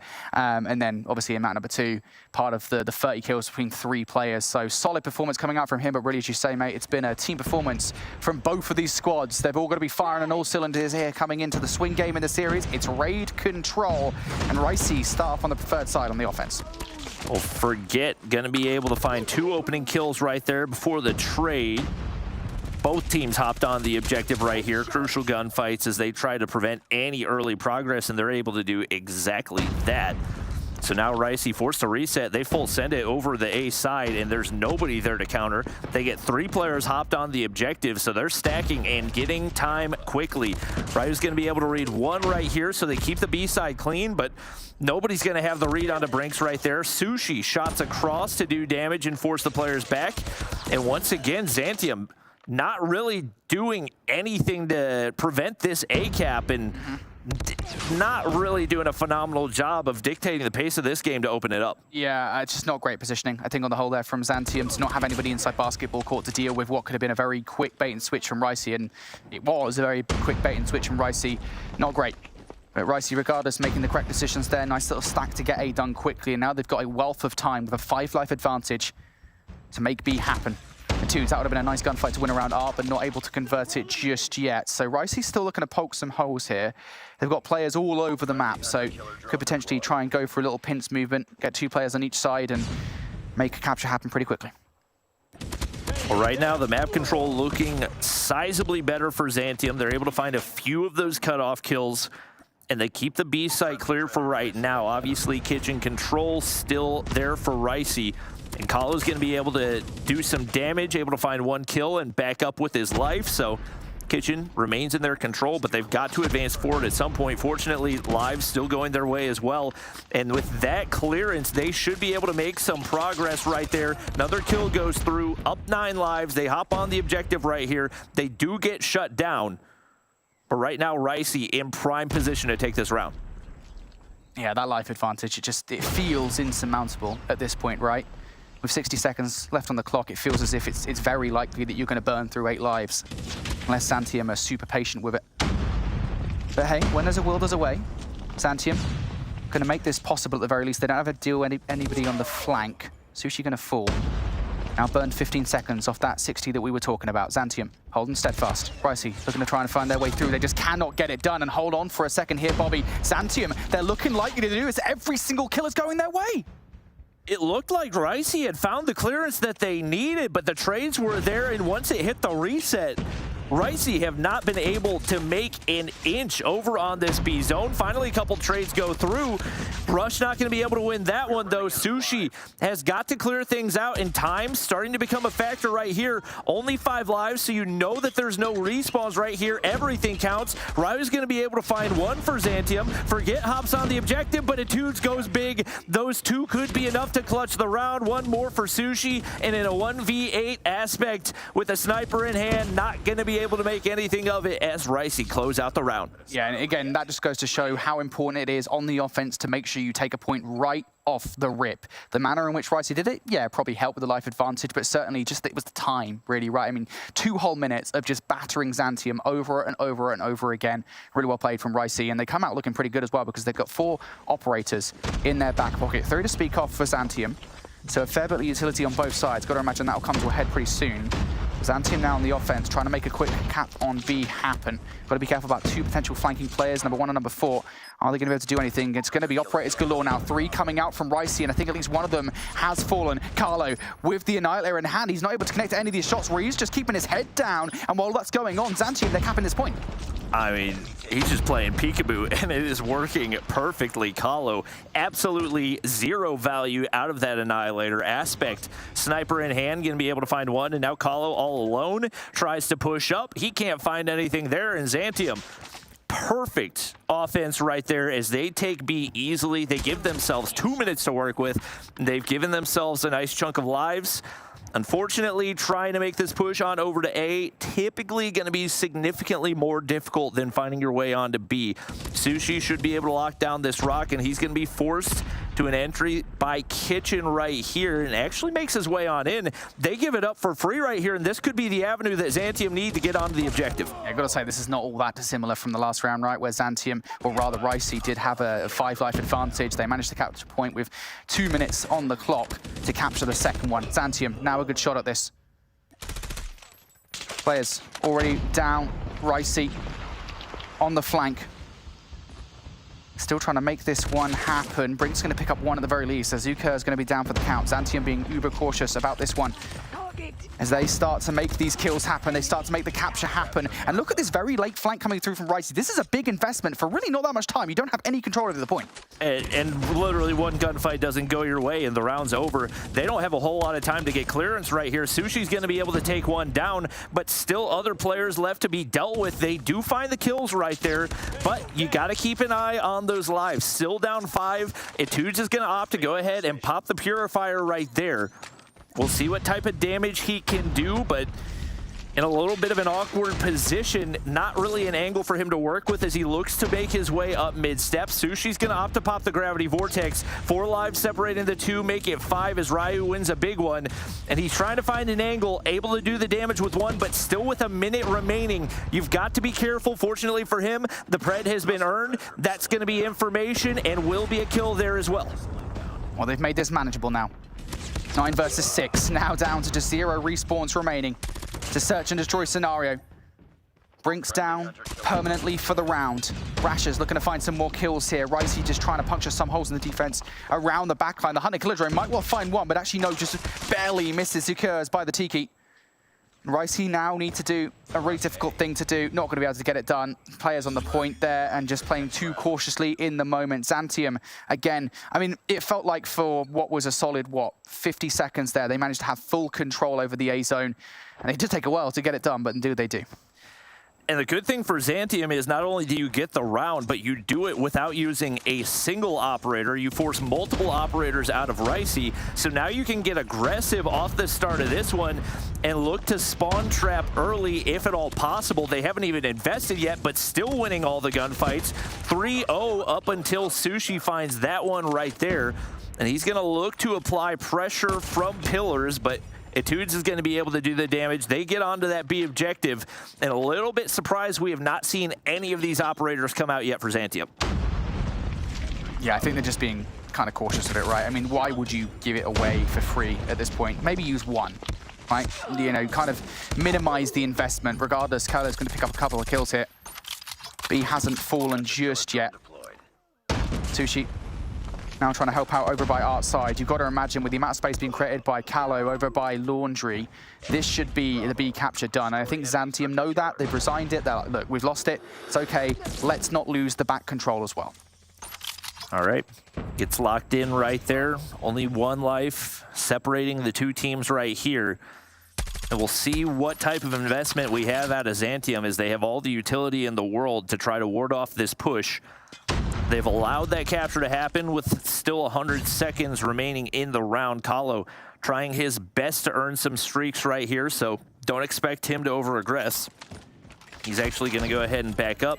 Don't know why Bouchon felt the need to push that far forward. Not a whole lot to be gained from that position, but the trades do go back the way of Xantium, and they will remain even right here as they're very content to play the time game. And they absolutely are. 16 versus 16, very different look to what we had in the first couple of rounds where the life disparity was a problem for both teams on the defense. Xantium do have something in their favor though, and it's Ryu sitting down bottom in bedroom. That's forcing Ricey to spawn a little bit further out than they would like. Finally though, they do go down. So now the close spawn should be good here for Ricey. They've just got to collapse at the right time. Rushes, goes a little bit prematurely. Now needs a little bit of help from the player around the back line. That flank doesn't actually work. Brinks falls, but around the front it does. Ricey now starting to build the pressure. 2 operators immediately go to waste for Ricey. Brinks and Kahlo both popped theirs. Both immediately died. So Xantium doing a phenomenal job, but they find themselves at a life disadvantage and with still 30 seconds to work with. Surprising we haven't seen more operators come out. Finally, Zakur's gonna pop the claw right here to see if he can clear off that A objective, but there's a gravity vortex. Stushi goes big. 3 kills for him right there, and that may be enough to get some clearance as he clears off the top of stairs there as well, earns himself a hunter killer, and not too far off of a pred. Xantium have been sitting on these operators for the entirety of the round and watching it slip out of their hands. Only a second more needed, progress being wiped away, and a big war machine right there. More operators, all the operators get called out for Xantium right here, and they still have a chance in this round, but they got to make something out of it. This is a massive investment, huge. In a 3 versus 5, they bring out the operators and it works. Now a 3 versus 3, 10 seconds. It's gonna force Ricey out of position as long as Aspect doesn't give anything away for free. Now the operators have been burned, wasted. Rushes, picks up the first kill. Aspect out of position. It's now all down to Bouchon, and the 1 versus 3 finds the first 2 kills. Huge 1v1. Hunter killer drone to take the player down. Mind you, A pretty close to being captured, so a dude can just sit here and watch the window, play his life and force Bouchon the chow, and that is exactly what happens. Ricey win the round. And you called it right from the very beginning of the round right to the end. The investment of the operators is everything in that situation. And it was honestly, you made the call to use it fine, but it doesn't work. And for that reason, it's the worst possible time to get those out. It should have been way earlier. That they 100% should have gotten aggressive with the operators off the start of the round, try to force them back towards spawn and see if they can set up a spawn trap off of it. They sit on those operators for the entirety of the round, and then they panic use them and get minimal value at best. That so many mistakes being made by Xantium right here. That 2 players that didn't even pull out the operators because they died before they were able to. They do find an opening start to this round where they're able to capture B early and they get the life advantage as well. But they've got to bring this one back, because this is one that if they do end up losing, they will end up looking back and seeing, man, there's so much we could have done better. Yeah, for sure. Well, already B has fallen by the wayside. How many times are we going to say that early on in an offensive round? To be fair, it is pretty close to the defensive spawn, or the offensive spawn, excuse me, and that's pretty par for the course. But regardless, what isn't is Sushi doing this. 3 kills in the middle of the map. Goodness gracious me. These people are real. They've got lives. They've got families. Stop doing these kind of things. Ricey, off the back of that heroic 3-piece, now able to get some map control, so they don't fall foul like we've seen teams do so in the past. Etude with a really important position, but doesn't manage to get another kill there. And honestly, I get it, you've got an operator. I would much prefer a player play their life and get that really important power position of bedroom and hold it to make sure Xantium spawn very far back. It's just not a great position to have a purifier in general. So many open angles to be spotted from. And right now, it's not going to find much value. Kahlo finds one before getting traded out. You know, once again, the battle for A continues. This is the one that we've been seeing all game long, pretty much every time we've watched Raid for the past year and a half, if I'm being completely honest. Rush going to be able to clear through to money. Big time kill right there. Prevents Xantium from getting their way onto the objective.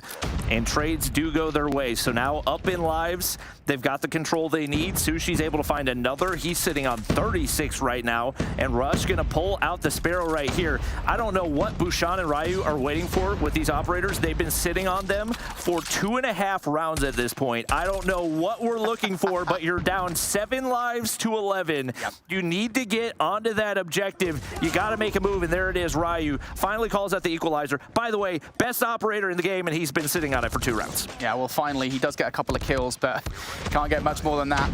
Flurry of kills come through for Ricey, and Bouchon's out of the round now, I believe, permanently, as is Forget. Down to Secures, Ryu and Aspect. Aspect going to find the double by the elbow. So a good look here. 15 seconds, though. Zantium have no choice but to get hyper-aggressive, and again, because of the fact that Ricey have control of the power positions, it's not looking great. Brinks can just fire this claw around the map. The bullets will probably bounce into Aspect one way or another. 2 seconds, Aspect, no choice but to fly towards the point, and surely no way does he touch that yet. No way, Jose. Zantium needs some hopium now as they go down 2-1 in the series after a 3-1 control. And honestly, I think I'm totally with you. I think to a certain extent, obviously, we've got to give Ricey some credit for what they managed to do. But to a certain extent, Zantium have nobody to blame but themselves, because there are, again, you know, operators are ultimately in COD Mobile, and as they have been every time the specialists appear in Call of Duty, a get-out-of-jail-free card. They are a savior, and to not use them, I think, was just a bit of a misplay. Oh yeah, 100%, and it was happening not just in that round. I assume that them saving for after the round they had won was calculated, because that's a perfect setup. It's something that we saw all the time in Stage 5. Like, you save your operators whenever you're on that defensive side, and you go for that garage spawn trap, which can be so lethal, especially with the way that it sets up in COD Mobile, and they just kind of sat on them and watched the round fall away. So once again, 100% credit to Ricey, especially the Sushi, because he was on demon time for that entire game. Ridiculous plays out of him.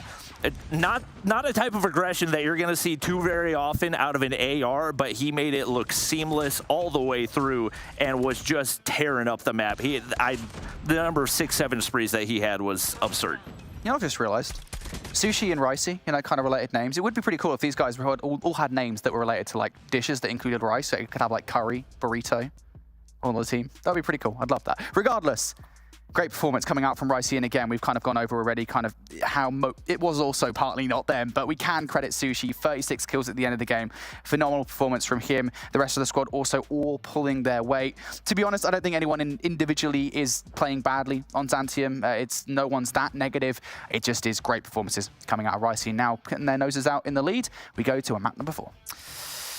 Well, heading into the Hardpoint, obviously, Hardpoint number 1 looks strong for Zantium, but not strong enough for me to give them a definitive, like, yeah, they're going to win this, especially given what we just saw there in the control. I think absolutely Ricey have some momentum heading into this one as well, and I fully anticipate they're going to carry it in. I'm not going to make any type of prediction off of that one, but I definitely feel like Ricey are starting to hit their rhythm right now, and they're looking good. Yeah, they absolutely are. It is just looking like we're seeing Ricey really start to come in their own. And again, we saw this during the qualifiers. Now, granted, a very different situation, but the first time we saw them, it wasn't that great. We saw them play exclusive. It was obviously going to be a pretty quick 3-0, and it was, right? But then their second matchup versus Revenge, they finally found their grooves. We were seeing a lot more out of them. We were seeing the fundamentals that we need to see for you to be in the Snapdragon Pro Series. If you want to be in the challenge season, if you want to be challenging these top European squads, you have to have these fundamentals. And we're now starting to see that come out from Ricey. It's not to say they're perfect, and nobody is at this stage of the competition. This is day number 1 for Europe, but nonetheless, I'm liking what I'm seeing so far from Ricey. Now we go back towards Hardpoint, though, and this is where they didn't win that first map. Yeah, I'm not going to lie. First map, I was very concerned because with the way that things opened up both through P1 and P2, it looked like it was going to be kind of a steamroll. So the fact that they were able to bring it back as close as they were makes me feel like it was probably, to a degree, some nerves as well. Yeah. Which for players on both teams, these are not guys that have seen a major tournament before, at least this far into the competition. So I think that they have a lot going for them right now, and obviously eyes on Sushi with the way that he played in the control, but once again, it's the same as what we saw, or what we said heading into map number 3. There's no one player that's really lagging behind. It's really just a question of execution for both of these teams. Yeah, for sure. And we go back to that hard point in map number 1, and really, as you say, I mean, it is about the execution, because we saw Zantium, the only reason they won that hard point, to be frank, was literally one hard point. Every single rotation, they locked it down, whereas all the other hard points, pretty heavily contested for the most part. I mean, it was a pretty competitive game between the two. It was just that one Hardpoint, every single rotation, we're like, well, we know we can win them out. We can use our operators correctly, and that's exactly what happened. So we'll see whether or not we get the same kind of thing here on map number 4. But regardless, very excited to see this series go down. Honestly, we've been pretty well treated today. We had a relatively close 3-0 to kick off the day. Then we had a game 5 that went to 18 rounds of search and destroy, which it shouldn't have done. It was all down to a snowball off Lucky's 1 versus 3. And then obviously now this, where we're going into a map number 4, folks. Should we have a game number 5? I'm all right with 4 games. We'll see, though. We'll see. I feel like Ricey have the momentum to be able to close it out right here. We do see Kahlo looking to lock things down. Sushi on outskirts trying to find some angles, but it's Zantium able to get that first time on the objective. Ricey immediately trading out and rush. Just going to wait for the contest right there, wait for the reinforcements on the top side. Zantium hop back on in. Bad timing for Brinks. Unfortunately, he's shut down, and that should be an opening for Zantium to continue to pick up this time. Yeah, for sure. Zantium looking for a wealth of time off the back of P1. Nice flank coming out from Etudes, though, to take some of that time away. Again, Zantium technically right now spawning on the better side of the map for the rotation towards P2. They will bear that in mind. Couple of kills now potentially coming through from Brinks. That player just barely gets away, but runs right into, I believe it was Etudes, who manages to pick up that gunfight. So now Ricey with an opportunity here as the spawns slightly flip out to potentially make a breakout towards Nu. If anybody's going to do it, especially with that wave of gunfights coming through, it would be player number 5. That's Rushes, excuse me, who does actually manage to influence the spawns enough that he has some teammates now to work with. Sushi's going to sit back. A little bit of a slower start for him. Maybe an opportunity for a pinch right here for Ricey as they do have Sushi on the flank. He's going to make his way over from Statue, but hasn't been able to spot anybody out, and that's all Zantium in the feed. He finally able to pick up 2 right there, and that's fully toward Ricey, so at the bare minimum, they hop on, they contest right here, and they will find clearance here on P2. We'll see what they can do with this setup as Rush has eyes, but that's a beautiful double chow right there. Kahlo doing his best to stop it, but it's not going to be enough. Zantium get P2 locked down once again and are starting to push out for a little bit of map control. Yeah, Ricey spawning out now, and yeah, those back spawns for Zantium definitely super influential here into this Hardpoint. Could really grow a serious lead. Ricey, though, now trying to find their way through. Kahlo and Rushes with the first couple of kills. Rushes looking for some more. That double is good enough, and Etudes going to close out the conversation as that last 10 seconds will go their way. And even better, they've got a good look at the rotation as well. Zantium have a 2-3 split. Those 3 players that did just die off P2 are now spawning out over by fences. I don't know, though, whether this will catch Ricey off guard, and I think it absolutely has yet. They didn't quite anticipate those spawns happening. They anticipated the back spawns instead. They were technically right. There were a couple of players to deal with, but not that many. Kahlo and Brinks able to find a couple right there. Utility continues to go over top, and they lock down topside positioning, so that's going to find them the opening once again on the hard point. Kahlo just trying to play his life right here. A couple of operators available for both teams. Fully expecting some investment right here as they look to lock down. There's Etudes. Purifier comes on out, nearly on a Pred, and there it is. A lot of value to be found on this map, especially for those Pred missiles.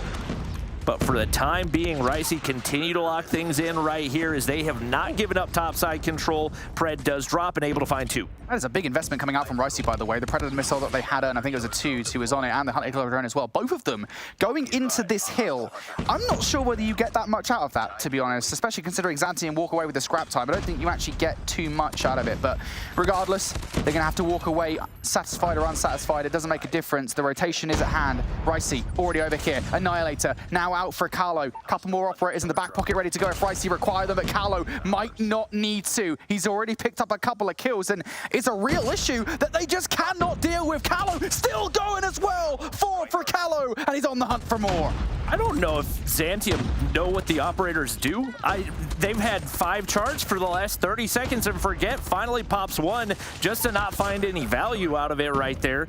They need to get back into this hard point. They're allowing this to go completely uncontested. They've got so much utility to work with, and they're just sitting on it. I don't know what we're waiting for. Finally, Ryu's going to pop the equalizer right here. What damage can he do? Finds one to open things up.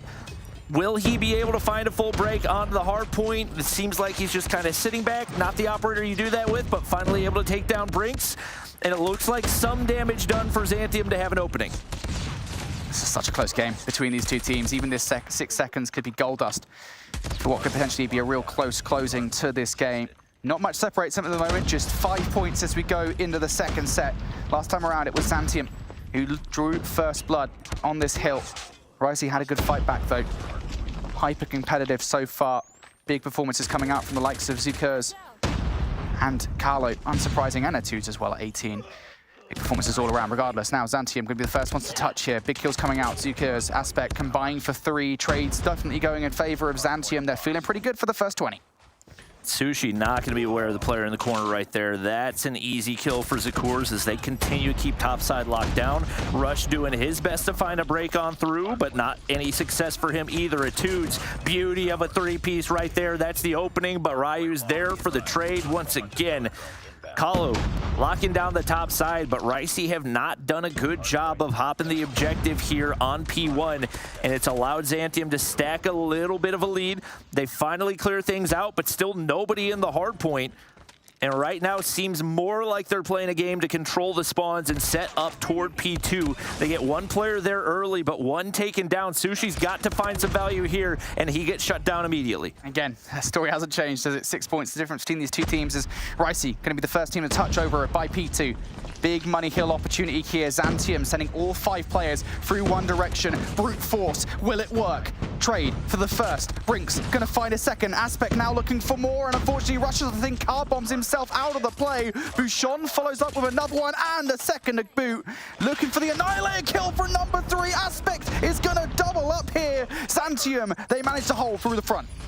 Love that they finally figured out how to use those operators, and Aspect makes it count right there. Please use that more, sir. He earns a Pred missile, and Zantium with an opportunity to blow this one wide open.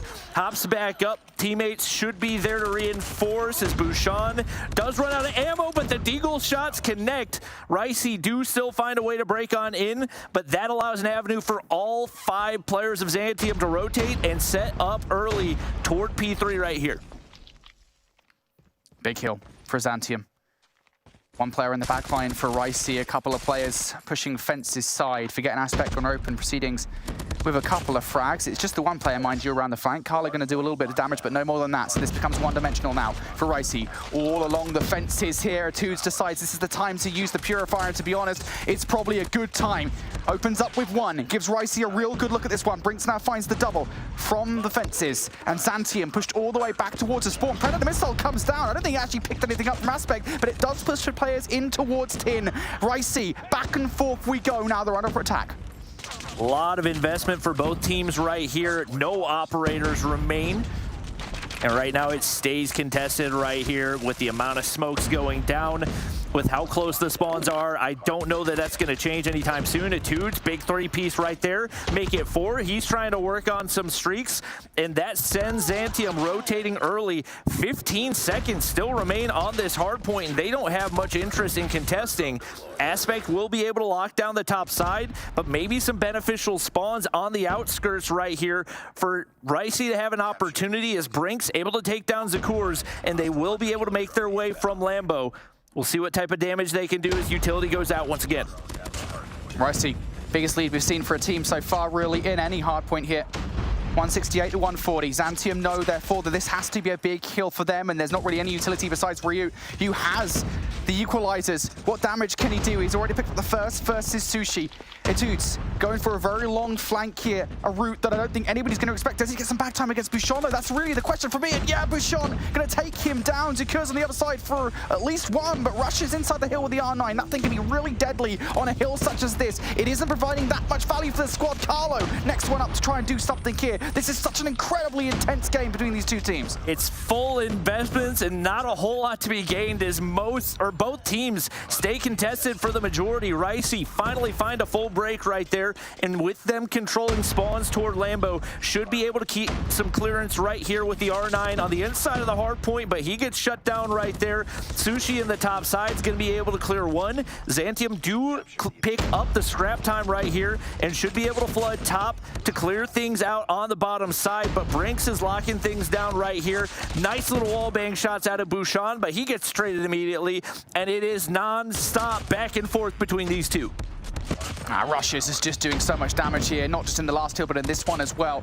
Really giving Ricey the lead that they have. Again, 20 points now, the difference between these two teams. Carlo trying to provide some coverage up top. Rushes wants to get right back into it again. Into the mixer he goes. He's been so effective with this R9. Wants to continue to be so. Gets the second kill turn away from him, but not the third. This is great team play coming out from Ricey. The aggression now really starting to feel a little bit unmatched between them and Zantium.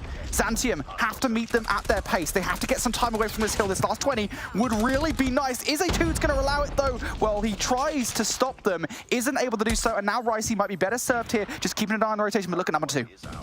Looks like they're going to be able to sneak through mid, and that's the kill that you need. Zakurs makes his way on into Lambo. We do see trades go through. Sushi trying to push out spawns right there, and he pushes them way back, but it's not going to matter if Zantium are already on the inside of the hard point. Ricey are still trying to find a way to break on in, and they're going to invest heavily. Multiple operators come out. Rush able to find a few. I believe same for Sushi and Kalo as well. Claw popped. They're sending everything in, and it looks like it's going to pay early right here. They find full control of P2, and only 30 more seconds needed.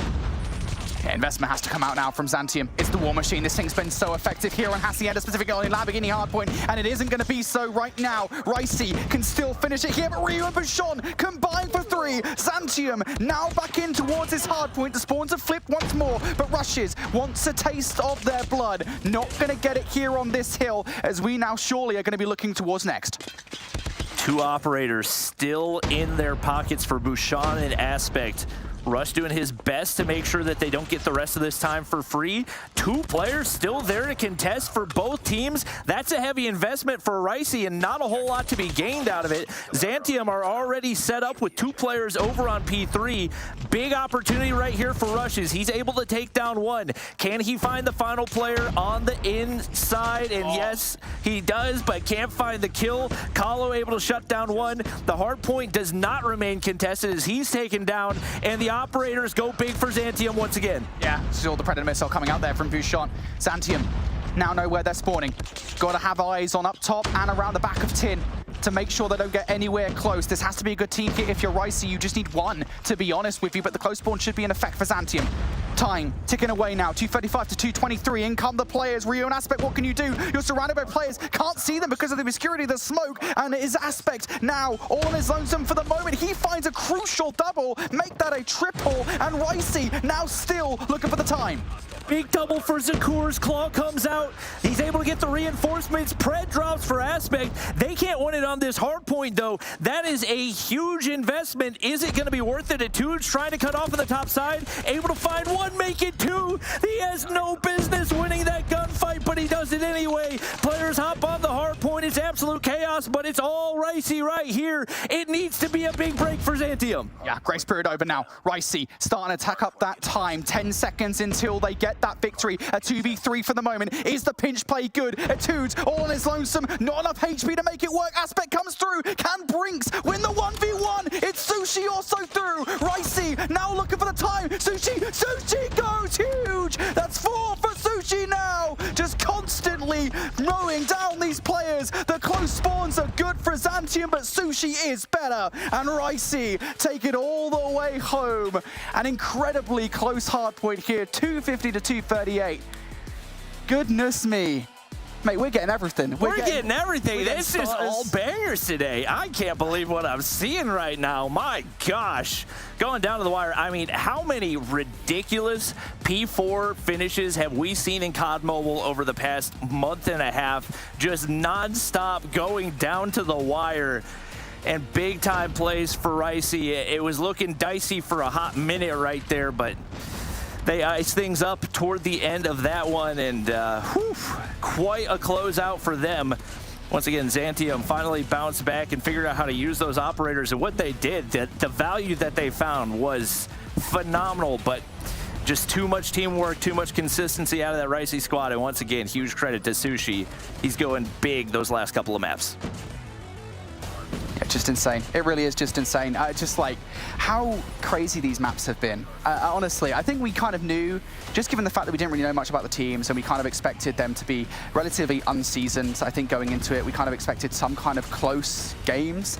We didn't expect that. Great performances coming out really from both sides. And as we look back towards that hard point, really, it was just the closing moments, really. Ricey had, I think, about a 20 to 30 point advantage. Xantium, though, came back massively in that last, I think it was the second to last hard point, right over by fences. They managed to hold on. They managed to make it, really, honestly, much closer than it needed to be.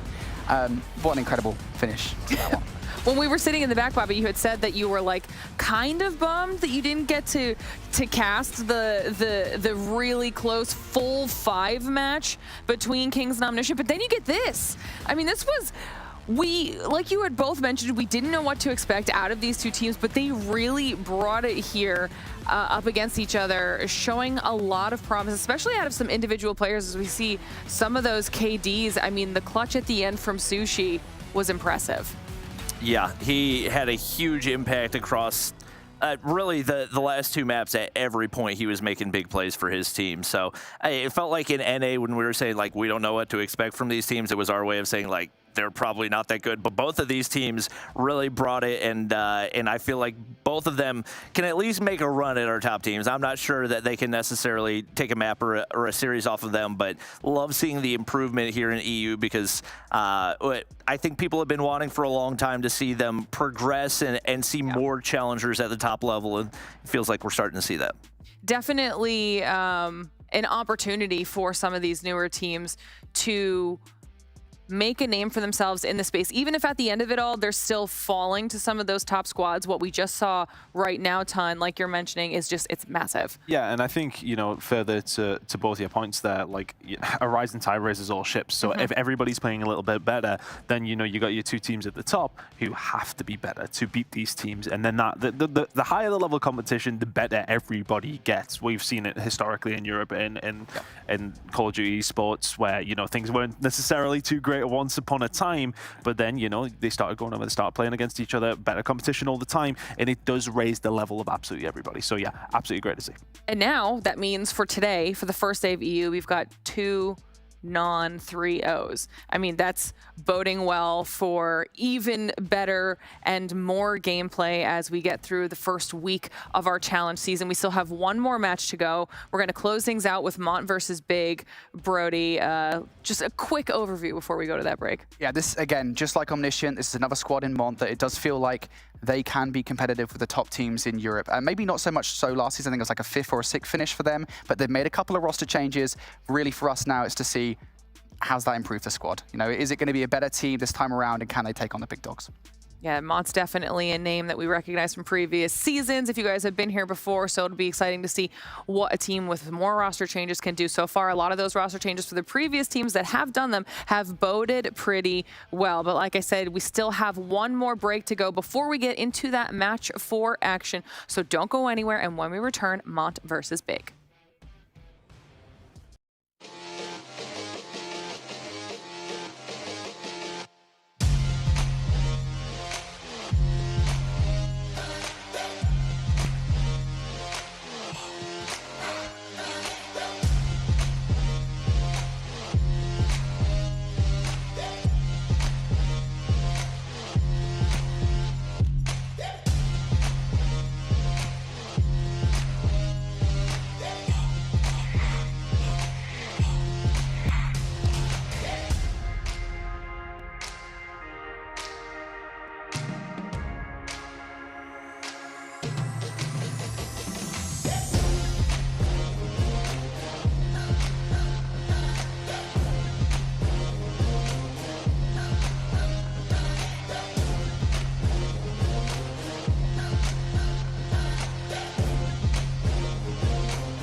All right, everybody, welcome back to the Snapdragon Pro Series for the final time tonight, because it's time for us to start talking about match number 4, the last match of this first day of competition.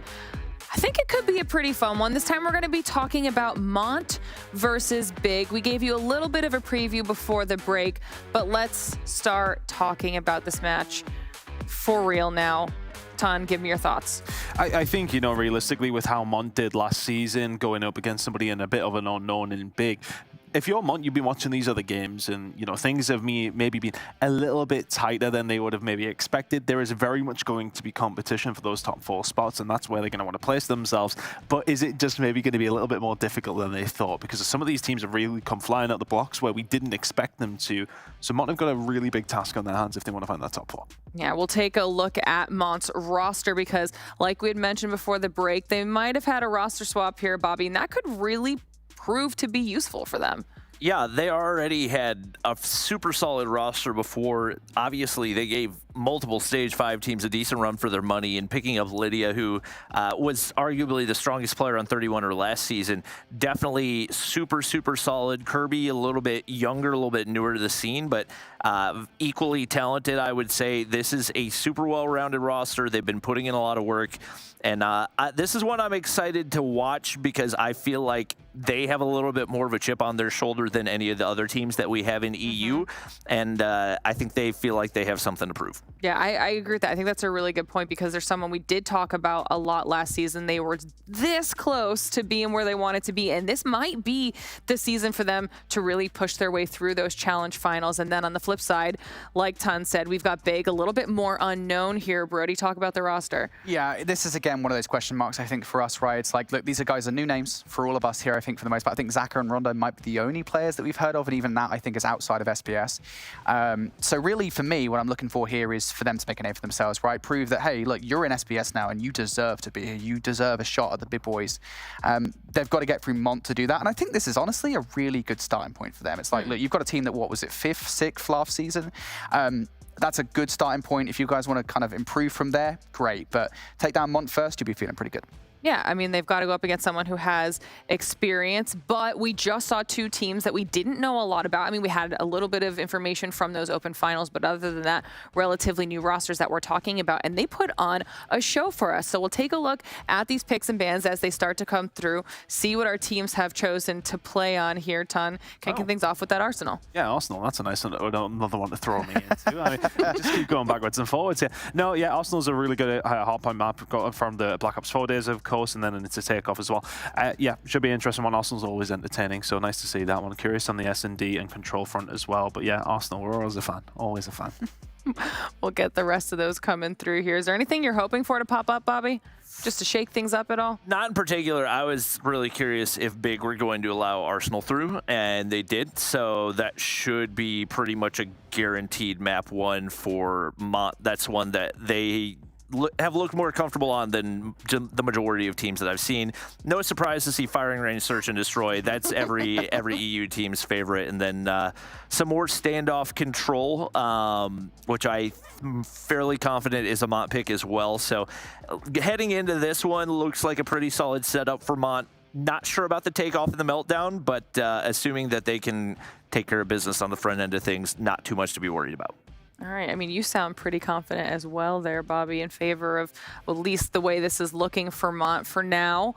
I'll let you guys get the final walk on over to the other half of the studio and get yourself set up for match number 4 while I talk to Brody about his thoughts on these map picks. Yeah, honestly, I feel like this is pretty good for Big. Again, you know, going back to the qualification match, they played Takeoff, they played Fire and Range Search and Destroy. I mean, you know they played Fire and Range Search. Everybody did. And they played Standoff Control. So honestly, I'd be pretty comfortable with that if I was Big. But again, it's a big Titan to take down. Mont, even with the roster changes, you cannot underestimate them. I'm really excited to see kind of how Big do here on these maps and kind of see what these guys are made of. It's a really exciting thing to see teams that you just have never seen before play get into the mixer. And the other side of that coin too, right, is that even when you see these maps that Big might have played on and done okay on, then take into consideration the fact that Mont, if Big's good on them, Mont has to be good on them too. And then are they able to topple somebody like Mont, like you said? If they are, that would be an insane start. Yeah, I mean, look, we've seen some crazy things today. We have. We really have. No holds barred at this point. You know, if we see some crazy upset here from Big, I mean, look, we were denied it earlier on with Omniscient, right? So come on, guys, you know what we want. All right. Well, we won't make you at home wait any longer. Match number 4 is about to get underway. So for the last time today, we'll send it on over to Bobby and Tun to close it out. All right. Looking forward to this one. I think the Big squad is a little bit more recognizable than some of the other teams that we see. Even the most recent match that we watched, Rondo and Starrecker have at least been probably tier 2 pros for a hot minute. So those are players that most people that have watched EU for a while will likely recognize, and some experience to go around right here. Obviously, the big difference being that Mont are coming into this with challenge season experience from last season, a lot of solid competition up against the top tier teams. So it's a tall task up ahead for Big, but we've seen crazier things today. Yeah, we've seen some very crazy things today already, so you wouldn't put it past Big to maybe give us a bit of an upset here, but Mont will undoubtedly be the favorites as we head over towards Arsenal for the first time this season here in Europe, and interested to see how this one's going to play out. Is there anything in particular for you that Mont are going to excel at massively, that Big maybe need to counter at, or is it just a case of let's see in this game? I mean, the big thing for Mont is they've always had super solid ARs, which obviously for Arsenal works wonderfully for them because it's a massive map that, if you have strong ARs, can absolutely dictate the pace of the game. I'm assuming Kenza is Lydia. I'm not 100% positive on that one, but that would be my assumption. But naturally off the start, Mont able to lock down some early hardpoint time. Fahim able to pick up 4 kills off the start of this one. And it looks like they will continue to lock down those backside angles to not allow any easy points of entry for Big. It's always been about playing these pillars with the ARs when it does come down to P1 on Arsenal.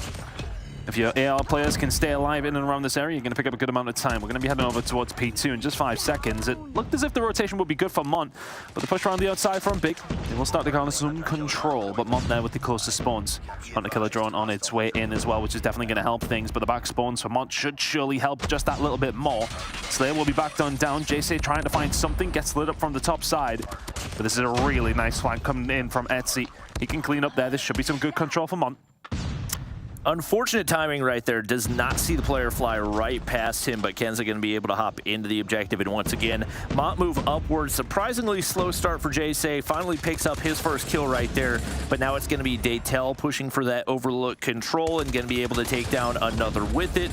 Backs up and once again forces a full reset from Big as obviously, naturally, 30 seconds remaining on a hard point, you usually don't look to rotate, but with how far away P3 is, more than likely we'll start to see a move there, and that's exactly what it's going to be for Big. Players already on rotation, and they're going to give up 20 seconds of free hardpoint time here to Mont. They have absolutely got to capitalize on P3 because this is a lot of early rotation that you're allowing. It can happen over towards P2, right?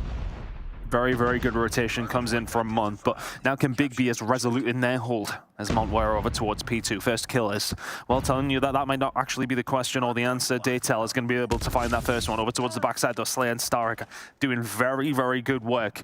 You've got to stay alive towards the back, though. Kenza can get a kill, but it is traded out. These are important kills for both these two teams, and now Mont with a little bit of control over towards the backside can start to develop a pinch. You can see, of course, over towards the other side, Kenza is trying to put the pressure on, with the rest of the team now coming up on through. The PDW in hand for Daytel, tries to go through the front door, can't find it, and just about Big continue to hold on with 30 seconds to go here on the hill. And Mont will finally get those close side spawns they battled for a hot minute right here. JC, I've seen him locking down this position a whole lot of times and being a nightmare for the opposition. Pred missile has been earned, working on the EMP system. Kenza does get shut down right there. 15 seconds of scrap time remain. It looks like Mont should be able to get them. One player left there to be pesky and not gonna get taken down right now. So at the bare minimum, Big are able to keep this contested right there. They're set up beautifully over toward P4, and this is looking a lot better for Big than I anticipated. Yeah, it's one of those situations with that scrap time. Yeah, okay, you win it and you create that little bit of a problem, and realistically speaking, it's probably not going to be a massive deal in the grand scheme of things when we come down towards the end of the map. But strictly speaking, when a team does stay for that scrap time and weakens themselves for the rotation, the fact that you then take that off them as well, it's always a bit of a kick in the teeth. Looking at these kills though, coming in from Big, a lot of investment coming from the operator side to try and lock this one down. Vat getting something going with the Annihilator here as well. Can he continue? As Big Zaka coming in with 3. And there you go, really good utilization from Big. Can they continue to do so though? Detail with 2. It looks like they're going to be able to hold for the time being. Vat able to get a big one, cutting off that window entry. And they, at the bare minimum, keep things contested right here. Jay hasn't been able to earn a Pred missile once again. And some operators ready to go. It looks like Mont going to save those for that P5 side. And Fahim pushing all the way across right here as they look to rotate, but they're going to be able to shut down 3, and that is absolutely huge. That does leave players spawning on the close side right here for Mont, and a big gunfight win for Fahim. If he can find one more, they get players reinforced right here, and there's only one player on the inside to defend for Big. That's going to be Slayer. Spawns kind of all over the place though. Both 2 teams spawning towards the back. Fahim does a really good job to find 2. Etsy is there though, and here we go. This time around, Mont's there. Yeah, okay, Big, you can pick up a lot of time on the previous hill with your operator kills, and we can do exactly the same here with the Purifier on board with Kenza. It's such a hard push now, and can she find the kills? It's just so easy from this scenario in this hill with this combo. Really well played from the Mont team. And at this stage, you looked at the push that came through from the previous hill. 4 to 5, you want to push through to get the back spawns. They managed to get that. They get that initial control. Big are trying to fight themselves back into this one, have managed it, but Mont get a really, really good chunk of time over towards P5. And Jay has just been a walking score streak. Hunter Killer does go out right there. Not sure if it was able to initiate quite yet, but Mont able to maintain the lead that they've been able to build so far in this one. Fahim pushes all the way through, trying to lock down P1, and they should have eyes on window, but I don't know if the timing's gonna be there. A couple of kills go through for Big, but Etsy too with the boxing gloves right there. And that keeps things locked down for Mont once again. One player pushed on through, that's gonna be Star Ricker. He's shut down, and so many streaks to work with right now for Mont. And this is one of those P1s when it does come down to Call of Duty, you typically think they're quite scrappy. They're one of those that you can kind of go 50-50 for the majority of the time, but when it comes down to P1 and Arsenal, if you can get this locked in, it's a hard break. Slayer with a big kill onto Fahim though. It didn't look likely that he would find it. Is that maybe what can open the door here for Big to try and find themselves back into this game? The first 2 hills on the first rotation fully belong to Mont. The lead does, alongside of it, belong to Mont. It's about an 80-90 point difference at this moment in time. If they can lock in P1 and P2, how they did on the first rotation, it's going to be looking like their game to lose. Look at this from Daytel though. The shots are crispy and clean. Can't find the third. And Mont have been absolutely perfect on their P1 so far, which, so like you said, typically a heavily contested hardpoint, but they have not given an inch to Big. Fahim's on the top side of that tower. He's going to be able to shut down one, and that's a wide open hardpoint for Kenza to hop on into, and a beautiful place to call in a Sparrow. Able to find maybe 3 right there before he runs out, but as long as he maintains that power position, which he's not able to do, he's going to be in a good spot. Fortunately, teammates there for the trades once again. Very back and forth, but Mont have maintained that position on the inside of the hard point, and Kenza's ability to play her life has been crucial. 35 seconds remaining on this one. I really like that control that was coming in from Mont over towards the platform generator side. You can kind of just look down into the hill and pepper them, which is exactly what Kenza and Co are doing now. They get the hill back. Vat then does fall after dropping his own Annihilator. Daytel gets his out, finds 2. And this may well be crucial as well, because if you look to where Big are probably going to be spawning, it will be towards the back of P2. They are going to be a long way away from P3. It's a 50-50 foot race heading over towards the next hill. But then if you look at the scoreline, it's a race that Big must win. Absolutely, and unfortunately for Big, players are already in position to get those close spawns for Mont. If they win these opening gunfights, this should be a guaranteed hard point, and the early rotation is all for nothing right here, as Mont have already locked in those spawns. Once again, going to leave Big spawning miles away right there. Slayer not in an angle where he can take out anybody on the hard point with only 20 seconds needed. This should be a guaranteed map win for Mont. One more player trying to hit the flank to see if they can flip those spawns out, but Vat gets shut down. Slayer is gone, and Mont are running away with this one. just a really, really solid hardpoint performance. The fundamentals there and the map win by some amount of points is there for Mont as well. Really, really good performance, and it's one of those hardpoint games that fully takes me back to watching like the pros play it over on obviously the main Call of Duty broadcast, that kind of thing, and it is crazy how good they were at holding down those spawns. It's so classic when it comes down to Arsenal. You think of the P2 rotation, you can then get yourself back over towards the generator side, or more so for P4 for you guys at home. If you can lock it down from there, the rotation over towards the next hill, not just does P2 belong to you for your favorable position, the rotation to P3 then becomes a bit of a toss-up, which is great for you. If you're getting the majority of P2 and then you give yourself a chance at P3, you win the gunfight to P3, you end the game. Wonderful play from Mont. Really, really, I want to say probably the cleanest hardpoint we've seen so far in terms of out-rotating and outplaying the opposition. Not even about the gunfights, that one. That was just an all-out outplay coming in from Mont. And that's one of those things that I'm wondering if we start to see as this season progresses, if teams learn how to ban for their opposition rather than for themselves. Yeah. Because with the way that Mont played that, I don't care what team you are, I don't think any rational team would want to say, hey, I think we should try Arsenal up against Mont. Once again, it does force you to learn other maps and to improve on maps that you're not necessarily as comfortable as.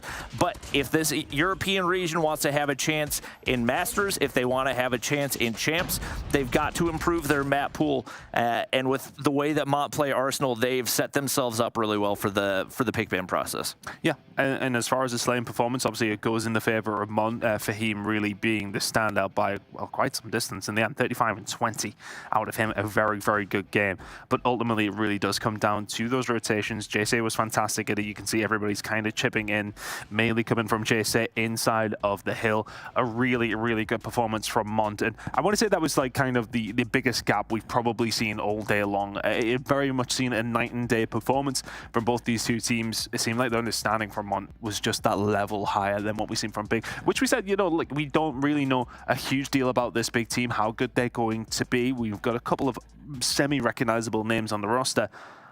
But a small mountain to climb here, potentially for Big, and that wasn't necessarily a play on words. I might run with it. But here we go on to Fire and Range, Search and Destroy, and things can change very, very quickly when you're talking about this map. And I do recall some interesting off-meta choices for this Big squad. So we have an MK2 marksman rifle coming in. Didn't really seem to pay off for him right there from Mirage as he gets shut down early, but Big Zaka finds two. Starter with another right there. Daytel doing what he can to keep this round alive. And he's going to patrol the mid-map right here, reunite with Etsy, who's able to take down Vat, and just like that into a 2v2. That grenade is well timed. Stalker will have to back on down. Now the onus is really on Big here to get that bomb back, do something with it. Is there eyes on it though? Is this the problem for Starwrecker? Is he going to be able to find a way through? Yes, he can. Shot's going to start to ring on through, but is his teammate in a position to help him out? Not necessarily. He's there to watch the cut.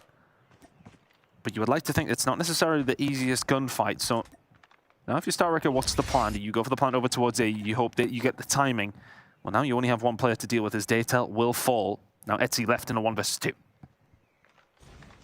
No information for him to work with. Bomb obviously made its way over toward A. And it does look like Bay are going to opt for the plant right here.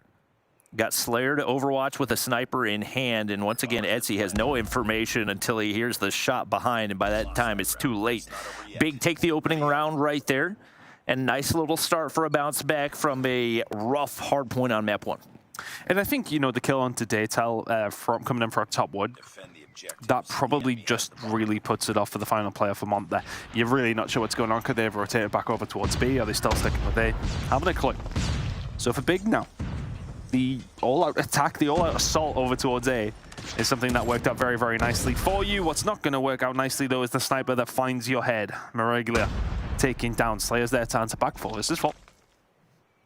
Mirage, I think you might want to change things up with the weapon. It's not really. What did I just call him? Miragular or something? You know what? How am I supposed to know and differentiate between these two? I mean, that could very well be how it's pronounced. I just went with the first half of the name because it seemed a little bit easier. That is easier. We'll stick with that. Daytel looking for info, gets at least some audio cues, able to take down one, and that may have been Etsy taking down the second. Bomb has been dropped. Big Zaka able to trade one right here, but still man advantage for Mont. Tough shots for Fahim right here, but he wants all the smoke. That's okay. Daytel's going to do the damage himself, and that's Mont bouncing back to tie things up. Good play from Daytel. Hopefully they don't actually pay attention to what I just called Mirage there, so we'll skip on by on that one. Maybe I'm making more of a deal out of it and drawing more attention. Hopefully we never do that again. Here we are though, looking like a big hit that's going to come out from Big. And Big seem very aggressive on their attacking rounds. It's not nice and steady. It's not looking for picks. It is all-out warfare, which we love to see. Daytel has already been doing very, very well. Mirage takes him down though. Great shot comes on through. Zaka is there to find another. Kenza's there to able to answer back. So now it is a 1 versus 4. Ooh, and Kenza will fall as well. Little pinch play right there. He's able to take down the last 2, and that's enough for Big to take another round right there. So maybe I spoke a little bit too soon on the MK2, you know? Mirage doing some damage with it right there, and a search and destroy that, based on the hard point, we thought might be a blowout, is looking like we might have some competition right here. Slayer locking down the entry toward trailer right there, and looks like maybe a bit of a slower start for Big, but you keep all your players alive and sitting pretty, waiting for those snipers to find the opening picks. A little bit more steady, as you mentioned. It's not about these all-out pushes over towards one of the sites this time for Big. You choose to slow things down, but I mean, look, you were 2-1 to the good. Do you maybe want to just continue what was working, or do you throw a curveball in and amongst it? Zaka not able to find the shots here over towards the B side. Oh, JC, that's a really good shot on the Starrick. Very, very well played. And all of a sudden, the numbers are against Big. They haven't had that aggressive push. They haven't been able to catch Mont off guard. So what's the plan now? What is plan B? Kenza makes her way all the way up toward the front of Wood right there, gets the information, and keeps these Big players guessing. Fahim, nice play to take down Big Zaka on the flank right there. And he's going to continue to push all the way through, but Jayce's going to pick it up himself. Mirage finds a little piece right there. MK2 in hand, and just like that, the 5v5 is a 2v2. Huge plays out of those two, and the bomb has been retrieved for Slayer right there. He's heading all the way over toward B and should be able to get the plant down. I don't know if they realize that Mirage is still there, and he has an opportunity to close out the round. Mirage running the show and can just take his time, give his teammate enough time to maybe just try and get this pinch on going, but Etsy changes the angle, expecting the push to come in from the other side. Etsy at the top, Slayer at the bottom. Which way is this one going to go? Slayer on the defense for the bomb. Probably has around 35 seconds or so left. But it's going to be a wrap now from Etsy. And these two players not quite destined to run into each other yet. Etsy now pushing through the middle of the map. Slayer, are you ready for this one? Time is ticking down, 15 seconds to go. Gunfight just about incoming. Slayer is the first one to hit the shots. 3-1 to Big now. And a good attacking round once again from the Big squad. 3-1 to the good. Looking very, very solid here from Big.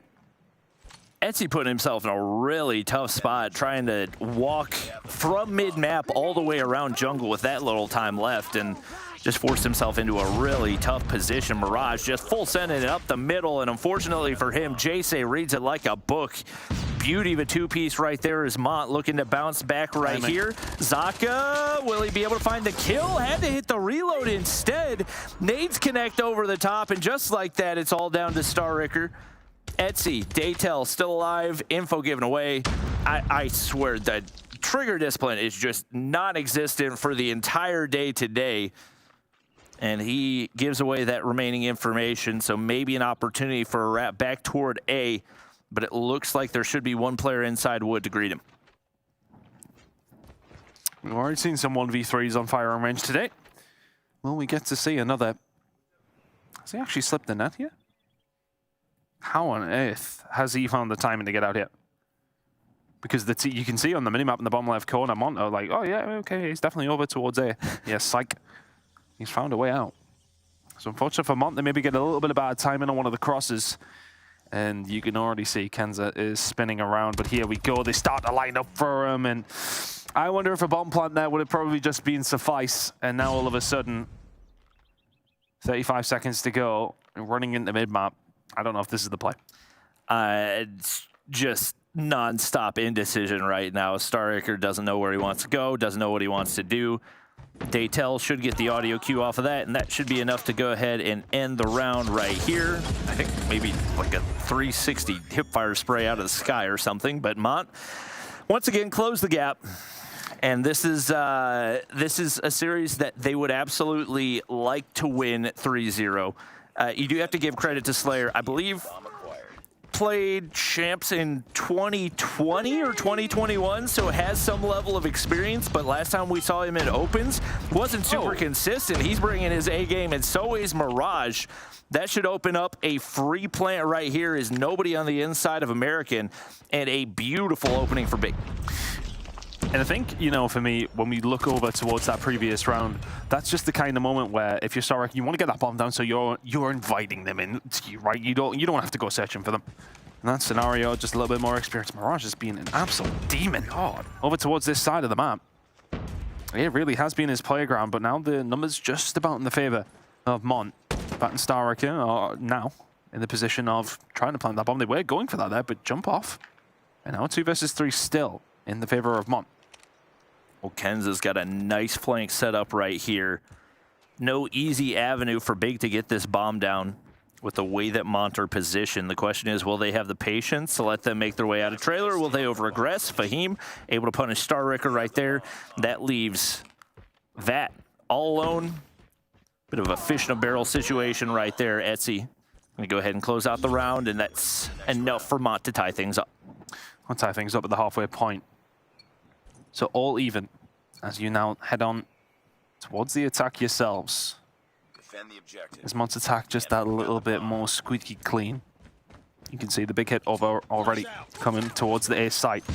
There's only one player here on the side of Vad who's going to try and slow this down, but all the utility is out, and this bomb may well go down quickly. They will have the position, they will have the control. Daytel going to go for that straight away. Now, if you are Big, is there a flank coming through? Because that's going to be probably one of your only routes to try and get away back into this one. Mirage will find a kill over towards the flank side. It's now a 2 versus 4, though. Things turn around very, very quickly for him, and Daytel locking this one in. 4v2. This should be Mont's round. A little bit of a rough spot, and as Big Zaka wins that one, that equalizes.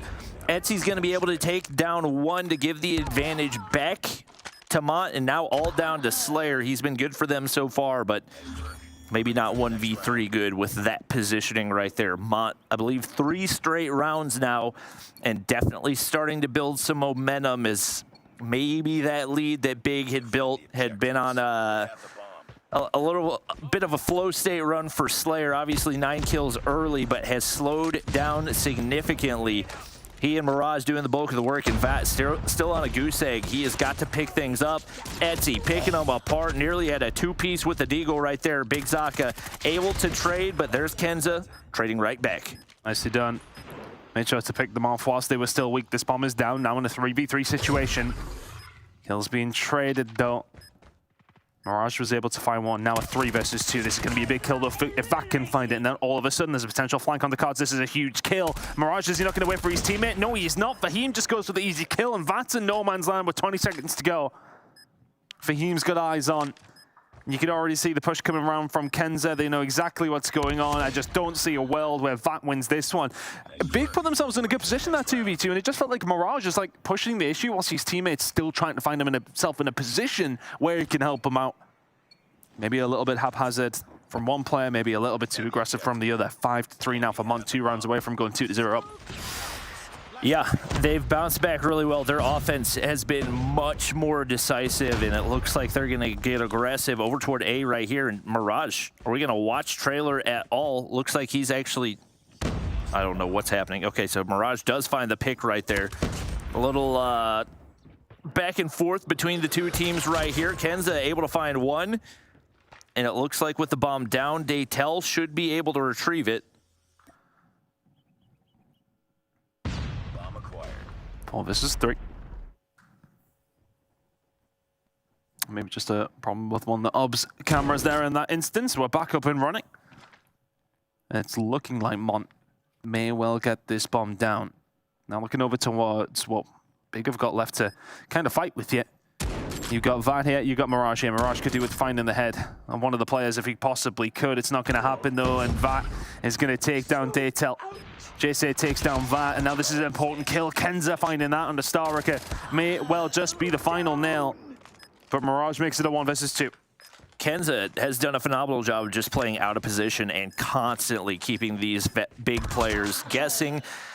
Mirage doing his best to clutch up in an impossible situation, but not going to happen there once again. And now Mont, 5 rounds in a row right here as they look to close out the map and take the 2-0 lead. Vat finally getting going a little bit, but it's got to be all hands on deck. Slayer's been stuck at 9 kills for, I believe, the last 5 rounds. It feels like Kenza gets aggressive right here, able to take down Vat. Daytel does the damage onto Slayer, and it is all Mont over on this bomb site. Jay pick on the Mirage, and all down to Starricker in a bomb-planted 1v4 right here. Eyes on to Jay, but not enough to get the kill, and that should be enough for Mont to close out the round and take the lead. Scary start for Mont, but ultimately they show their pedigree, a 7-3 win. And I mean, that's 6 rounds in a row, right? I mean, the attacking rounds from Big at the start of the game looked very, very solid, but it felt like they maybe only had one plan, and that was just send it towards the site and see if it works. And ultimately, when you come up against some decent opposition, they start to figure out exactly what you're doing. They reassess, they revalue it, they reposition, and they punish you. And that's exactly what happened over and over again. As soon as Mont got a taste for that blood, they did not relent. I mean, look, I do want to say, from Mirage, a couple of nice clips going on here, some nice shots coming in through, but it definitely feels like, and I don't want to pin it on anybody in particular, but you think about that round where Starricker had the chance to plant. Okay, look, still in the 1 versus 3, still in a really bad position, but it's that kind of experience to know, just plant the bomb. Just get that bomb down and give yourself an opportunity instead of looking for the kills. You know, it's all very easy for us to sometimes say when you're in the casting position and you can see exactly where everybody is, but those small decisions may not have actually won you that round, but it shows I want to say the caliber of the player who is not quite at the level of players on that Mont side. Yeah, and it was the fact that Mont had an actual game plan heading into each individual round as contrasted with Big, who were basically just banking on Slayer and Mirage hitting big shots and that opening up opportunities. It is a very different game plan that obviously had very different results. And when the shots were hitting, yes, Big were able to find a few rounds, but it's just not really a consistent game plan that you can hope to have success with at the top level of the competition. So obviously room for improvement for Big, and not down and out of this one yet, but heading into the control once again. We've started to see a little bit of a gap between these teams, especially as far as consistency goes. Maybe not the best map for a 3 AR setup, which is what we had seen Mont running on Arsenal, so maybe a little bit of change there, but I know that this is one that they're very comfortable with once again. Yeah, it's looking like a kind of series where we maybe expected a little bit more of today. You know, we've had some really, really close games between some teams that we didn't necessarily expect. I think that second game really being the cherry on top of the cake in what has been a really, really fun day 1 here in Europe. But are we heading into potentially the very final map of this series? Well, if it's anything to go by in maps 1 and 2, Mont should make light work of this one. Big, do they have an answer on control? Can they swing this series around? It's a good start for Mont in this one. Big on the attack. Can Mont lock this defensive side down and get things rolling nicely? 3 straight for Jay as he was looking to try to build streaks early. Does get shut down by Mirage. He's going to be set up top blue, and Big do fight back early in this one. Definitely a solid start for them as they're able to get onto that B objective early, and if they can get control there, or at the bare minimum keep this squad distracted, they'll set themselves up really well. Big Zaka, 1 mid-street right there. Fahim doing his best to contest, and they do manage to clear off B. 1 ticket progression locked in right there. Slayer is there to reinforce as well. And I love this approach that we're seeing out of Big to get things started. Nice and aggressive. It's one of those, though, you put the onus on the other team to try and do something about what you are trying to do. Mont have to actually get something going here in this round. For all that Big haven't made necessarily a huge dent on the objective side of things. Live's not necessarily looking the best. Fahim staying alive on the middle of the map, sitting on 2 kills. Oh my word, the snap for the third. Vat doesn't even see him. Great shots coming in from Kenza as well. Well played from her and the rest of the big side. Start to fall 22 seconds. If you're big, you've got to get something going now. It's the teamwork for Mont is just on a completely different level. You can see the difference. Trade so consistent. Kenza constantly a thorn in their side, hitting different flanks, finding different angles to catch him off guard. But even with all that, Big have done a great job of keeping the lives even, but only 9 seconds remain. If you're Mont, all you have to do is sit back and not give away too much. But right now, only 5 lives remain. Like, you've got to give up A for free. There's no reason for you to throw any more lives at this than you need to. And it looks like they'll finally do that as Jayce backs up, and another move from Kenza right here, able to find 1, make it 2, and that should be enough as they keep A contested right here, and with no time remaining, they do find the final kill and Mont take the round. There's a chaotic end, and I think you were very right in what you were saying there, though. Mont were in such a good position in terms of the objective side of things, time well on your side. And it was like, no, we're just gonna send it. If it works, yeah, well, I suppose don't fix it if it ain't broke. But one of those situations where against the bigger teams you'd be punished for certain things like that. Mont maybe need to tighten things up, but maybe they're saying to themselves, we're 2-0 up, we're absolutely cruising, let's just run through these boys as quickly as we possibly can. Kenza on the way in, can't get the job done. Up against that, up towards the tractor, that's where a lot of damage is potentially going to go down from the Mont side. Looking as if it is going to be a potential A hit, but Mont's still trying to pick some players apart from the big side to make the right decision on which way they want to go on this one. Kenza wraps the tank. She's been a nightmare for this big squad. Sitting on 12 kills right now as Etsy trying to get out of spawn. Slayer doing a really good job of making sure that they can't escape in an easy way. Jayce looking to spawn trap on the opposite side as well. It's just a question of who can do it better. Jayce is going to be able to pick up at least 1. Mont have broken all the way out of the spawn trap. And Kenza trying to lock down the bottom side. That keeps the spawn trap clear as well. And Big still keep that life advantage. We start to see some of these operators come on in. Star Ricker, War Machine, Slayer, Equalizer, shut down. Only 1 kill found out of that. We'll see what they can make of it as the lives get closer and closer. A lot closer.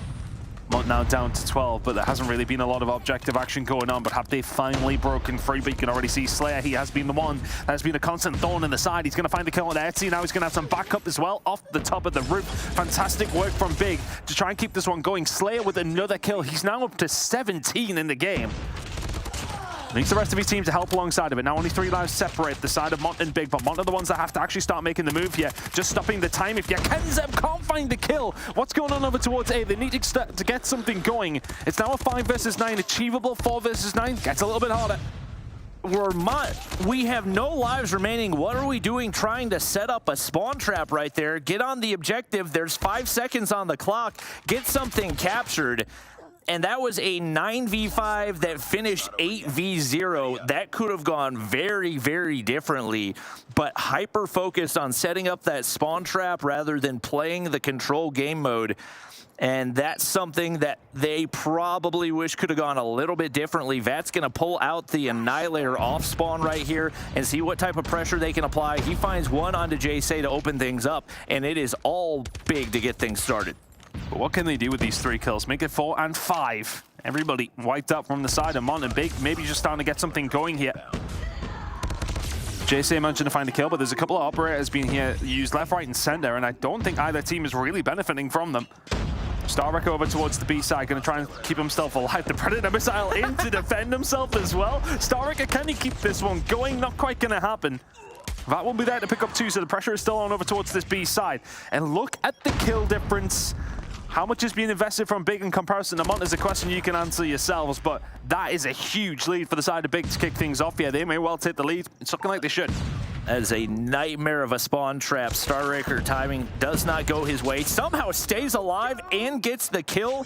Will Jayce be there for the trade? It looks like, based on the feed, no, and they get hopped onto B to finish this capture. So they've got 2 minutes to capture 2 ticks of progress. We have seen some of these lives disappear. What goes from a 13-life lead now down to 8, but a couple careful plays and should be able to get 1 stack onto the objective and make something out of it. But time and time again, Mont are finding the kills. I can't remember the last time I saw some yellow in the feed. Finally, there it is. But a little bit closer than you would like for it to be, and Kenza with an operator if she wants it. Now, do Mont invest maybe a little bit more than they had considered in this round? Now it's a 5-4 versus 13. You don't invest anything now. No. You don't invest anything at all. This has been a very one-sided round of control. Big are here to play eventually. Back with the kill onto Kenza. That should be all she wrote. It's a 1 versus 12 for JSA. As talented as he is, I don't think that one was ever on the cards. 2-1 now for the side of Big, showing some signs of life. It feels like these teams are playing TDM. In combo control, that's what it is. A lot. And it very much turns into Spawn Trap Simulator in a lot of these situations. We'll see if Mont can maybe break that habit a little bit and get some more focus on the objective. Not a whole lot of success off the start for either team. 1-for-1, trades back and forth.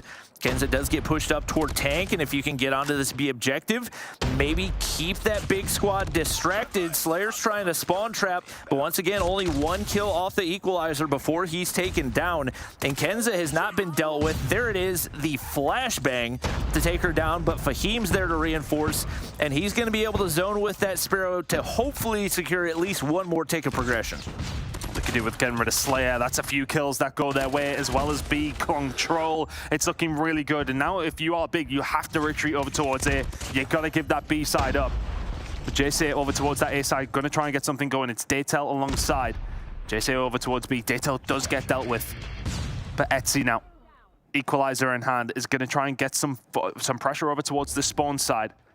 You can see already that Big have managed to make this wrap back over towards the A side. They're looking to try and get a spawn trap up and running. It's not working out too badly. Slayer's able to find 1. This next flurry of kills, very important with how this game's going to go down. A little bit of control now for Mont over towards the A side. Kills starting to fall their way as well. Inside of the point, they're getting the objective rolling. 1 player on already. Daytel doesn't see the player that he's passed, though. That's Slayer. Once again, Thorn in their side. 26 kills on the board, and he's able to find 2 and goes untraded, make it a 3rd right there. He's building streaks and making sure that Mont cannot escape the spawn right now. That allows Mirage to get pushed up with the claw in hand. He has an opportunity to find even more kills. Daytel finally able to do the damage to take down Slayer, but Etsy drops a pred, and that might be the opening that Mont need. He finally gets on the objective. That's got to be dealt with in that top side, and who else but Slayer to hit the flank once again. And the thing that actually helped Mont so much there was the fact that they had 2 players in the mid-map who didn't get dealt with. All those kills that were coming through for Big were basically on 3 different players that they had spawn trapped. There was players out. As we can see, Kenza has found her way out as well. 7 versus 6, 6 versus 6 though. Big turn this one round, and it may well just slow down, but it doesn't. Continuously from Slayer, he's been in the spawn, causing issue. 5v4, 4v3, it's turning on its head every single time. Starwick are getting everything out to potentially stop this one. 1 versus 3. Daytel, you have no respawns. Use your operator. Kenza, you have a purifier, but I don't anticipate we'll see a push. We do, but it's not gonna matter. Big find a way to take the control right here, and what looked like a pretty hopeless match, they bounce back big time, and they take the control. It was just such an odd game of control. It was very bizarre. It almost felt like, you know, Big were concentrating on that spawn trap so often, and Slayer was just going crazy. Absolutely crazy, which is them putting Mont to, or maybe trying to play the objective a little bit more, in a bad situation because of the fact that they just don't have as many lives to play with. They can't make these risky plays. But then on occasion, it feels like some players just so, I want to say haphazard with their life. They're just throwing them away consistently. And that really doesn't help. Sometimes in control, you've got to know when to slow down. I don't think either one of these teams do when to slow down. And once again, showing maybe a little bit of the weakness of having basically a 3-man AR-focused type team is you get into a tiny map like Standoff and you're running 5v5 and the SMGs in the opposite team just go absolutely crazy. And that's exactly what Slayer did, 33 and 17. Quite a stat line to put up for him. And naturally, the ARs for Mont struggle significantly right there. Jay 16 and 27, Fahim 18 and 24. Not the stat lines that we're expecting to see out of those guys. And they're definitely going to look to turn things around once again as we get ready to head back into Hardpoint. And you can see where the SMG players lie on Mont. You can see Kenza is there, actually, very much pulling her weight and getting the job done. But there wasn't necessarily any other help from that scenario. You need an SMG player to be there with you. And maybe that's just one of those maps that Mont will look at and think, probably not again. yeah, maybe not, because that for me, there was a couple of definite mistakes during that game in terms of the decision-making, that kind of thing. I don't want to be overly critical of teams, but at the same time, there was so many other opportunities that they could have went for instead of just, throwing it away, hitting everything at the same time. Communication has to be there. And it will have to be here as we head into map number 4. We're heading back into Hardpoint. Which way this one goes, I mean, I still feel as if Mont should close this one out, but Big have given us something to think about here. Yeah, and I think the biggest reason that you're critical of Mont after a map like that is because of how decisively they won the first two maps, looking like much more the better team. But Big come out with a hot start here once again, and they do get that early time of the hard point. Zaka not going to find anyone on the way up the stairs. Mirage forced back, but they're very content to sit on the inside of the hard point, and Big Zaka still spraying across the map. Mirage, probably a gunfight that you should have won, but Daytel makes him pay, and they remain on the hard point regardless. I mean, Slayer has just continued where he left off. 4 kills already to kick off map number 4. And alongside it, 30 points and rising for Big. So we go into another map number 5, I wonder. 31 and rising. Big looking very, very good, heading over towards P1. Now looking over towards where we're going next. Who's going to be in the better position for that with 10 seconds. But, I mean, this is just the kind of start you don't want if you're Mont. Kenza yet to find a kill, and you look at the kills that are coming through from Big. It's consistent. There's flurries of it continuously happening, but Mont have set themselves up well for P2. They're looking to try and get some on the board here, but not the start that they wanted if you're Mont here, Bobby.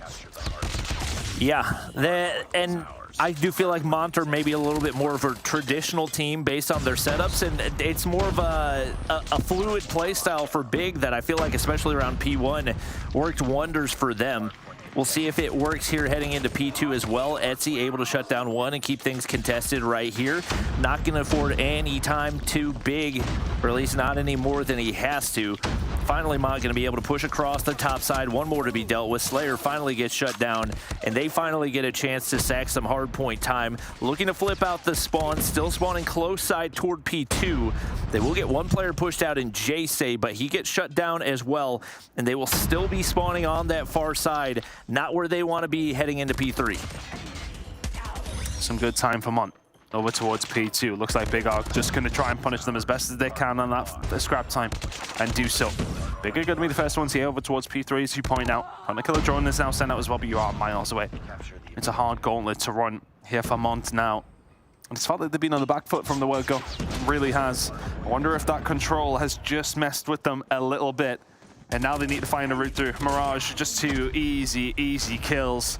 And the setup here over towards P3, well, it's not quite locked in here for Big. It's a 20-point lead. It's a small one, but this is going to help. Investment coming through in the form of the operators, and this is going to be a really, really hard break for Mont to now try and find. I mean, Star Wrecker doing a phenomenal job of zoning right there. J-Say knows now he can't contest. He's going to be hunted down by Slayer anyway. 8 kills on the board for him, and Big continue to build on this lead.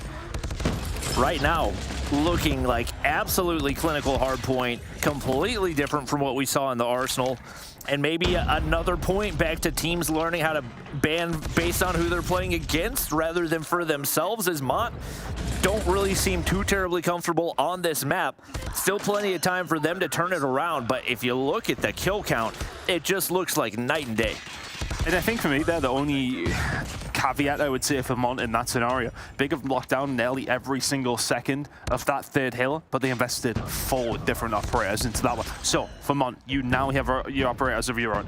Can you do something with it to try and turn the tide of this game? Because you absolutely need to. Inside of P4 now with 45 seconds or so to go. They can pretty much tie the game up if they can continue to lock this one down. And for all that, it sounds like we're counting them down and out. It's just been such a good electric start from Big, but we've seen it in the search and destroy, and things started to change very, very quickly. Kenza now, Purifier in hand, sitting inside the point. This is just not going to be something you want to push if you're Slayer and co. Slayer gets dropped very, very quickly, but now Kenza, all of a sudden, left on her own. 20 seconds to go, and there's the break from Big. Mont don't make it count when they needed to. Definitely need much closer to a full 60 than what they got right there. Etsy gonna do his best to break on in. Shots don't quite connect enough. And they'll just stay tucked in the corners. They look to regen right there. Vat finds 3 big-time plays out of big-time players. Etsy doing his best to play his life right here, but not going to be enough. Constantly getting hunted by those Fenix in hand for Big. And they maintain the lead right here. Only up 30 this time around, so Mont do a good job. And that time the pred drops for Kenza. That's going to clear out some real estate and finally give them an opportunity on P1 where they did not see any hard point time the first time around. Yeah, for all that, it feels like it has been a bad half or a bad rotation of hills here for Mont. It's only a 20-point game, right? This can change very, very quickly. Let's see if they can start to finally pick up some kills. It's felt like they've been on the back front and the slaying front massively, but I don't know if Big have punished them enough. They're starting to find some of the kills. Vat is sitting on 27 after a rotation of hills, and the lead is only now 50. And Mont are definitely starting to pick up pace with finding those kills as well. So maybe it was a little bit of shakiness based off what we saw in that control. You know, they didn't anticipate this was a team that they were going to have to take seriously, but seems like they're starting to lock in right now, and especially with Fahim in prime position, all players for Big rotating directly toward him, more opportunity to build on these streaks. Etsy gets 3 straight right there, and now Big can't find any room to breathe. Vat around the corner, gonna be able to finally win that one. He hits the 30 kill mark, but the rest of the squad has slowed down substantially. And right there, Etsy actually takes himself out with the Hunter Killer, but clears out the area. And once again, Mont in position to at least contest on the bottom side, but a big gunfight down below. And they're going to invest heavily. 2 operators come out right here. Feels like Big have got to make every single time that they get this opportunity, they have to make it count.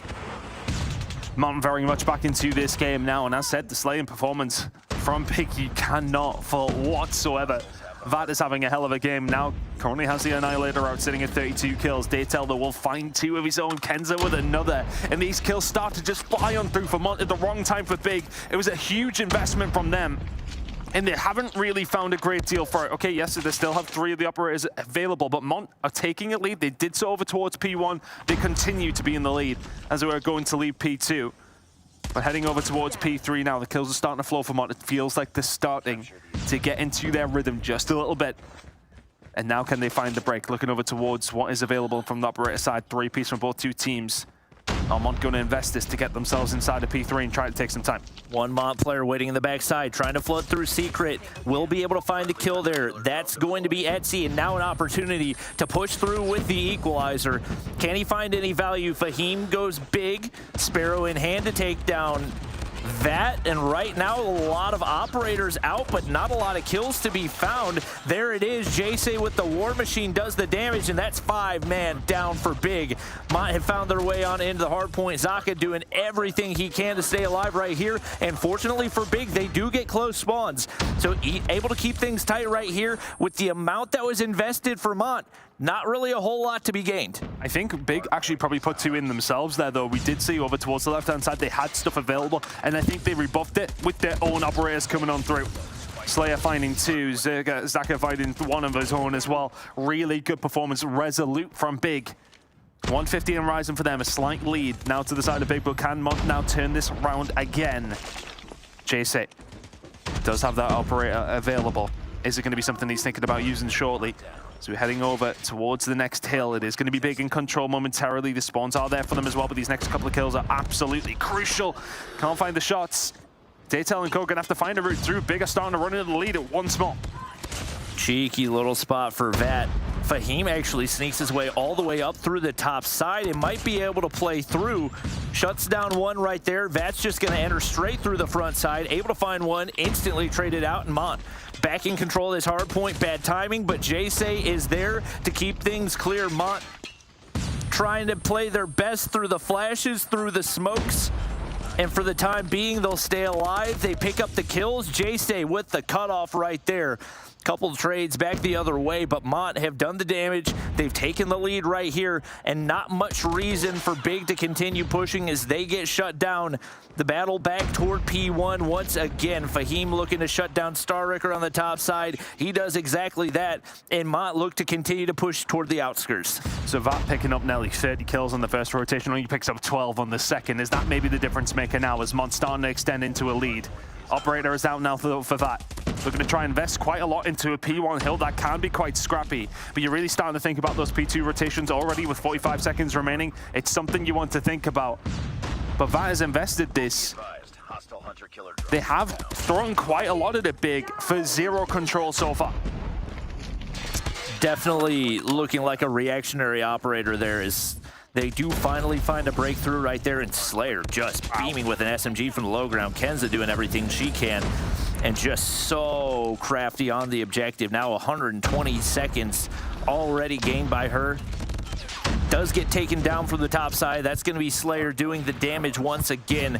Maybe a little bit of a slow start to the game, but he's starting to pick things up as Big try to find their way into a map number 5. One operator's been earned, but there's 4 over on the side of Mont, and you know that they're going to try to make the most of P2 right here. Kenza pushes through the bottom side, able to find one right there. Should be able to read Big Zaka, but timing does not go her way, and he's able to take his Purifier up into the top side. Doesn't look to challenge Etsy, and very content to wait in the corner while Big continue to stack time. Just needs to stay alive. Upstairs with the Purifier is going to be so good. He is going to be able to find one more, but Etsy is there to take him down with a Hunter Killer. Now Daytel can start to go to town with the Annihilator. It's 2 kills to come in from him. Mont break the 200-point mark, but then things going backwards and forwards. So much being invested by both two teams, but here we go with the equalizer from Etsy. Can he do anything to stop so many points going over towards Big? There's still 30 seconds to play for here. Over towards P2, and it's an absolute massacre on the point, back and forth. Nobody in control, but eventually it looks like Mont get a spawn towards the back. They find some control. 15 seconds to play with here is absolutely massive. Starricker will find 2. Big looking to tie this one up. It's all about this race over towards P3. P2 is done. You got to get going. The team that is there, though, is Big, but the team in the league, crucially, is Mont. Mont, terrible spawns right here. They've got a long way to go, and Mirage is cutting them off on rotation. Jayce able to find one right there, but they get the close spawns. Only one player there, both shut down. They got to flood through the backside. A secret, you cannot lose control right here. Players back onto the objective, but one in the corner. Slayer goes Big, equalizer in hand, tries to take down Kenza. He's going to have to use all these bullets and doesn't manage to do it anyway, but she takes herself down with her own Hunter Killer as he shoots it out. Mont remaining in control regardless. And the thing is there with the equalizer use, you don't get a lot for it. He went chasing the kill into Kenza and gets killed by the Hunter Killer drone.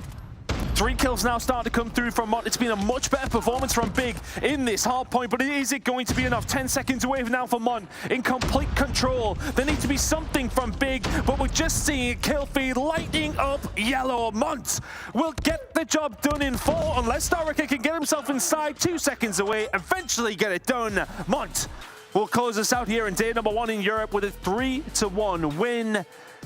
That got a little bit stressful though. Yep. The start was not great, and Big came out with such a great sign performance, but just didn't make it count in the right moments. No, and they even had the early rotations toward P3 on that last setup, but they did not win a single gunfight for the players that were already there, and that was the difference in the game. Mont make it count. And those boys made some big time plays. Once again, very, very slow start from them. Looked sluggish, lost a control that realistically should have, at the bare minimum, been winnable for them, but they looked lost the entire way through. They bounce back, they take the hard point, and they earned their first win here in Snapdragon Pro Series Masters Europe. Good job, guys. Thanks. Good job.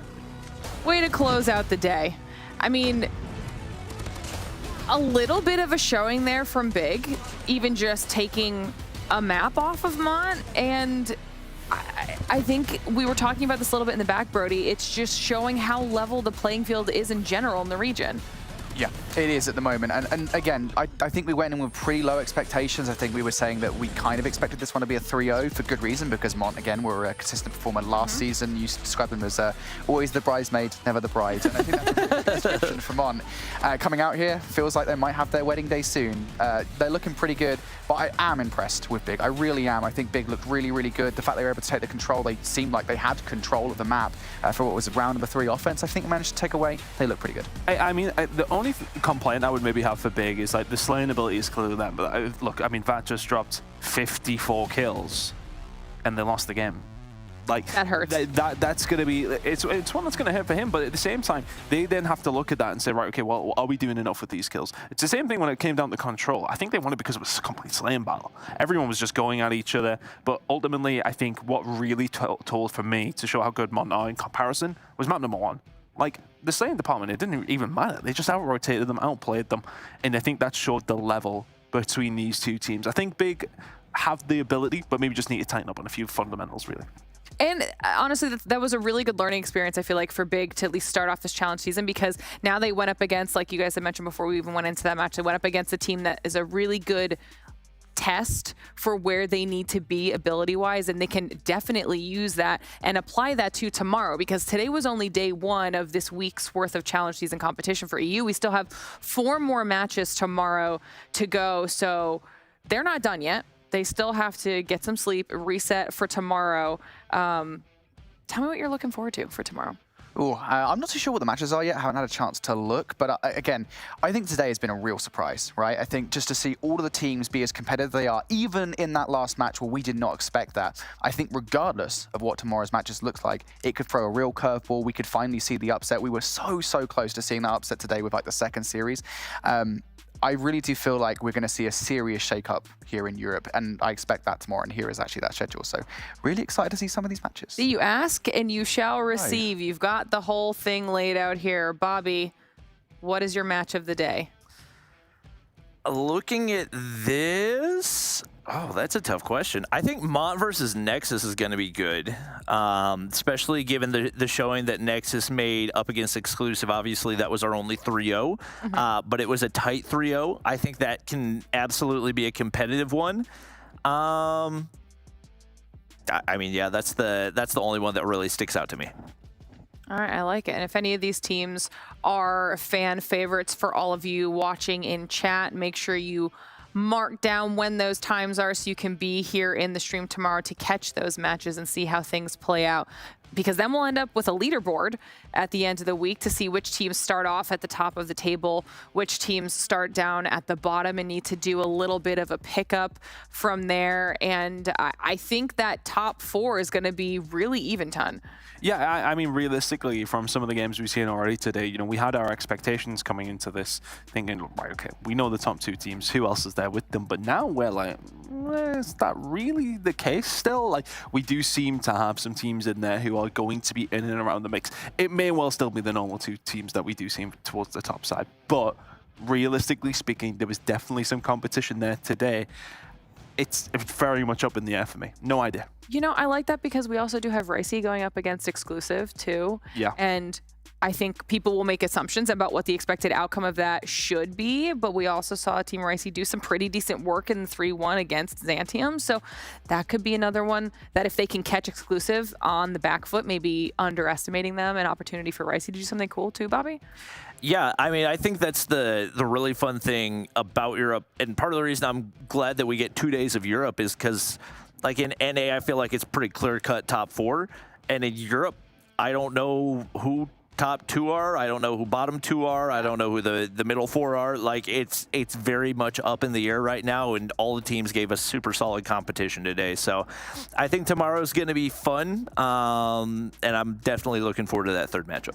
All right, well, that's all we've got here for today because day 1 of SPS is done and dusted for EU when it comes to Call of Duty Mobile. But make sure that you are back here tomorrow when we are, because the first week will not be done until those last 4 matches are played. And with how our matches went today, I think we might be in store for a few more surprises you're definitely not going to want to miss it. Of course, a huge thank you to Snapdragon Elite Gaming, Samsung Galaxy, Monster Energy, and DHL for making this whole thing possible.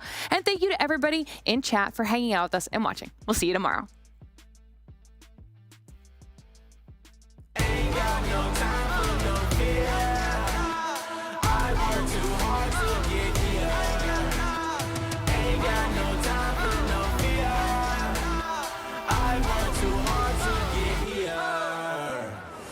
I don't got the time, put me in, coach. I've been going hard, time to let it show. Everything raw, give it to me now. Let me have the spot, man, it's going down. Gotta get it here, I don't wanna wait. Take what I want, then I go train. Gotta get a win, I won't lose the game. This is my year, I ain't gonna break.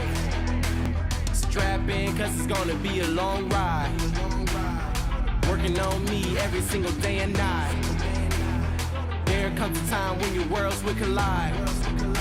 If it's holding you back, push it right to the side. On another level, I will never settle. Mind over matter, get the gold medal. On another level, I will never settle. Mind over matter, get the gold medal. Ain't got no time for no fear. I work too hard to get here. Ain't got no time for no fear. I work too hard to get here. On another level, I will never settle. Mind over matter, get the gold medal. On another level, I will never settle. Mind over matter, get the gold medal. On another level, I will never settle. Mind over matter, get the gold medal. On another level, I will never settle. Mind over matter, get the gold medal.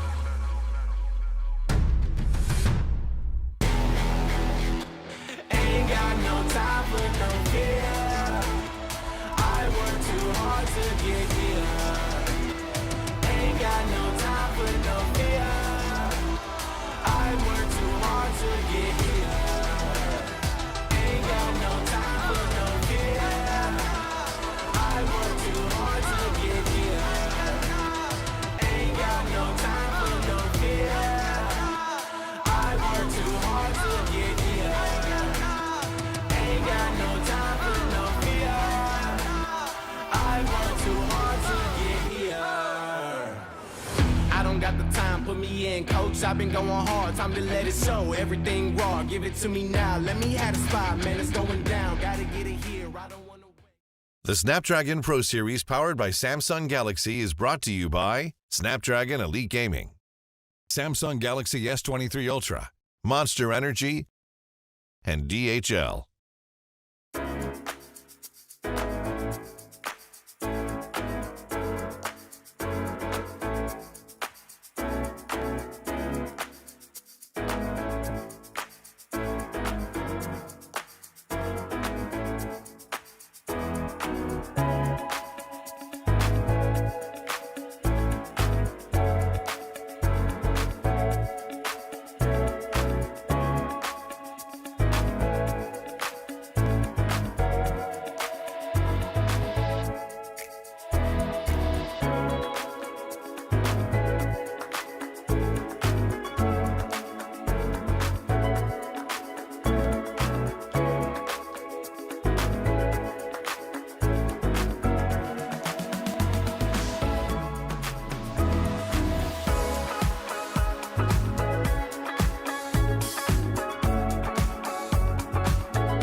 I'm on the mission, snap any minute, casually winning. Stop tripping on me, stop dissing on me. Yeah, I got a dream, can't take it from me. My fire's burning, I'm always learning. Tell me where to go, man, I'm on a journey. Yeah, I can't explain it, I get excited. Keep it 300, King Leonidas.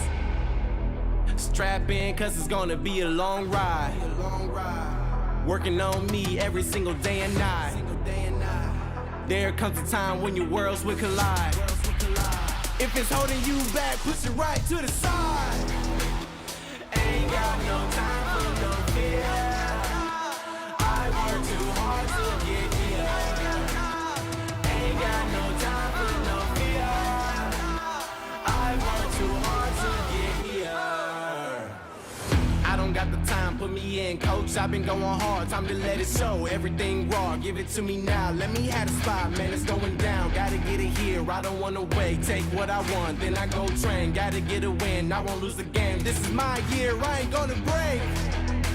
Strap in, cause it's gonna be a long ride. Working on me every single day and night. There comes a time when your worlds will collide. If it's holding you back, push it right to the side. On another level, I will never settle. Mind over matter, get the gold medal. On another level, I will never settle. Mind over matter, get the gold medal. Ain't got no time for no fear. I work too hard to get here. Ain't got no time for no fear. I work too hard to get here. On another level, I will never settle. Mind over matter, get the gold medal. On another level, I will never settle. Mind over matter, get the gold medal. On another level, I will never settle. Mind over matter, get the gold medal. On another level, I will never settle. Mind over matter, get the gold medal.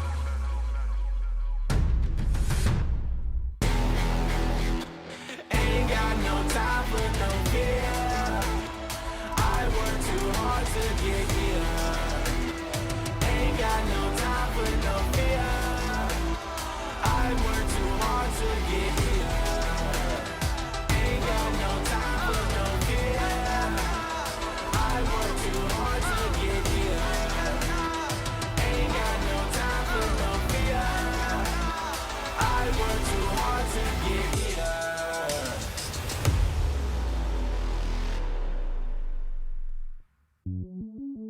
Welcome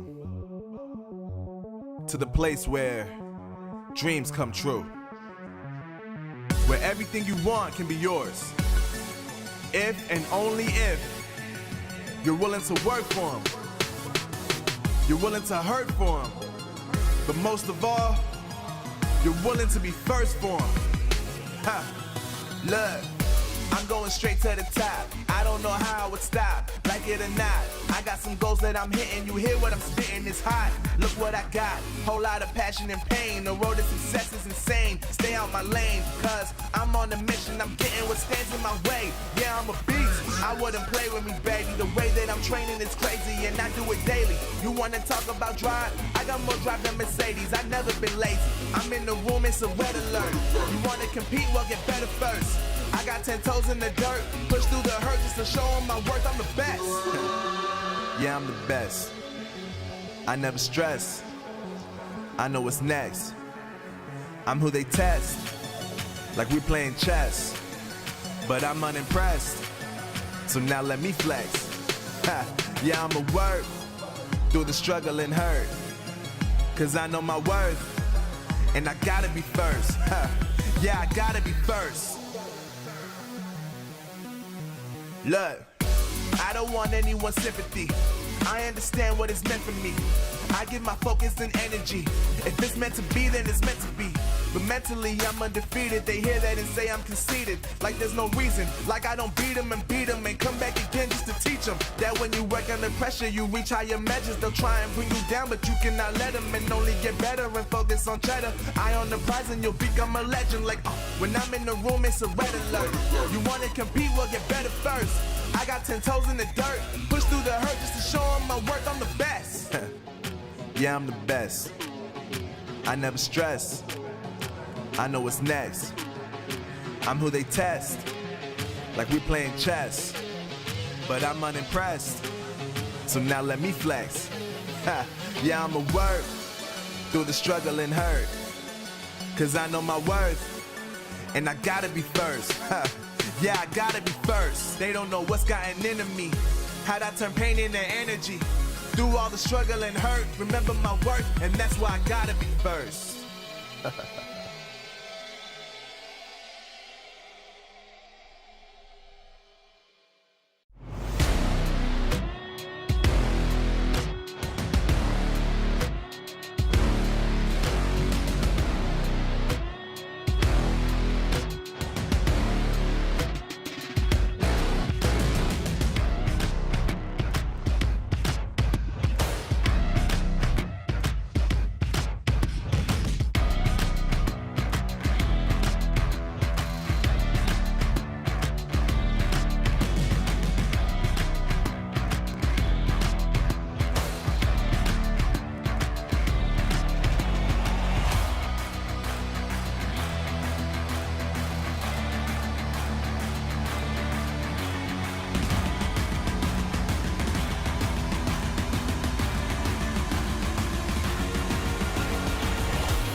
I'm on the mission, snap any minute, casually winning. Stop tripping on me, stop dissing on me. Yeah, I got a dream, can't take it from me. My fire's burning, I'm always learning. Tell me where to go, man, I'm on a journey. Yeah, I can't explain it, I get excited. Keep it 300, King Leonidas.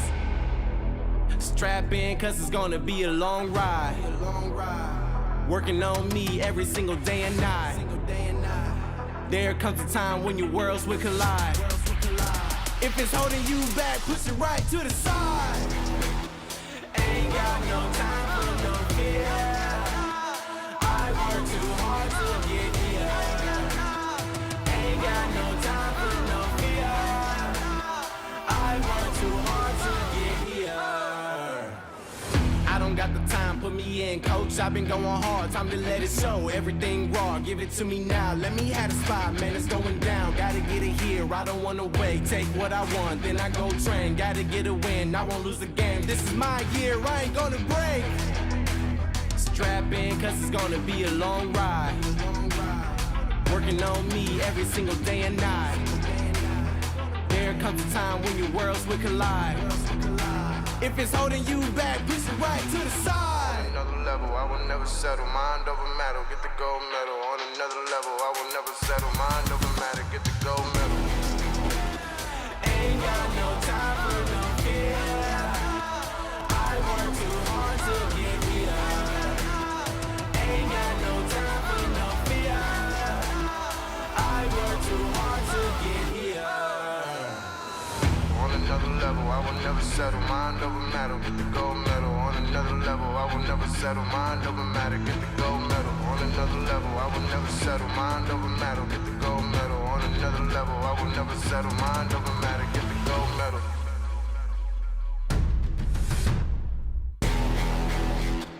Ain't got no time for no fear. I work too hard to get here. Ain't got no time for no fear. I work too hard to get here. Ain't got no time for no fear. I work too hard to get here. Ain't got no time for no fear. I work too hard to get here.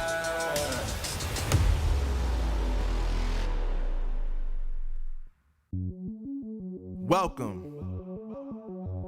to the place where dreams come true, where everything you want can be yours, if and only if you're willing to work for them, you're willing to hurt for them, but most of all, you're willing to be first for them. Ha!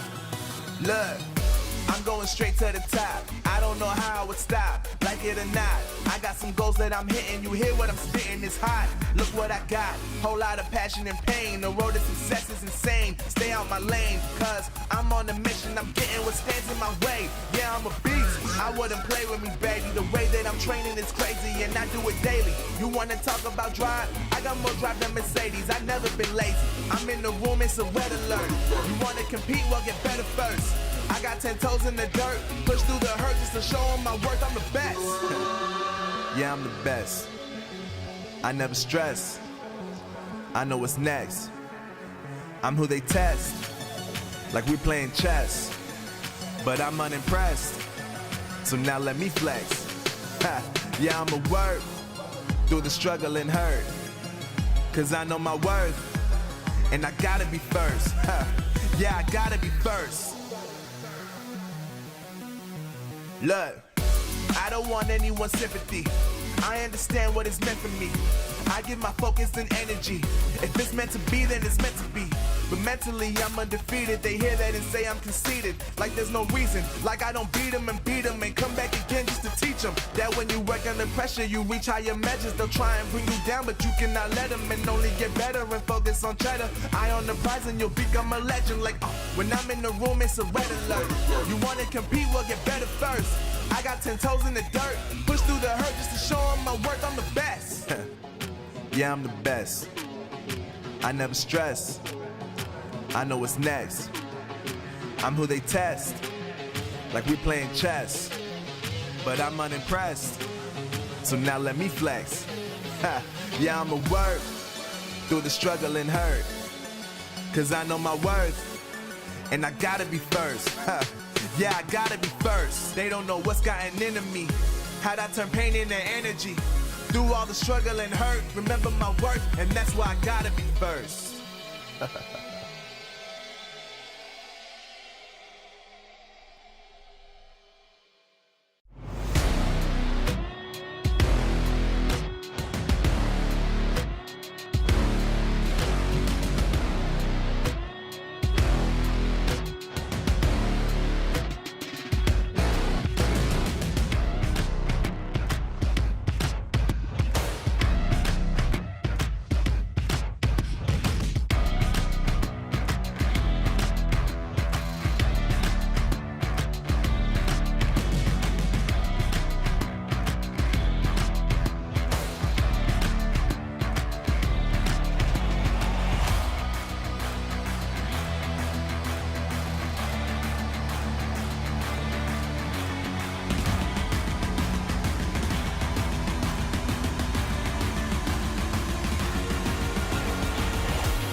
die, I'm on a mission. Snap any minute, casually winning. Stop tripping on me, stop dissing on me. Yeah, I got a dream, can't take it from me. My fire's burning, now I'm always learning. Tell me where to go, man, I'm on a journey. Yeah, I can't explain it, I get excited. Keep it 300, King Leonidas.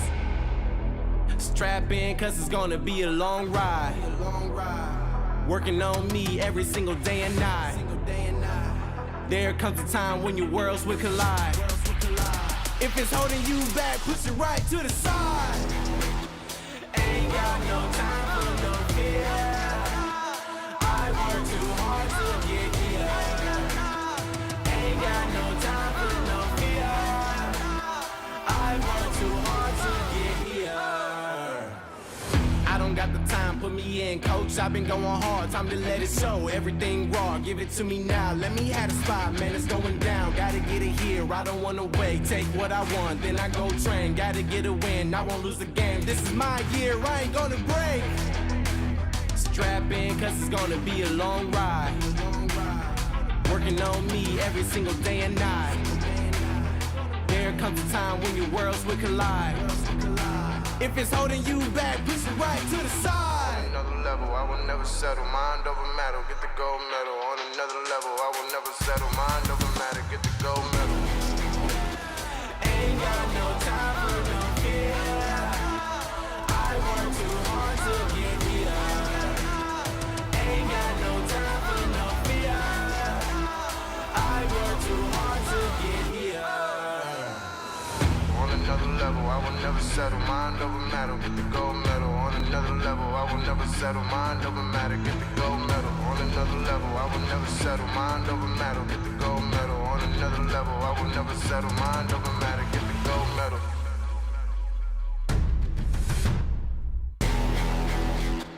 Ain't got no time for no fear.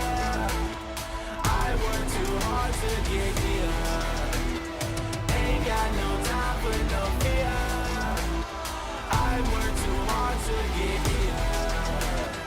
Ain't got no time for no fear. I work too hard to get here. Ain't got no time for no fear. I work too hard to get here.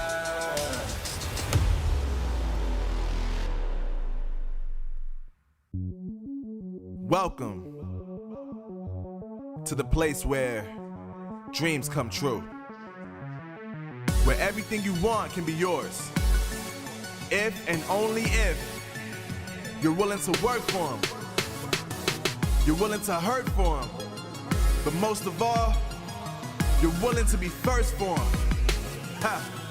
Look, I'm going straight to the top. I don't know how I would stop, like it or not. I got some goals that I'm hitting. You hear what I'm spitting? It's hot. Look what I got. Whole lot of passion and pain. The road to success is insane. Stay out my lane, cause I'm on a mission. I'm getting what stands in my way. Yeah, I'm a beast. I wouldn't play with me, baby. The way that I'm training is crazy, and I do it daily. You wanna talk about drive? I got more drive than Mercedes. I've never been lazy. I'm in the room, it's a red alert. You wanna compete? Well, get better first. I got 10 toes in the dirt, push through the hurt just to show them my worth. I'm the best. Yeah, I'm the best. I never stress. I know what's next. I'm who they test, like we playing chess. But I'm unimpressed, so now let me flex. Ha. Yeah, I'ma work through the struggle and hurt, cause I know my worth, and I gotta be first. Ha. Yeah, I gotta be first. Look, I don't want anyone's sympathy. I understand what it's meant for me. I give my focus and energy. If it's meant to be, then it's meant to be.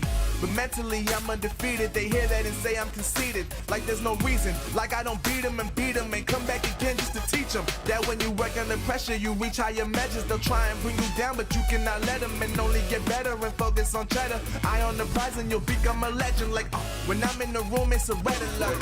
You wanna compete? Well, get better first. I got 10 toes in the dirt, push through the hurt just to show them my worth. I'm the best. Yeah, I'm the best. I never stress. I know what's next. I'm who they test, like we playing chess. But I'm unimpressed, so now let me flex. Ha. Yeah, I'ma work through the struggle and hurt, cause I know my worth, and I gotta be first. Yeah, I gotta be first. They don't know what's gotten into me, how'd I turn pain into energy. Through all the struggle and hurt, remember my worth, and that's why I gotta be first.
gotta get it. I'm on the mission, snap any minute, casually winning. Stop tripping on me, stop dissing on me. Yeah, I got a dream, can't take it from me. My fire's burning, I'm always learning. Tell me where to go, man, I'm on a journey. Yeah, I can't explain it, I get excited. Keep it 300, King Leonidas.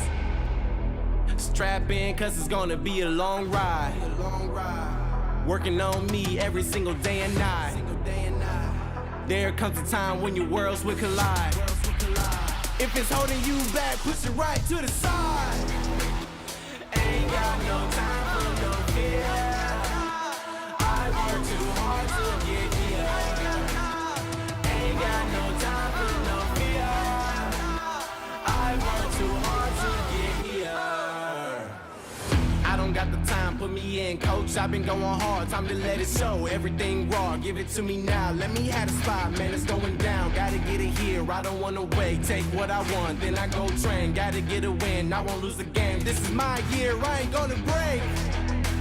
Strap in, cause it's gonna be a long ride. Working on me every single day and night. There comes a time when your worlds will collide. If it's holding you back, push it right to the side. On another level, I will never settle. Mind over matter, get the gold medal. On another level, I will never settle. Mind over matter, get the gold medal. Ain't got no time for no fear. I work too hard to get here. Ain't got no time for no fear. I work too hard to get here.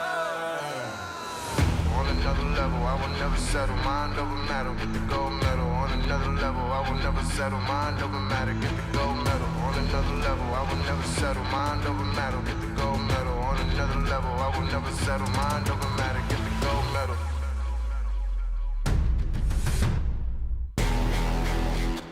Ain't got no time for no fear. I work too hard to get here. Ain't got no time for no fear. I work too hard to get here. Ain't got no time for no fear. I work too hard to get here. Ain't got no time for no fear. I work too hard to get here.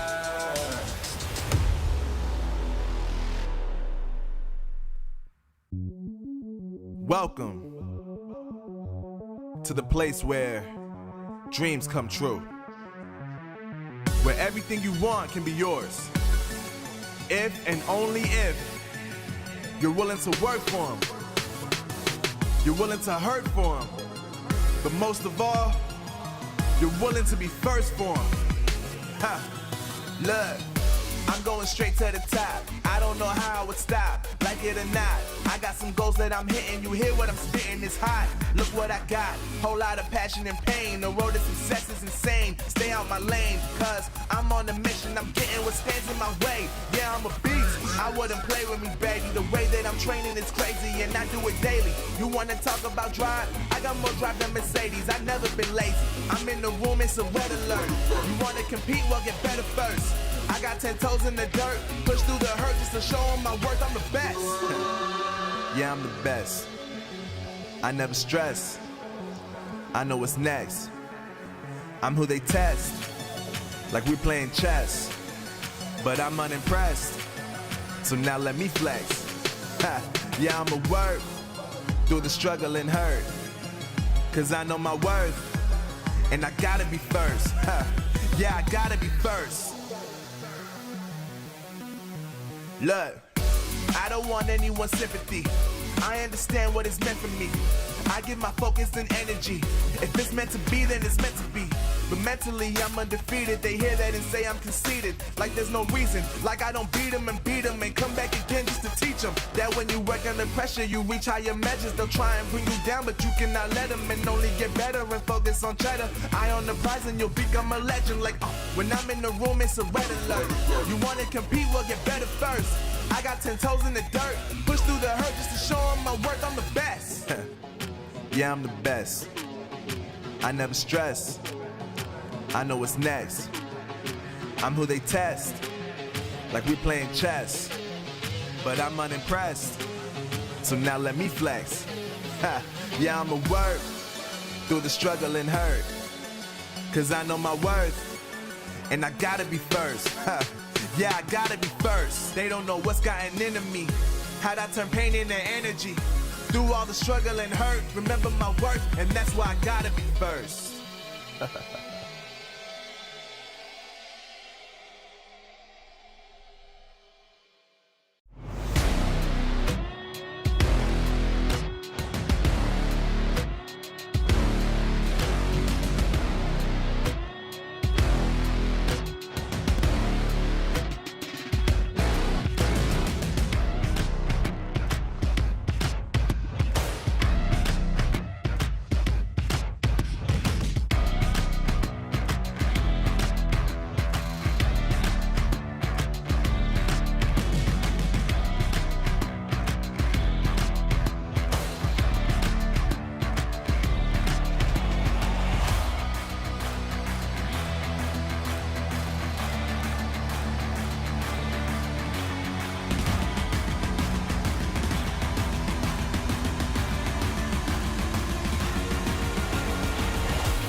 I'm on the mission, snap any minute, casually winning. Stop tripping on me, stop dissing on me. Yeah, I got a dream, can't take it from me. My fire's burning, I'm always learning. Tell me where to go, man, I'm on a journey. Yeah, I can't explain it, I get excited. Keep it 300, King Leonidas. Strap in, cause it's gonna be a long ride. Working on me every single day and night. There comes a time when your worlds will collide. If it's holding you back, push it right to the side. Ain't got no time for no fear. I work too hard to get here. Ain't got no time for no fear. I work too hard to get here. I don't got the time, put me in, coach. I've been going hard, time to let it show. Everything raw, give it to me now. Let me have the spot, man, it's going down. Gotta get it here, I don't wanna wait. Take what I want, then I go train. Gotta get a win, I won't lose the game. This is my year, I ain't gonna break. Strap in, cause it's gonna be a long ride. Working on me every single day and night. There comes a time when your worlds will collide.